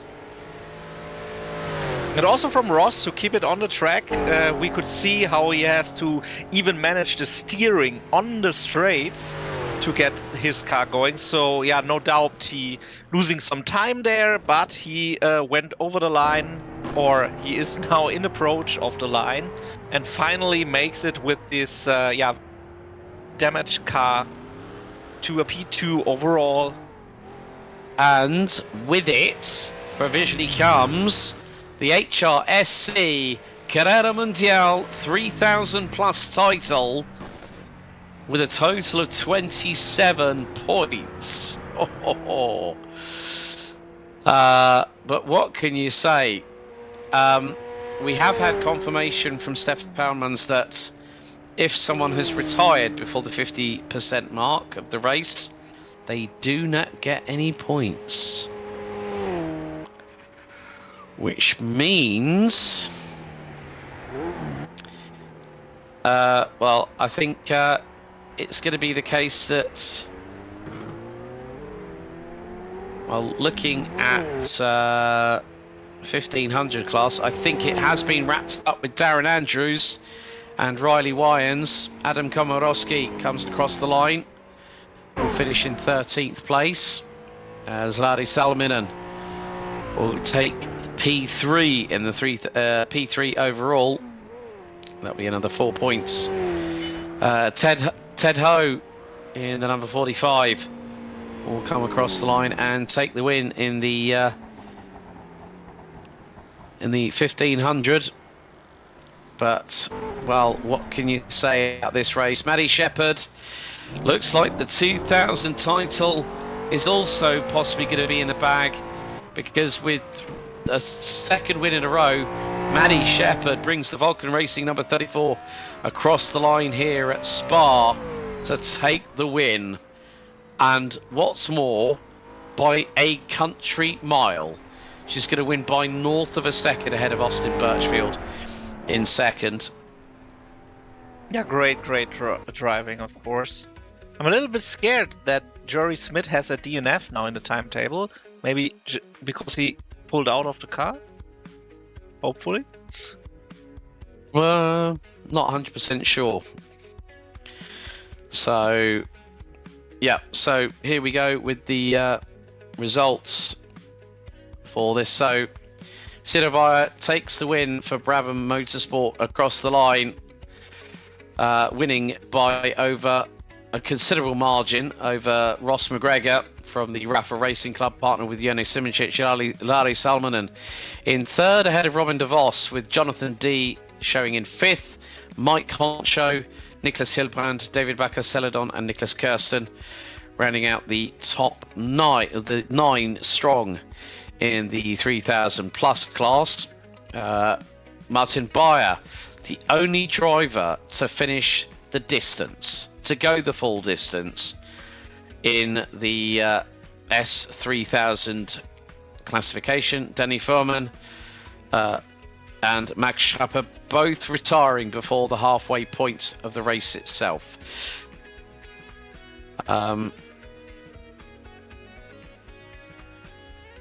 Yeah, that's correct. Jared is missing there, but he was the car pulling into the pits, the black and yellow. Yeah, he should have been 2nd, and he would have gotten points for that as well. Maddie Shepherd, one of 4 drivers that made it to the end. Austin Birchfield 2nd, Neil Senkowski and Stefano Tiburzi all running to the end of the race. Yuri Smits, Matt Wright, Jason Field, Matthias Estella and Filippo Marazzi rounding out the drivers that finished in that class. 1500s, Ted Ho, Jerry Ferry and Adam Komorowski rounding out the top 3 that finished the race, with Quentin Chavito, Steve Carman, Darren Andrews and Rob de Vries Unfortunately, not making it to the end. And also, Jerry Smith was very weird because he raced till the end, but he's now at DNF. Yeah.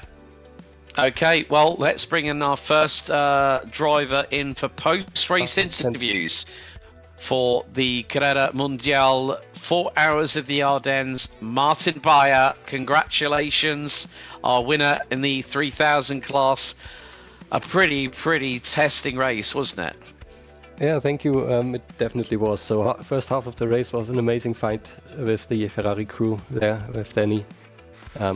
Was really close all of the time. They were so quick on the straights I couldn't get around them, but luckily stayed in the slipstream a little bit. But then I made 2 mistakes, and this could already have been the end. 2 major mistakes. They gained about 7-8 seconds, and just as they got away, Danny at the halfway mark I crashed at the Master Kink with a huge fireball. And that's basically the end of the race for me as well, because after that it was just cruising home. Ferrari was already a lap down or 2. Also, one of the other things, by my provisional calculations, because Danny did not get past the 50% mark, he scores no points, which now puts you as the new provisional leader in the class going into Monte Carlo next month by 5 points. Yeah, 4 or 5 points probably. Still, I need to finish there, which is hard enough.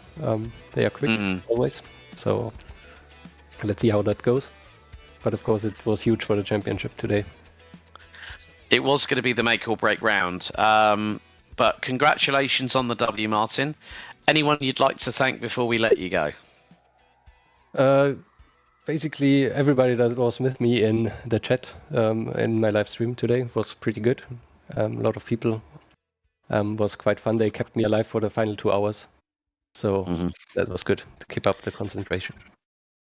Brilliant. Martin, congratulations. Well done today on the win, and we'll see you for the final round of the Carrera Mundial at Monte Carlo on December the 14th. Thanks for jumping in. Thank you. Okay, let's bring in our next class winner, and winning by a country mile for the number 34 Vulcan Racing Team, Maddie Shepherd joins us. Maddie, good evening. Evening. Congratulations. A pretty solid race for you there, wasn't it?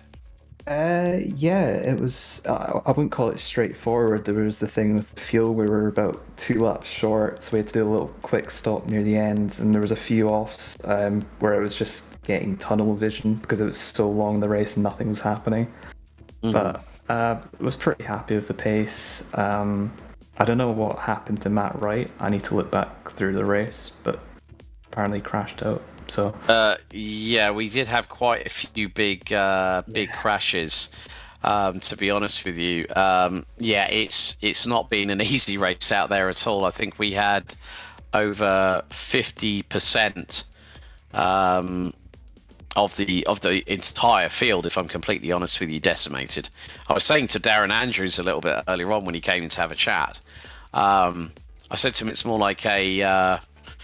been more like a demolition derby on Wreckfest rather than a rate of attrition at an old Spa-Francorchamps circuit that measures over 14 kilometres in length. So yeah, we did have quite a few big dramas, let's be completely honest. But also this puts you in very good stead going into the final round at Monte Carlo next month. What are your thoughts of the final round of the season coming up? I'm looking forward to it. I'm not sure if I'm looking forward to the chaos that it's going to be, because I reckon the 1.5 litre cars are going to be right up there, possibly faster than the big engine cars. I'm looking forward to it because it is probably my top 3 favourite tracks. Spa's up there as well, so yeah, it's going to be very difficult though, even as I know the track. But yeah, should be fun. Brilliant. Well, Maddie, before we let you go, anyone you'd like to say thank you to today for their help as always? I'm sort of thankful for Ted. I know he was racing as a different entrant today, but he's been pretty helpful just setting up the car, and it's sort of been a thing throughout the season where we've progressed, and he's really helped dial the car in like late at night, help with that. So yeah, I'd like to thank Tim. Say also well done to him because I think he won 1.5 litre. So yeah. Brilliant. Maddie, thank you so much for joining us. And yeah, we'll see you next time for the final round of the season at Monte Carlo on December the 14th. Yep. See you then. Brilliant. Big thank you to Maddie Shepherd there. I think we've also got Jerry Ferry waiting on standby. Hello, Jerry. Welcome in. Oh, So, how are you feeling after that one? It was a bit of a tough race, wasn't it? actually, I feel quite fine. Like after 4 hours, but there wasn't a lot of pressure after like lap 1. I'm pretty sure you people saw that big lap 1 crash. But, Yes.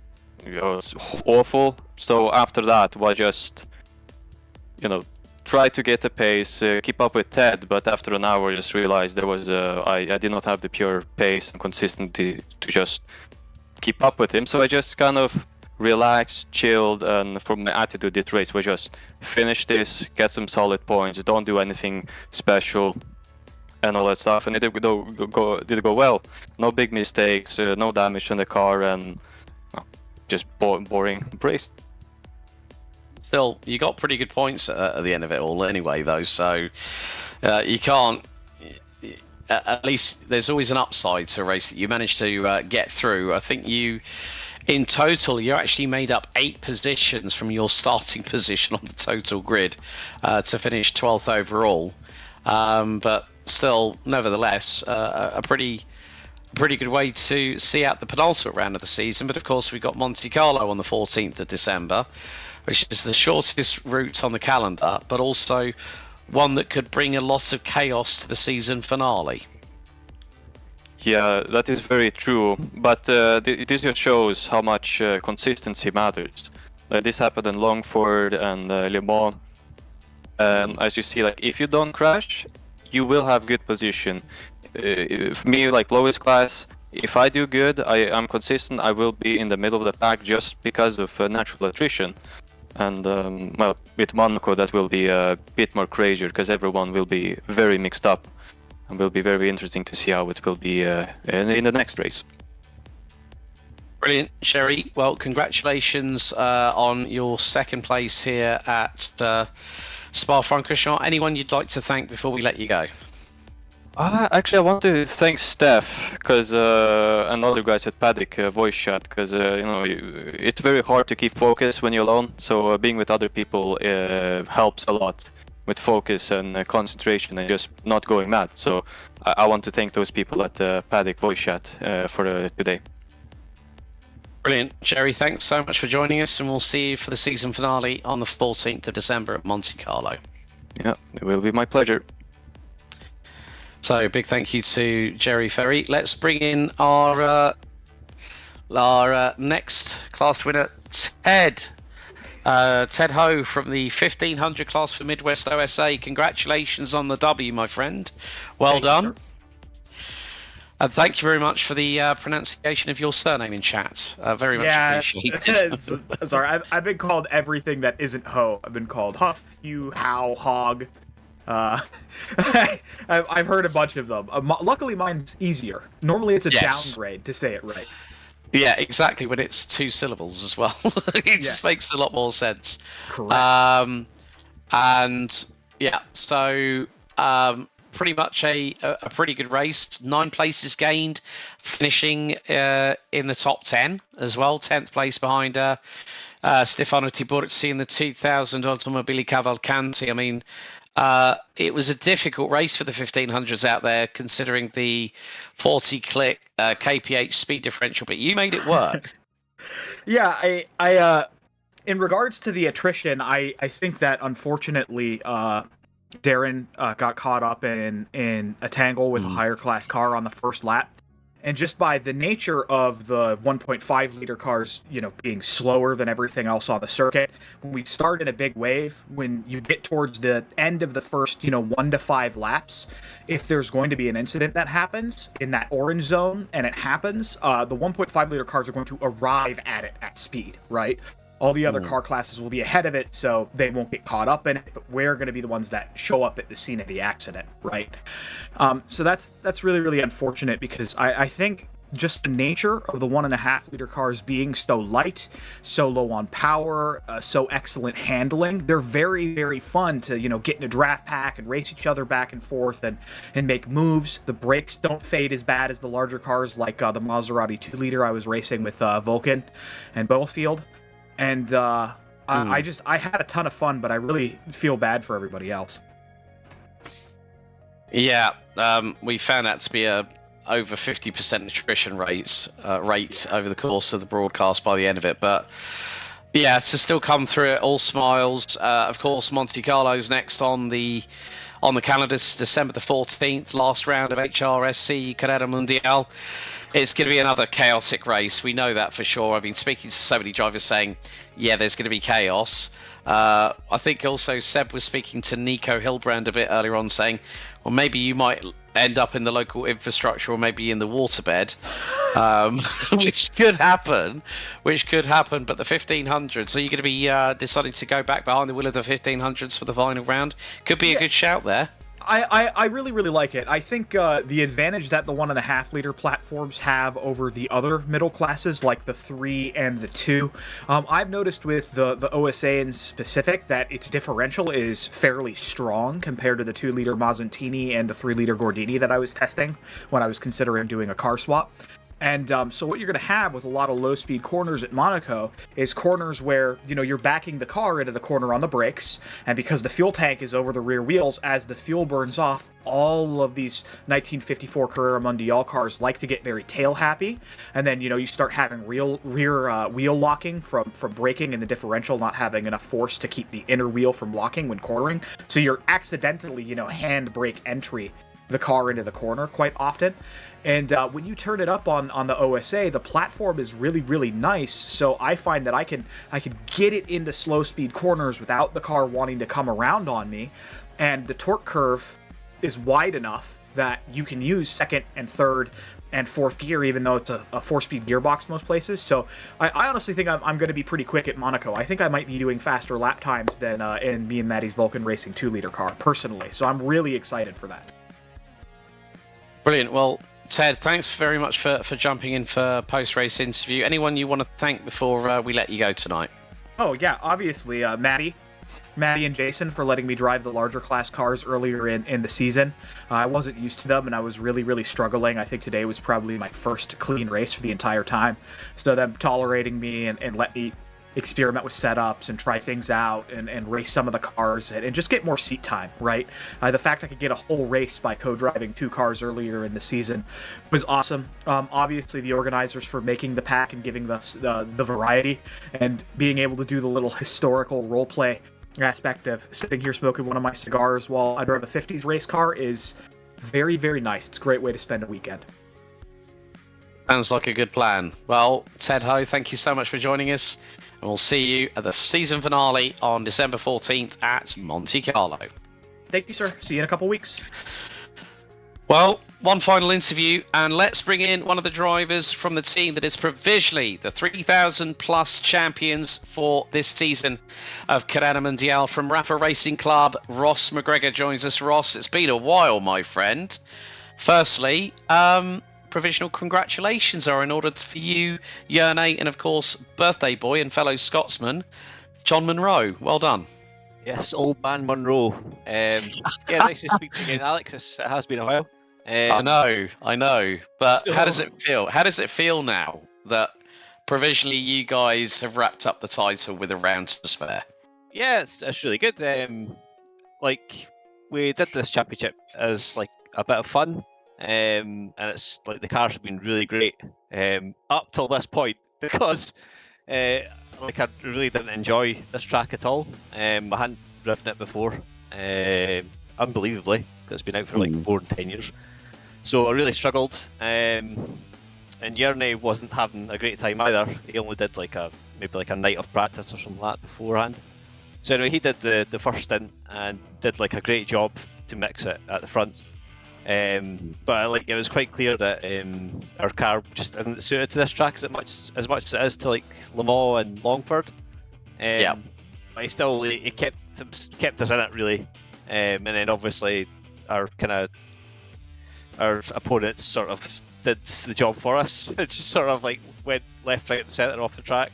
So it's like so easily done here. So yeah, like for my stint, I just had to like bring it home. I was very slow, but like I just brought it home to the checker flag, and I think that's the championship secured. So, but it was really cool. The cars are really cool to drive, and the tracks are obviously amazing. And yeah, I think we've all had good fun. Brilliant.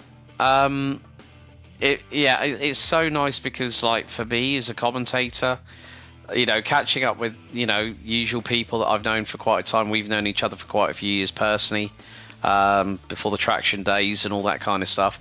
It's really nice that retro sim racing has really captured a great audience. And when I've seen like Sido being in this, Yerne, you, John, and then other people, I go like Devin Browner, Nico Hildbrand, you just see names that you see in like all of the modern day style competitions, but then we bring it back to this era where it's warts and all, there's nowhere to hide, and you've just got to put your money where your mouth is, so to speak. But for you guys to provisionally wrap up the title, all I could say is congratulations to you, Yerne and John. And you guys must be looking forward to the shortest round on the calendar, which will be Monaco on the 14th of December. Yes, because me and John won't be driving. So yeah, I think Yerne is either going to do it solo, or we're going to have to get another driver in to help him, possibly Tom Bunton. I was going to say I did see that Mr. Bunton is on the reserve list. Yes, so we'll see how that goes. I think it's like the Grid Finder Christmas party the night before, so you know, maybe no. Well, yeah, who knows? Who knows what might happen? But no, great to speak to you again, and good to catch up, buddy. Anyone you guys want to thank before I let you go? Well, I think just thanks to Rafa the man himself, for setting up Rafa Esports, and you know, like having Grid Finder and Traction's part of his kind of portfolio. It's like he's obviously very passionate about motorsport and sim racing and stuff. So we're all just trying to, you know, do stuff that excites us and obviously excites the audience as well. Brilliant, Ross. Congratulations to you and the team, and we look forward to seeing who joins Yerne at the final round at Monte Carlo on December 14th. But thanks for joining us. Cheers. Thanks all. Well, on that note, Sebastian, your final thoughts after what has been a very drama-filled, inferno-laden 4 hours of the Ardennes here at Spa. It's been, I mean, like the first hour was like literally you couldn't dictate or you couldn't call who was going to win the race, and then everything started to stabilize and head towards 2 particular teams. It's been an interesting race, that's for sure, and takes us nicely to the Monte Carlo season finale in just 3 weeks' time. Yeah, in the beginning we had the 5 cars back to back in the draft, changing positions. That was really, really great. Later on we have the 2-way battle for the fight for the lead in 2 classes, and then surprise struck, and in the end Sido was in front, also due to his partner, of course. But yeah, also celebrating a championship here tonight. That's also very, very great, of course. And yeah, fiery death, of course, occurred. And with the 50% DNF rate. And also, I still want to know what happened to Jerry Smith, but maybe until next time at Monaco we can have some news about that if we find it out. And yeah, really, really great racing. Really, really great working with you guys, of course. Brilliant. A big thank you to Sebastian Holmichel, also to our man behind the scenes, Daniel Costello. This has been a Genisus Extreme production of the HRSC Carrera Mundial, the 4 Heures Des Ardennes, the 4 hours of the Ardennes Forest. My name's Alex Goldschmidt, and as I always like to say, race hard, race fair, but if in doubt, go flat out. We'll see you next time. Thanks for watching. Good night for now.